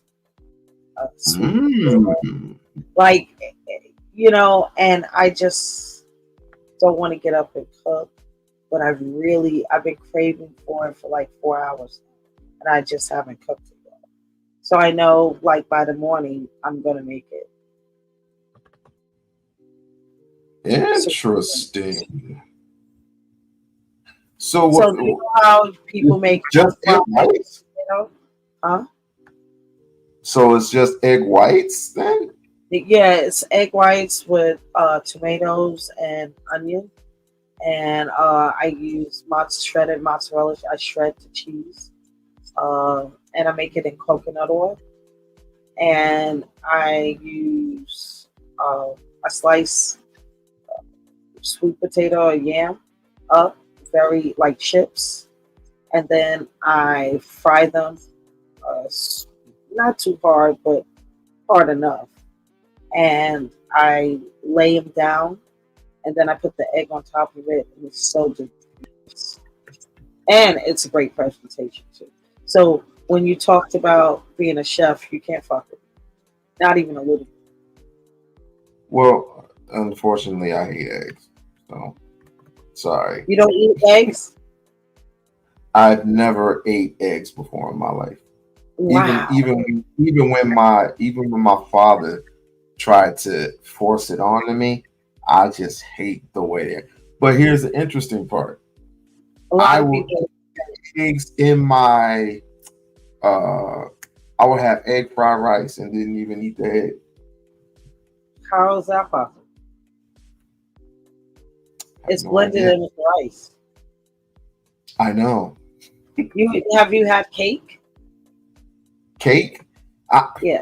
Don't let's not go there. Come on. Yes, cake has eggs, milk, and wheat. Like cornbread? Eggs, milk, and wheat. Yeah, there's eggs. So you eat products and foods that have eggs maybe blended in it, but not straight fried egg. Like I have my eggs over easy, and it's absolutely delicious with shredded cheese and a sweet potato because I don't want to do the white potato, so I use sweet potato. And then when it's fries, I put a little salt, pepper, and cinnamon on it. Ooh, I'm ready. Yes. You're not built for this. Are you trying to feed me, or you're trying to get me into some type of competition? Neither. I can do that. No. Well, the thing is, that's what I have a craving for. But as far as cooking, there's no competition. You can't compete with you don't compare. So. Yeah, right. I'm a real chef. Like, not by trade, but by everyone who's ever tasted my food. Like, I am serious. I've had people say that I put people in spells with my food. That's how good it is. Oh, look at me. Look at you what? You don't see my picture? No, it's frozen. I gotta be back. It's frozen. Damn. Oh, damn. Oh, well. But yeah, I was gonna say I could do more stories about, crime that is unsolved, but I have to do number one, I have to do a lot of digging, and number two, I gotta see who actually gives a fuck. And not a lot of people give a fuck because they're still stuck on the same shit. Women need to be more feminine. Whatever. That's the thing that's making the money right now. I would have to be in a whole different sector, and of course, leading the charge, which you are doing right now with Sector 8.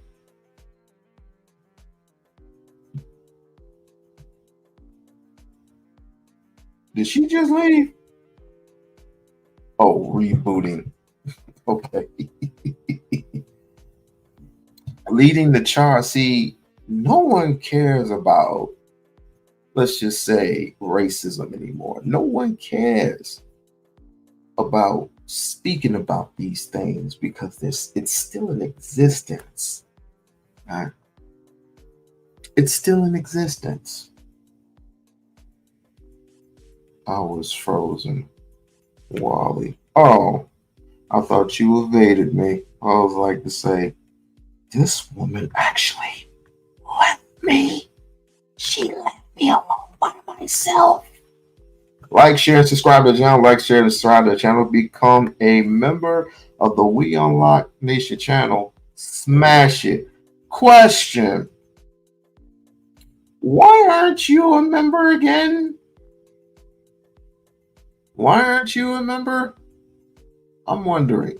Just thought I'd ask that question. Why aren't you a member? I'm on the phone. Oh, so they back. Okay. Why aren't you a member of the We-On-Loc Nation channel? Oh, too political for you, huh? Nothing's political over here. Speaking of political, this is some actual good shit. Listen. Instead of giving people money to start a second business, I think it'd be cool to put money to pay the bill. But you know that they employ people. Trump gave that money back. Do you work for somebody? No, I own my own business too. But why are you tripping? I know that I don't need the money that I make. Are you going to hire people? No. Maybe I won't. It depends. Okay. If there's a demand for it. If people, You don't want to hire people. I want to hire people. You're not going to hire anybody unless there's somebody to buy your product. I'm That's how surprised business you see works. People buy my products. They don't have any censorship. money because all the other people run the businesses. You can laugh all you want, but you can look it up. When Trump gave all that money back to the big corporations. Yeah. I've had a conversation with them. I was in a safe space. So let me ask this: are you a Democrat? Me? Yeah, I guess so. Yeah. You're a Democrat. Yes, he is. Yeah. What does it feel like? Like I said earlier, the Democrats hated the black people. They didn't want them in the party. They discriminated. If Democrats hate black people, then what is so different? What would be so different about Republicans? Oh, Republicans love black people. Rich black people, maybe, yes. But poor black people, nah. Against them, they offer them free stuff. They hate black people even today because they offer them reparations and affirmative action, all that. Robert Byrd was loved, and he recruited. He was a member of the KKK, right? And he recruited for them, and he was a Democrat when he died. What does it feel like to be a member of a racist party? I don't think you would define political parties today by their existence. No, I'm asking you. What does it feel I like? don't think the Democratic No, Party is a racist that's not my party, question. Jesse. I'm asking when you you. look at the people that go to the No, I'm voter asking you. suppression, they go to the gerrymandering, they No, engage in the. That's not what I'm asking. I don't know what no gerrymandering is. Yeah, I know you don't, Jesse. It's okay. And I don't have Joel here to help me. So, how do you feel being a member of a racist party? I don't know. I'm not a Republican. No, the Democrat. The Democrat. She was a great girl. You go back. Can you go back from having sex with black girls? Well, hey, that's about it. Let me read my shirt. This is the dumbest nigga I've. Shut up. I don't believe in your stuff like that. So, have you ever dated a black girl? Me? Yes. Oh, yeah. Have you dated a white girl? Yes. Would you like back? I don't discriminate. Ooh.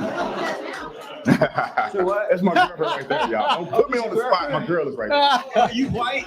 Yeah.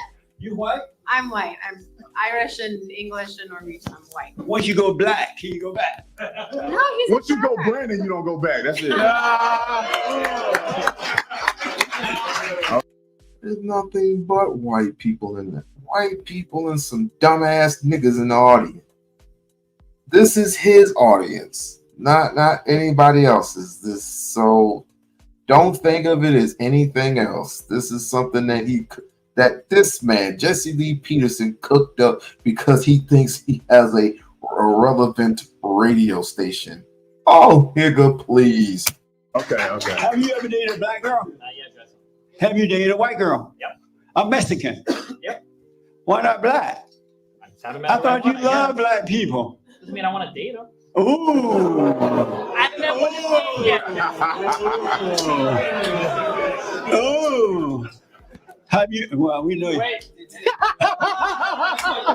So you have something in common with David Duke. That's great. Have you ever dated a black girl? Whoa. No, the only girls I date are Asian girls. Are you? Ooh. Serious, So you don't date Mexican women? I gotta tell you, my whole life, white, Latin, black, none of those girls like me. The Asian girls like me for some reason. I just do well with Asian girls. That's what it is. That's what worked out with me. Yeah, so it just works. So I got to ask about censorship, and then I'm going to the audience. I have been censored by these folks, right? They demonetize me and all that kind of stuff, shadow ban, and just kind of hate me. What do you? I know Dennis is dealing with that now. You guys are going to court. Is that true? With Google or somebody? Yeah, we're suing you too.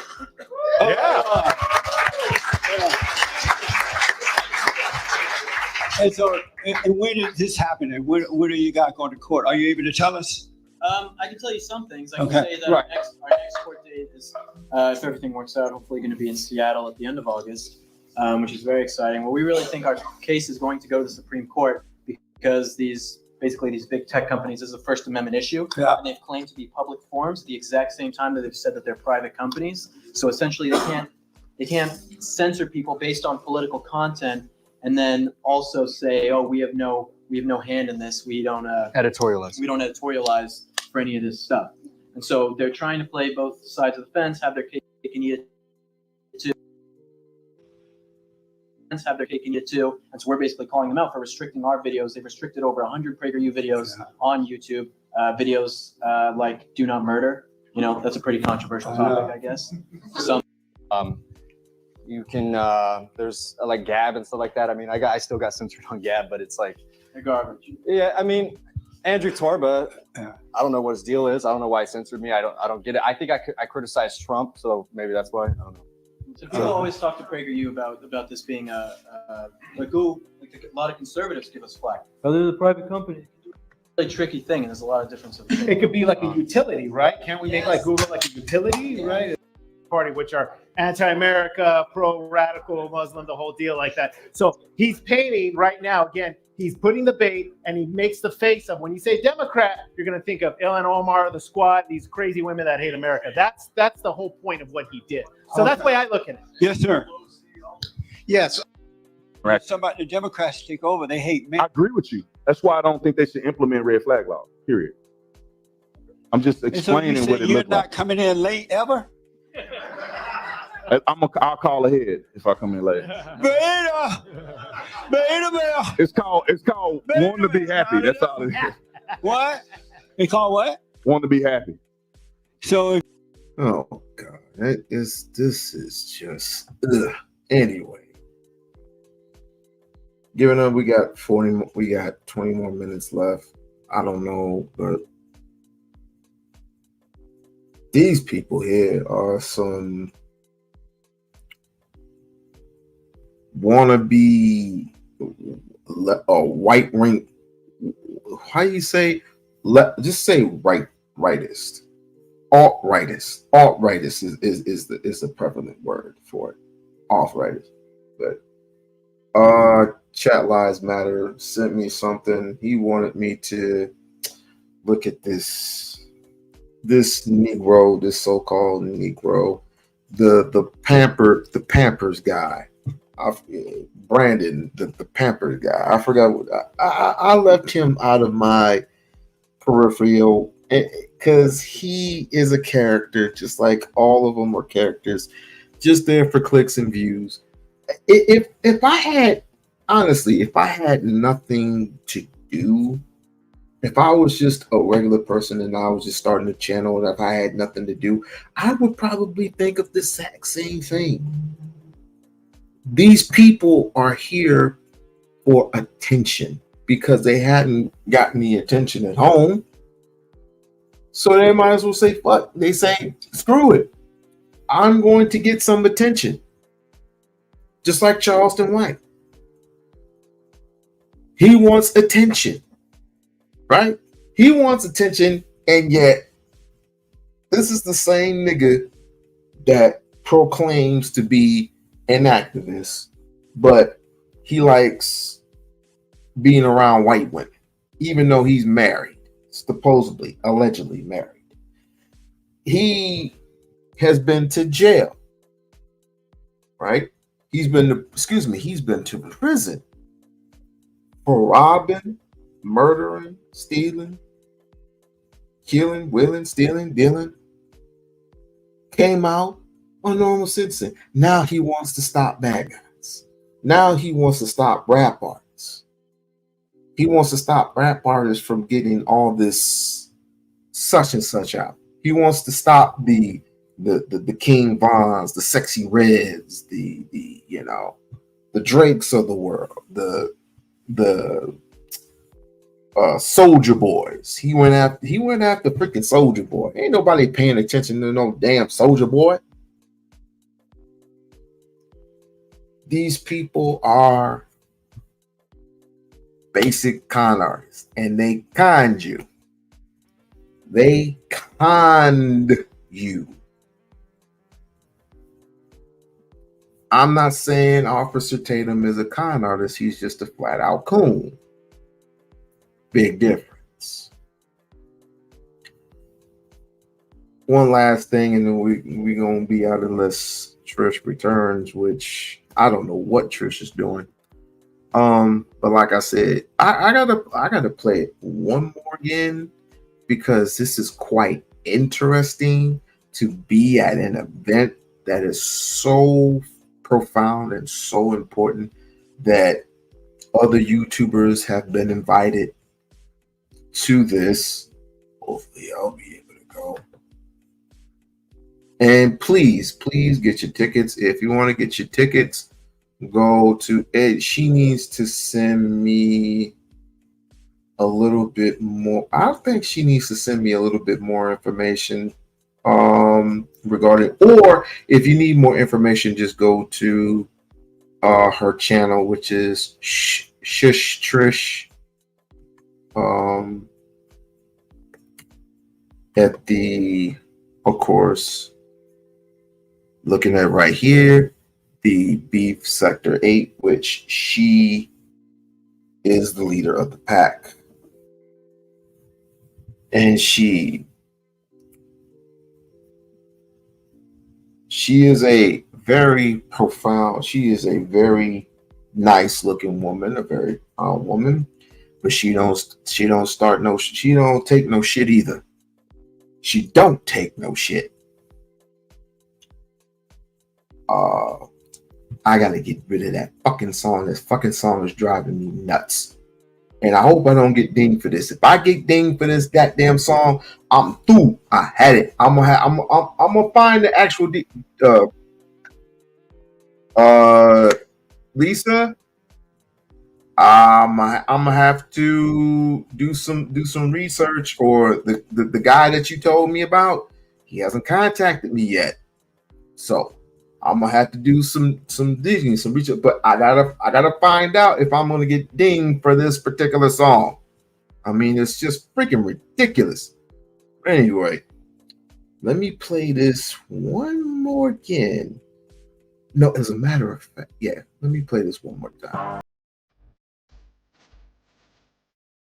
Get ready for the most glamorous event of the year, the YouTube B Streets Awards 2025, February 9, 2025, at Laban Midtown, located at 641 West 42nd Street, New York City. Join us at 12 p.m. for the pre-show red carpet extravaganza and a chance to win $500 in our fashion contest.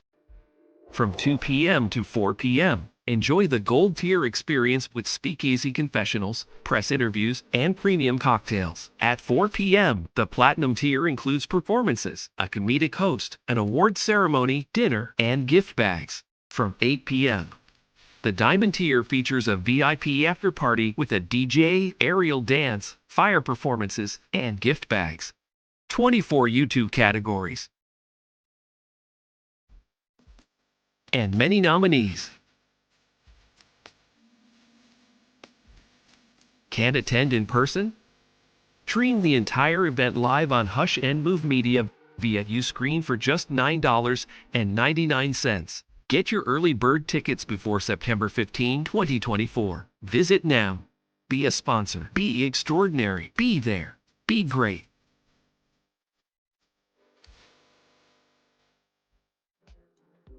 Let's get ready to rumble. We got about 13 minutes left until I retire into that good night. And so with all the Officer Tatum stuff, and there will be more to come, I would just like to say this has been a good live. And I want to thank Mrs. Lisa Carter for charging, letting the way and charging and helping me out. I really needed the help today. I really needed the help, and you helped me out tremendously.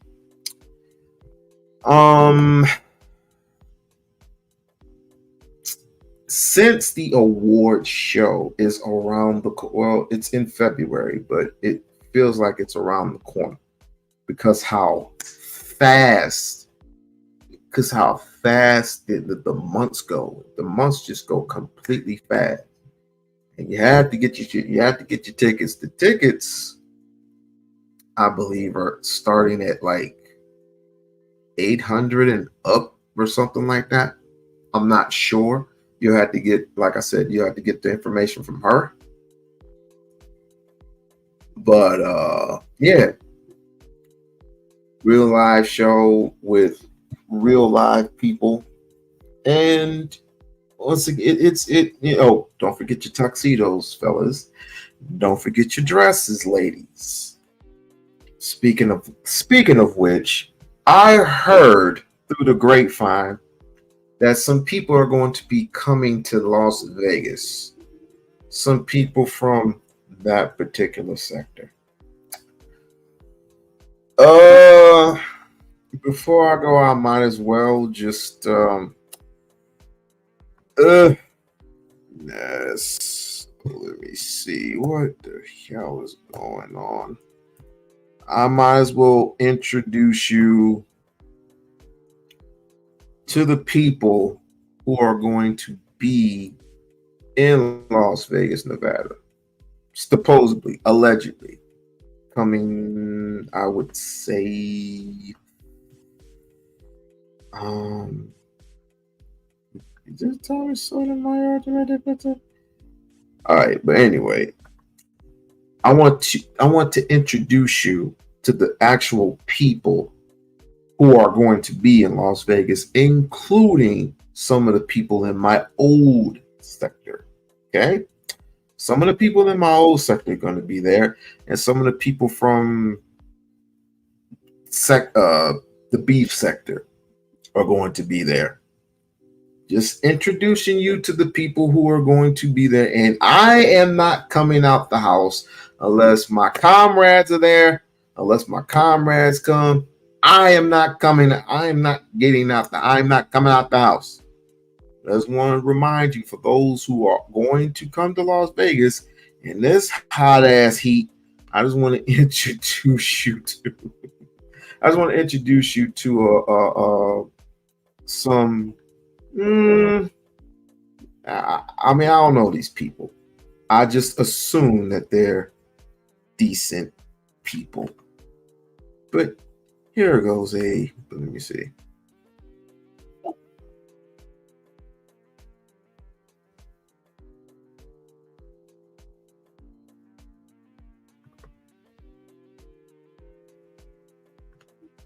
Oh my goodness gracious.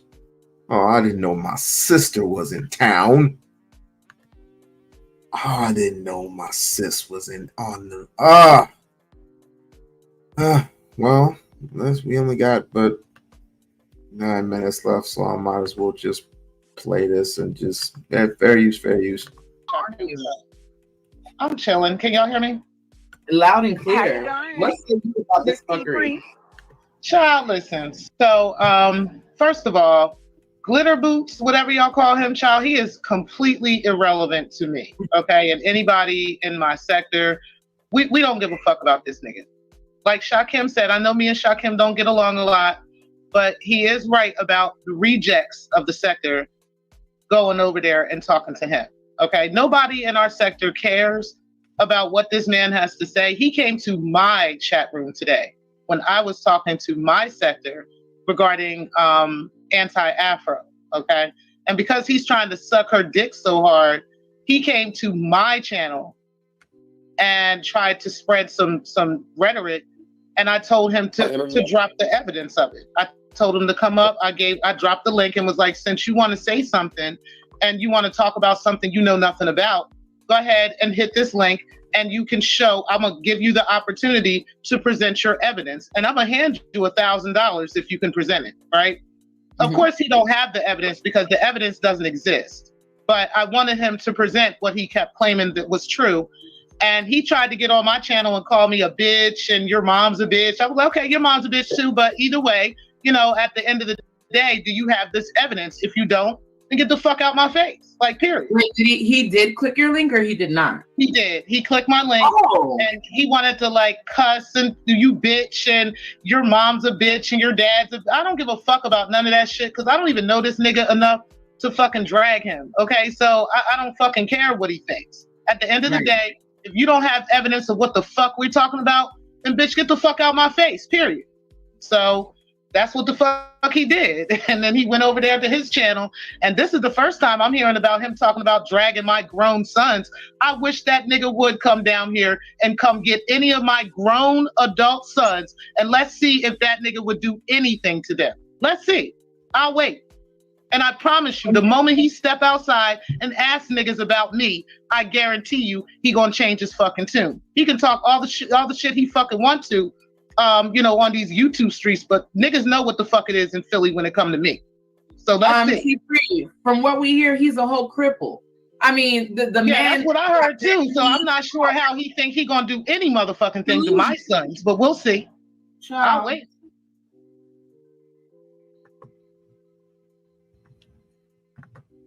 Well, damn. Well, like I said, these are the. I'm not sure about T. No, T-Pre ain't gonna be coming in. That's the homie. That's the homie right there. I'm not sure about all these people, but the one up front, yeah, she's going to be allegedly attending, right? Let's see what else is in store. Let me see if... Yeah. Social security number, like you claim we did. You disrespectful bitch. Oh, that's your mother. Okay. We had a camera slip, child. Here we go.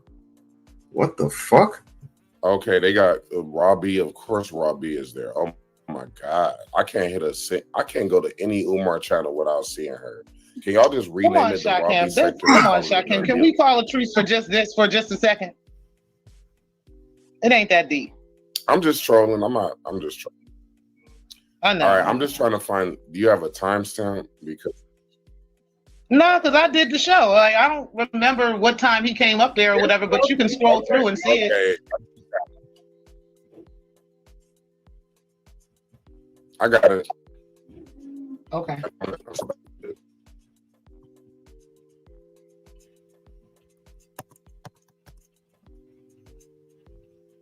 Is my internet bugging? It's not playing yet, but Bernice. So here we go. Disrespectful. Y'all. Here he go. What's up, bitch? Where's the motherfucking Your daddy a bitch, you dirty bitch. You don't get to be disrespectful, you fuck. That's not what Why is T-Pre arguing with the elderly? Why? Why is he arguing with the elderly? That's crazy. Elderly should be getting some. Shut up! you gonna do? You are coming up here to present evidence. That's what you're coming to do. Do you have the evidence? Dirty? Oh wait, did he have a camera slip? Hold on. Yes, he had a camera slip, child. You're coming up here to present evidence. That's what you're coming to do. This is him. Can somebody let me just? Yes, can you make this on the screen? wait, like this? Hold on. Is this okay? All right, I need everybody in the black sector, the B sector, and the monkey sector. He looks so old. Yes, man, this nigga looks like Bernie Mac without the shirt on it. This old dirty black lip, black foot, black skin. Okay. See, here's the thing. You say that now, but wait till you get old. There's this thing called karma, and karma's a mother. You know what?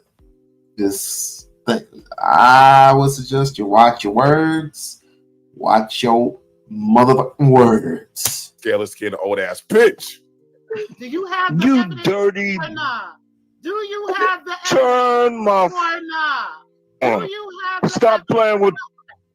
We're going to put you backstage, and I'm going to ask you again. Do you have the evidence of us putting people's social security numbers out here or no? I'm going to let you back up. You either answer the question or you getting booted from this bitch. Because I ain't got to argue with no dusty, old-ass, crusty-ass man. Do you have the evidence or no, sir? That's great. You whore. You heard what the fuck I said. Okay, so he don't have no evidence, y'all. So we're going to go ahead. I'm going to give him one more chance, okay? Why are you messing with the elderly? The her minions, okay? So we're going to ask this bitch-ass nigga one more time. Do you have the evidence so we can send you this $1,000 right now?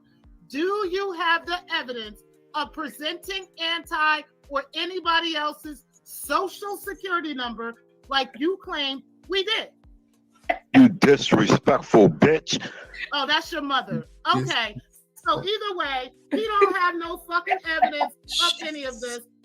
So the bitch has been banned from the studio, and you can no longer come back. Okay. And like I said, sir, you actually have. He is so pathetic. It's sick. He is pathetic because he has no idea about that story. No idea. He will lie. He will tell you all kind of fanciful slavery. I always tell you. No, why did you switch up? Yes, because you technically. It's like, you know. Now, Shakim, do you remember what day that live was on? So I can get that live and run it back. So basically, everything that I'm saying, Shakim kept trying to divert it back to his wedding. And she was speaking of the Ness and Lemon wedding. Because why would she say Haitian for Shakim's wedding? Falsetto. So I don't even know why she talking crazy. She don't want me to talk like a damn Barry White. Drag me, and you sitting here. My child is not here with a sitting bitch with who me. you told the court you My from me. child. Let me fix you. Anytime you lie, I'm gonna fix you. My child is not up against no white bitch. So you have to get yourself corrected. She dropped. My child, I didn't know you were so concerned about my child, Demon. So I'm so happy to hear that you're so concerned about my child, you fake black, dumb, strong biting ass bitch. I don't give a fuck about none of that shit. Let's talk about you. How great your life is. The fact of the matter is you still suck dick on YouTube. You can't be too great in real life that you come on YouTube and suck dick of somebody who could be your fucking daughter, you weirdo. You're the bitch that go to a Nicki Minaj concert and post shorts as if you're 16 years old looking like a fucking jackass, telling us how your husband brought you a t-shirt with Nicki Minaj picture on it. Any random shit that you get at Walmart, you fucking weirdo. Bitch, everything is not about you, you stupid slut. Every chat that you drop in, you make it about you and you don't matter. Every time you talk about you, you don't realize you don't matter. You have never mattered and you will never matter. This is why. And you want me to come out there while they're here for what? Shake hands, say hi. Because that's what I would do. I would say hi and bye. I will walk straight to them, extend my hand, go like this, and go back to my fucking car. Listen, I wouldn't be able to use my fist because I don't use a closed or open fist on a woman. But I know they're gonna have some dudes that supposedly, allegedly, a little sus. No, not for me. Like I said, if D Darrell's not there, if she's not there, if none of these two are there, and you can add on Pillsbury, of course he's in town. I just hope to God I don't see Taz, because Taz and D Darrell, they don't mush. Just hope to see one of the two shake hands, have a couple beers or something like that, catch up on old times, and then go home. No problem, right? it's I have a real fishy suspicion about this. Again, they're supposed to be here along with Shakim about let me see. I believe in the next month or so, but I don't know when. I know Trish is going to give me the heads up. If she's not here, again, I'm not going anywhere.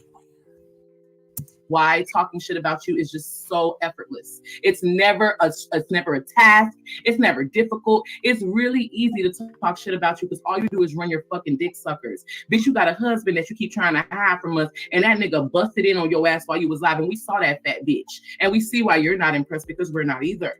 You understand? Now, why you keep talking about my son, they call me a bitch if I talk about your daughter, right? They call me a bitch if I talk about your daughter because no matter what's going on with my son, his weight will never be an issue. So while you and your big-bodied family got bigger problems and bigger fish to fry, which you need to broil, boil, or bake, you fat bitch, you're worrying about the wrong fuck-ass things. So my son is good. I'm good. We happy. My family happy. Bitch, none of us complain. The only people complaining about my life is you bitches on YouTube. Make it make the fuck sense. Only people so concerned about my life is you motherfuckers on YouTube. I don't come over here and ask you bitches for a goddamn thing. Are you kidding me? When it comes to my kid, because I'm blessed. I don't have to worry about that. Demas O. You're an old bitch that wants to be young again, and it's not my fucking fault. You're an old bitch that got so fat you had a surgery, and now your body is chucking curtains, bitch.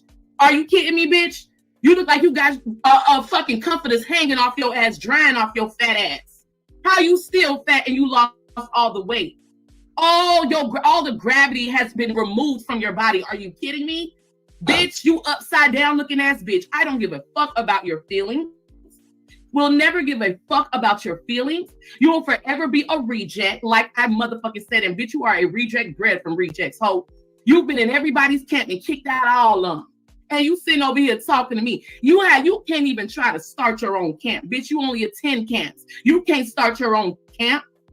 The drops can't do shit for Demon Soul Brooke. The drops can't close the camera. Take him out the camera. The drops can't help that fat bitch. That bitch needs a machete and a surgeon. Period, point blank, and a tranquilizer. That's what that fat bitch needs. So please, get the fuck out of my face, you slut. Do you think you're going to ever get me together? Girl, bye. You are a joke on this bitch. You are a clown on this bitch. And that puss-ass hoe, that puss-ass troll that keeps you looking a fool, this is why we want that YouTube shit to never sever. We want that YouTube shit to never sever because that bitch have you looking stupid all the motherfucking time. And when she want to cuss your puss-ass out, that's what she do all the motherfucking time. And you follow suit like a boot bitch. Are you kidding me? You think I give a fuck about your feelings? You're a joke. Anyway, let me smoke my.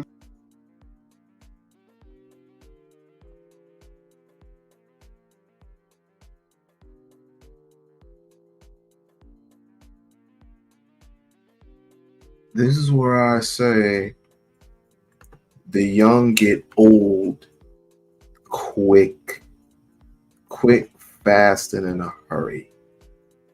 The old or the young are going to get old. Is it that shit was talk about ratchet. Jesus. Where you need them? We're gonna need them more than ever. And again, you want me to come out the house, out of my house, to introduce myself to that? I mean, I say hi and I say bye. I don't want no smoke with none of these people because I'm getting too old and to the point where I don't want a fisticuffs with none of these people. I'm just gonna bring out the Thule and I'm just gonna start wrecking shit. I mean, excuse me, but Ooh, I don't even want to think the worst of the worst. Dealing with that. And Lemon, I don't know how Lemon operates. I don't really care. I don't really care. I don't really care. Because all it is just whatever it is. So that was crazy. Well, that's who you're gonna be. That's who's gonna be in town next month. And hey, Bridge, that's who's gonna be in town next month. And Jesus, age, living age, whoop-de-whoop-de-doo. We need God more than ever before. Let's just say a prayer. Let's say a prayer for these individuals. Dear Lord in heaven, that which is good and holy, please, if these people show up, not knowing what their intentions are, but if they show up clowning, please keep it in my mind and my heart and in my spirit to stay my black self in this house. In this house with my family, which I'm supposed to be anyway. I will not be dragging my black behind out there where all the menace is going to be.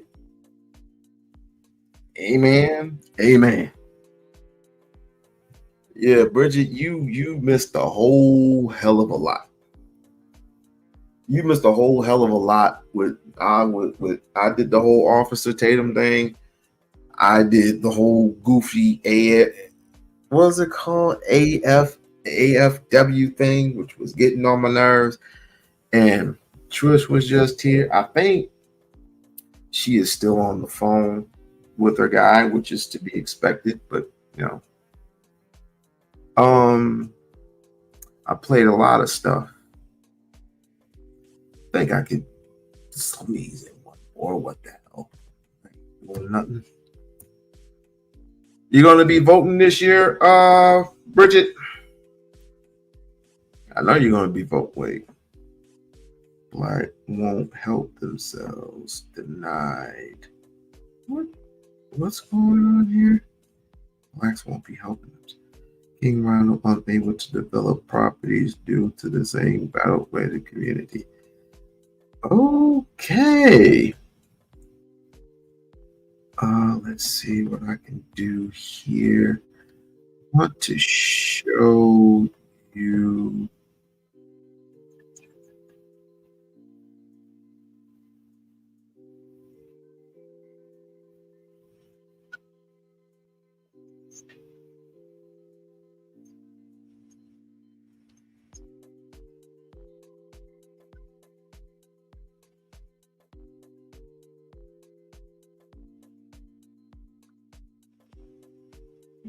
Have you ever heard of Ness?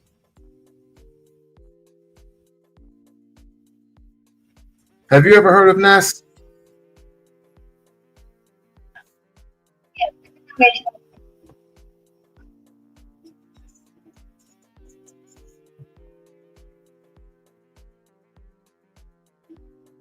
That is stroking her 4-inch clitoris while she's talking. Not her 4-inch clitoris. No, I'm letting Brooke know that I'm not gonna have no hard feelings. So I don't want her to think that when she come back from Vegas, that I'm gonna be mad at her. No, I'm not. Okay, I just don't want. All right, I don't want you to be mad at me because I'm a sweeper off her feet. Oh, do that. Do that. Jay does stop trying to talk sexy. I'm not talking sexy.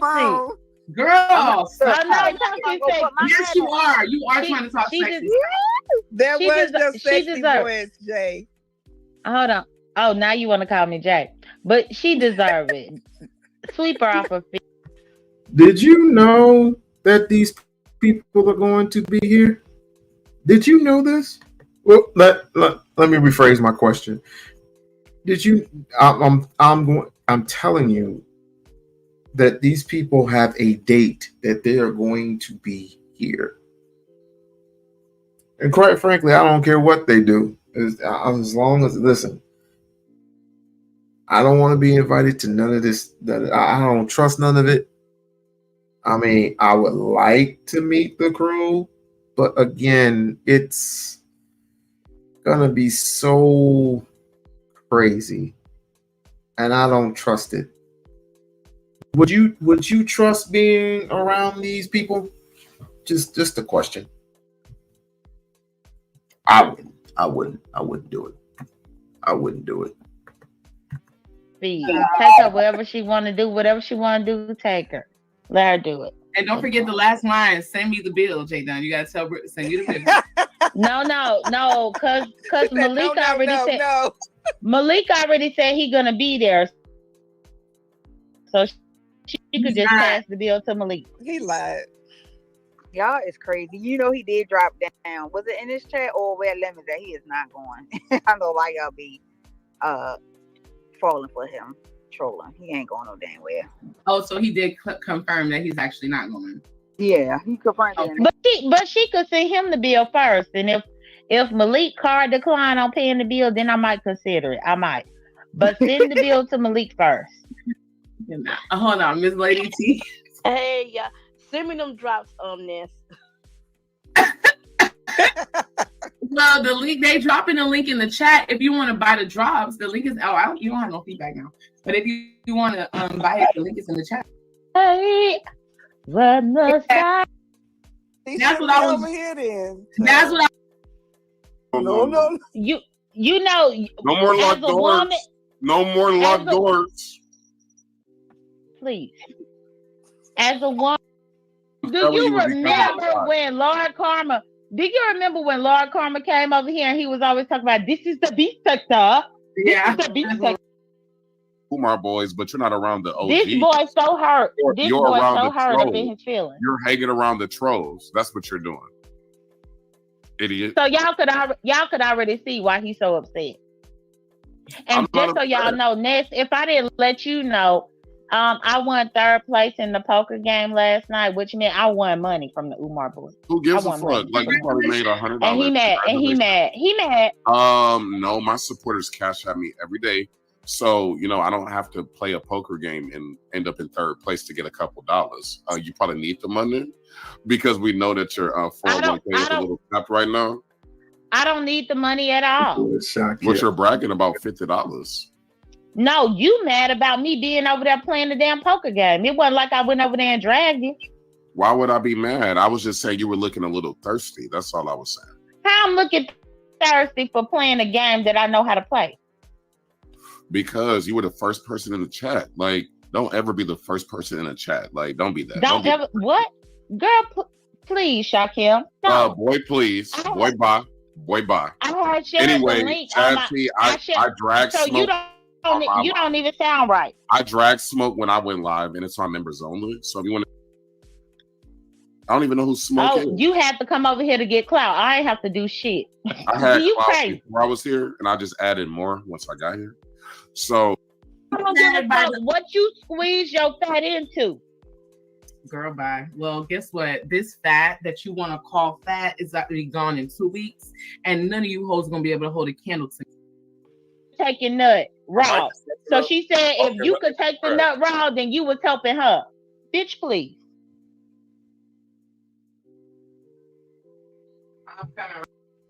Did these people have parents? My mom would never allow me to talk like that. Potty mouth. That. They get messy. Messy ain't the word. Shit.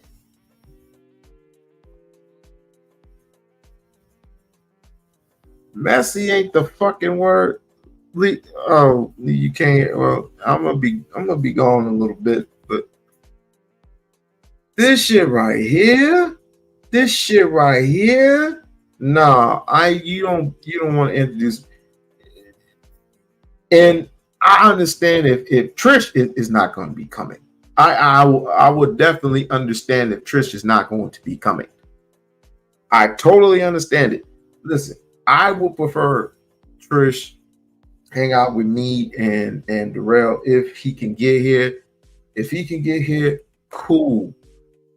That listen, I have no problems. I'll do as much as I can. I'll pay to take them somewhere nice so we could chop it up like fam. You know what I'm saying? We could just chop it up like fam. It could just be us. It could just be us chilling in my city for a day or so. But ain't no way in hell. No. It's just, I mean, not to say anything that they're vicious or anything like that. I just can't be around that type of shit. I can't be around that type of shit, and I won't be around that type of shit. It's just too goddamn messy. It's just too goddamn messy. I mean, what's up? What the fuck are you arguing for? And for what? Both of y'all are. This is what I heard. Ain't nothing but dykes and agates over there. There's nothing but a bunch of dykes and agates. So why would I want to get in I'm not in competition with no one.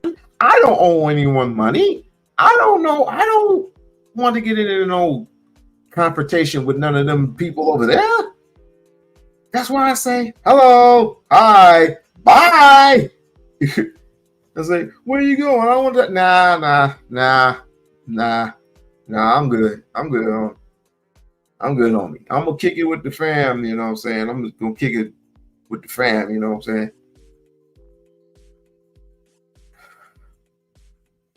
Is this what you see? And this is what I think Trish means when she says start something else. And I'm trying my best. She said rainbow girls. Well, according to Ness, she's not a rainbow girl anymore. Allegedly. I mean, I guess she liked to suck pussy, but that's on her. I don't get into all that. But she would prefer it. That's what she said. I guess the rest of them got an issue there, and they always like to call Sha Kim kind of risky, zesty.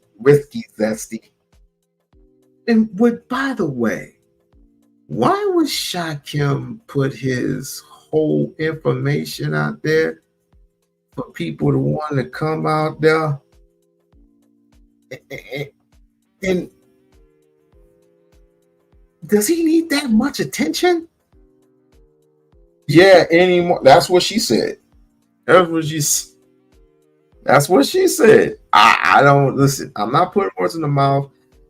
This is what she said on a video. I wish I could find it. Was that I even put in a couple of comments in there. Right? I even put a couple of comments in there. If she don't suck fish anymore, she damn well suck a hot dog, I guess. I don't know. She would prefer it. Is what I'm saying.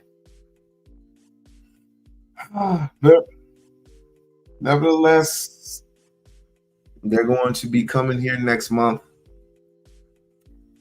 And it's going to be a group thing. I expect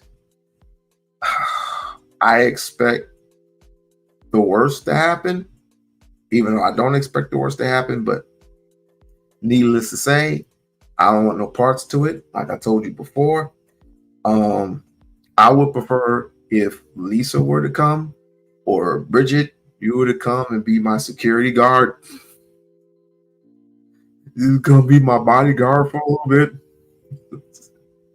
Just come with the toolie. Just come with the toolie.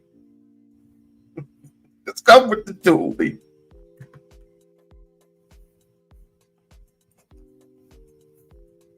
Yes, I would definitely love it if you would come. I would definitely love it when you come. So I won't have to work. Listen, it's an opportunity for me to get out the house. That's basically it. Me to get out the house and, have some fun. Just have some fun. I'd protect. See, there you go. There you go. All right. With your 6 feet having self. You don't know. Lisa Carter, she's 6 feet. She is 6 feet tall. She coming there with the tooling like this. She be like Black Rambo and shit. She be like Black Rambo. And of course, Bridget be having one of the AR. She'll be having like an AR or some shit with the scope. AR with the scope, and she's coming in. I'll be coming in like the president. Dun, dun, dun, dun, dun, dun, dun, dun, dun, dun. Hell yeah!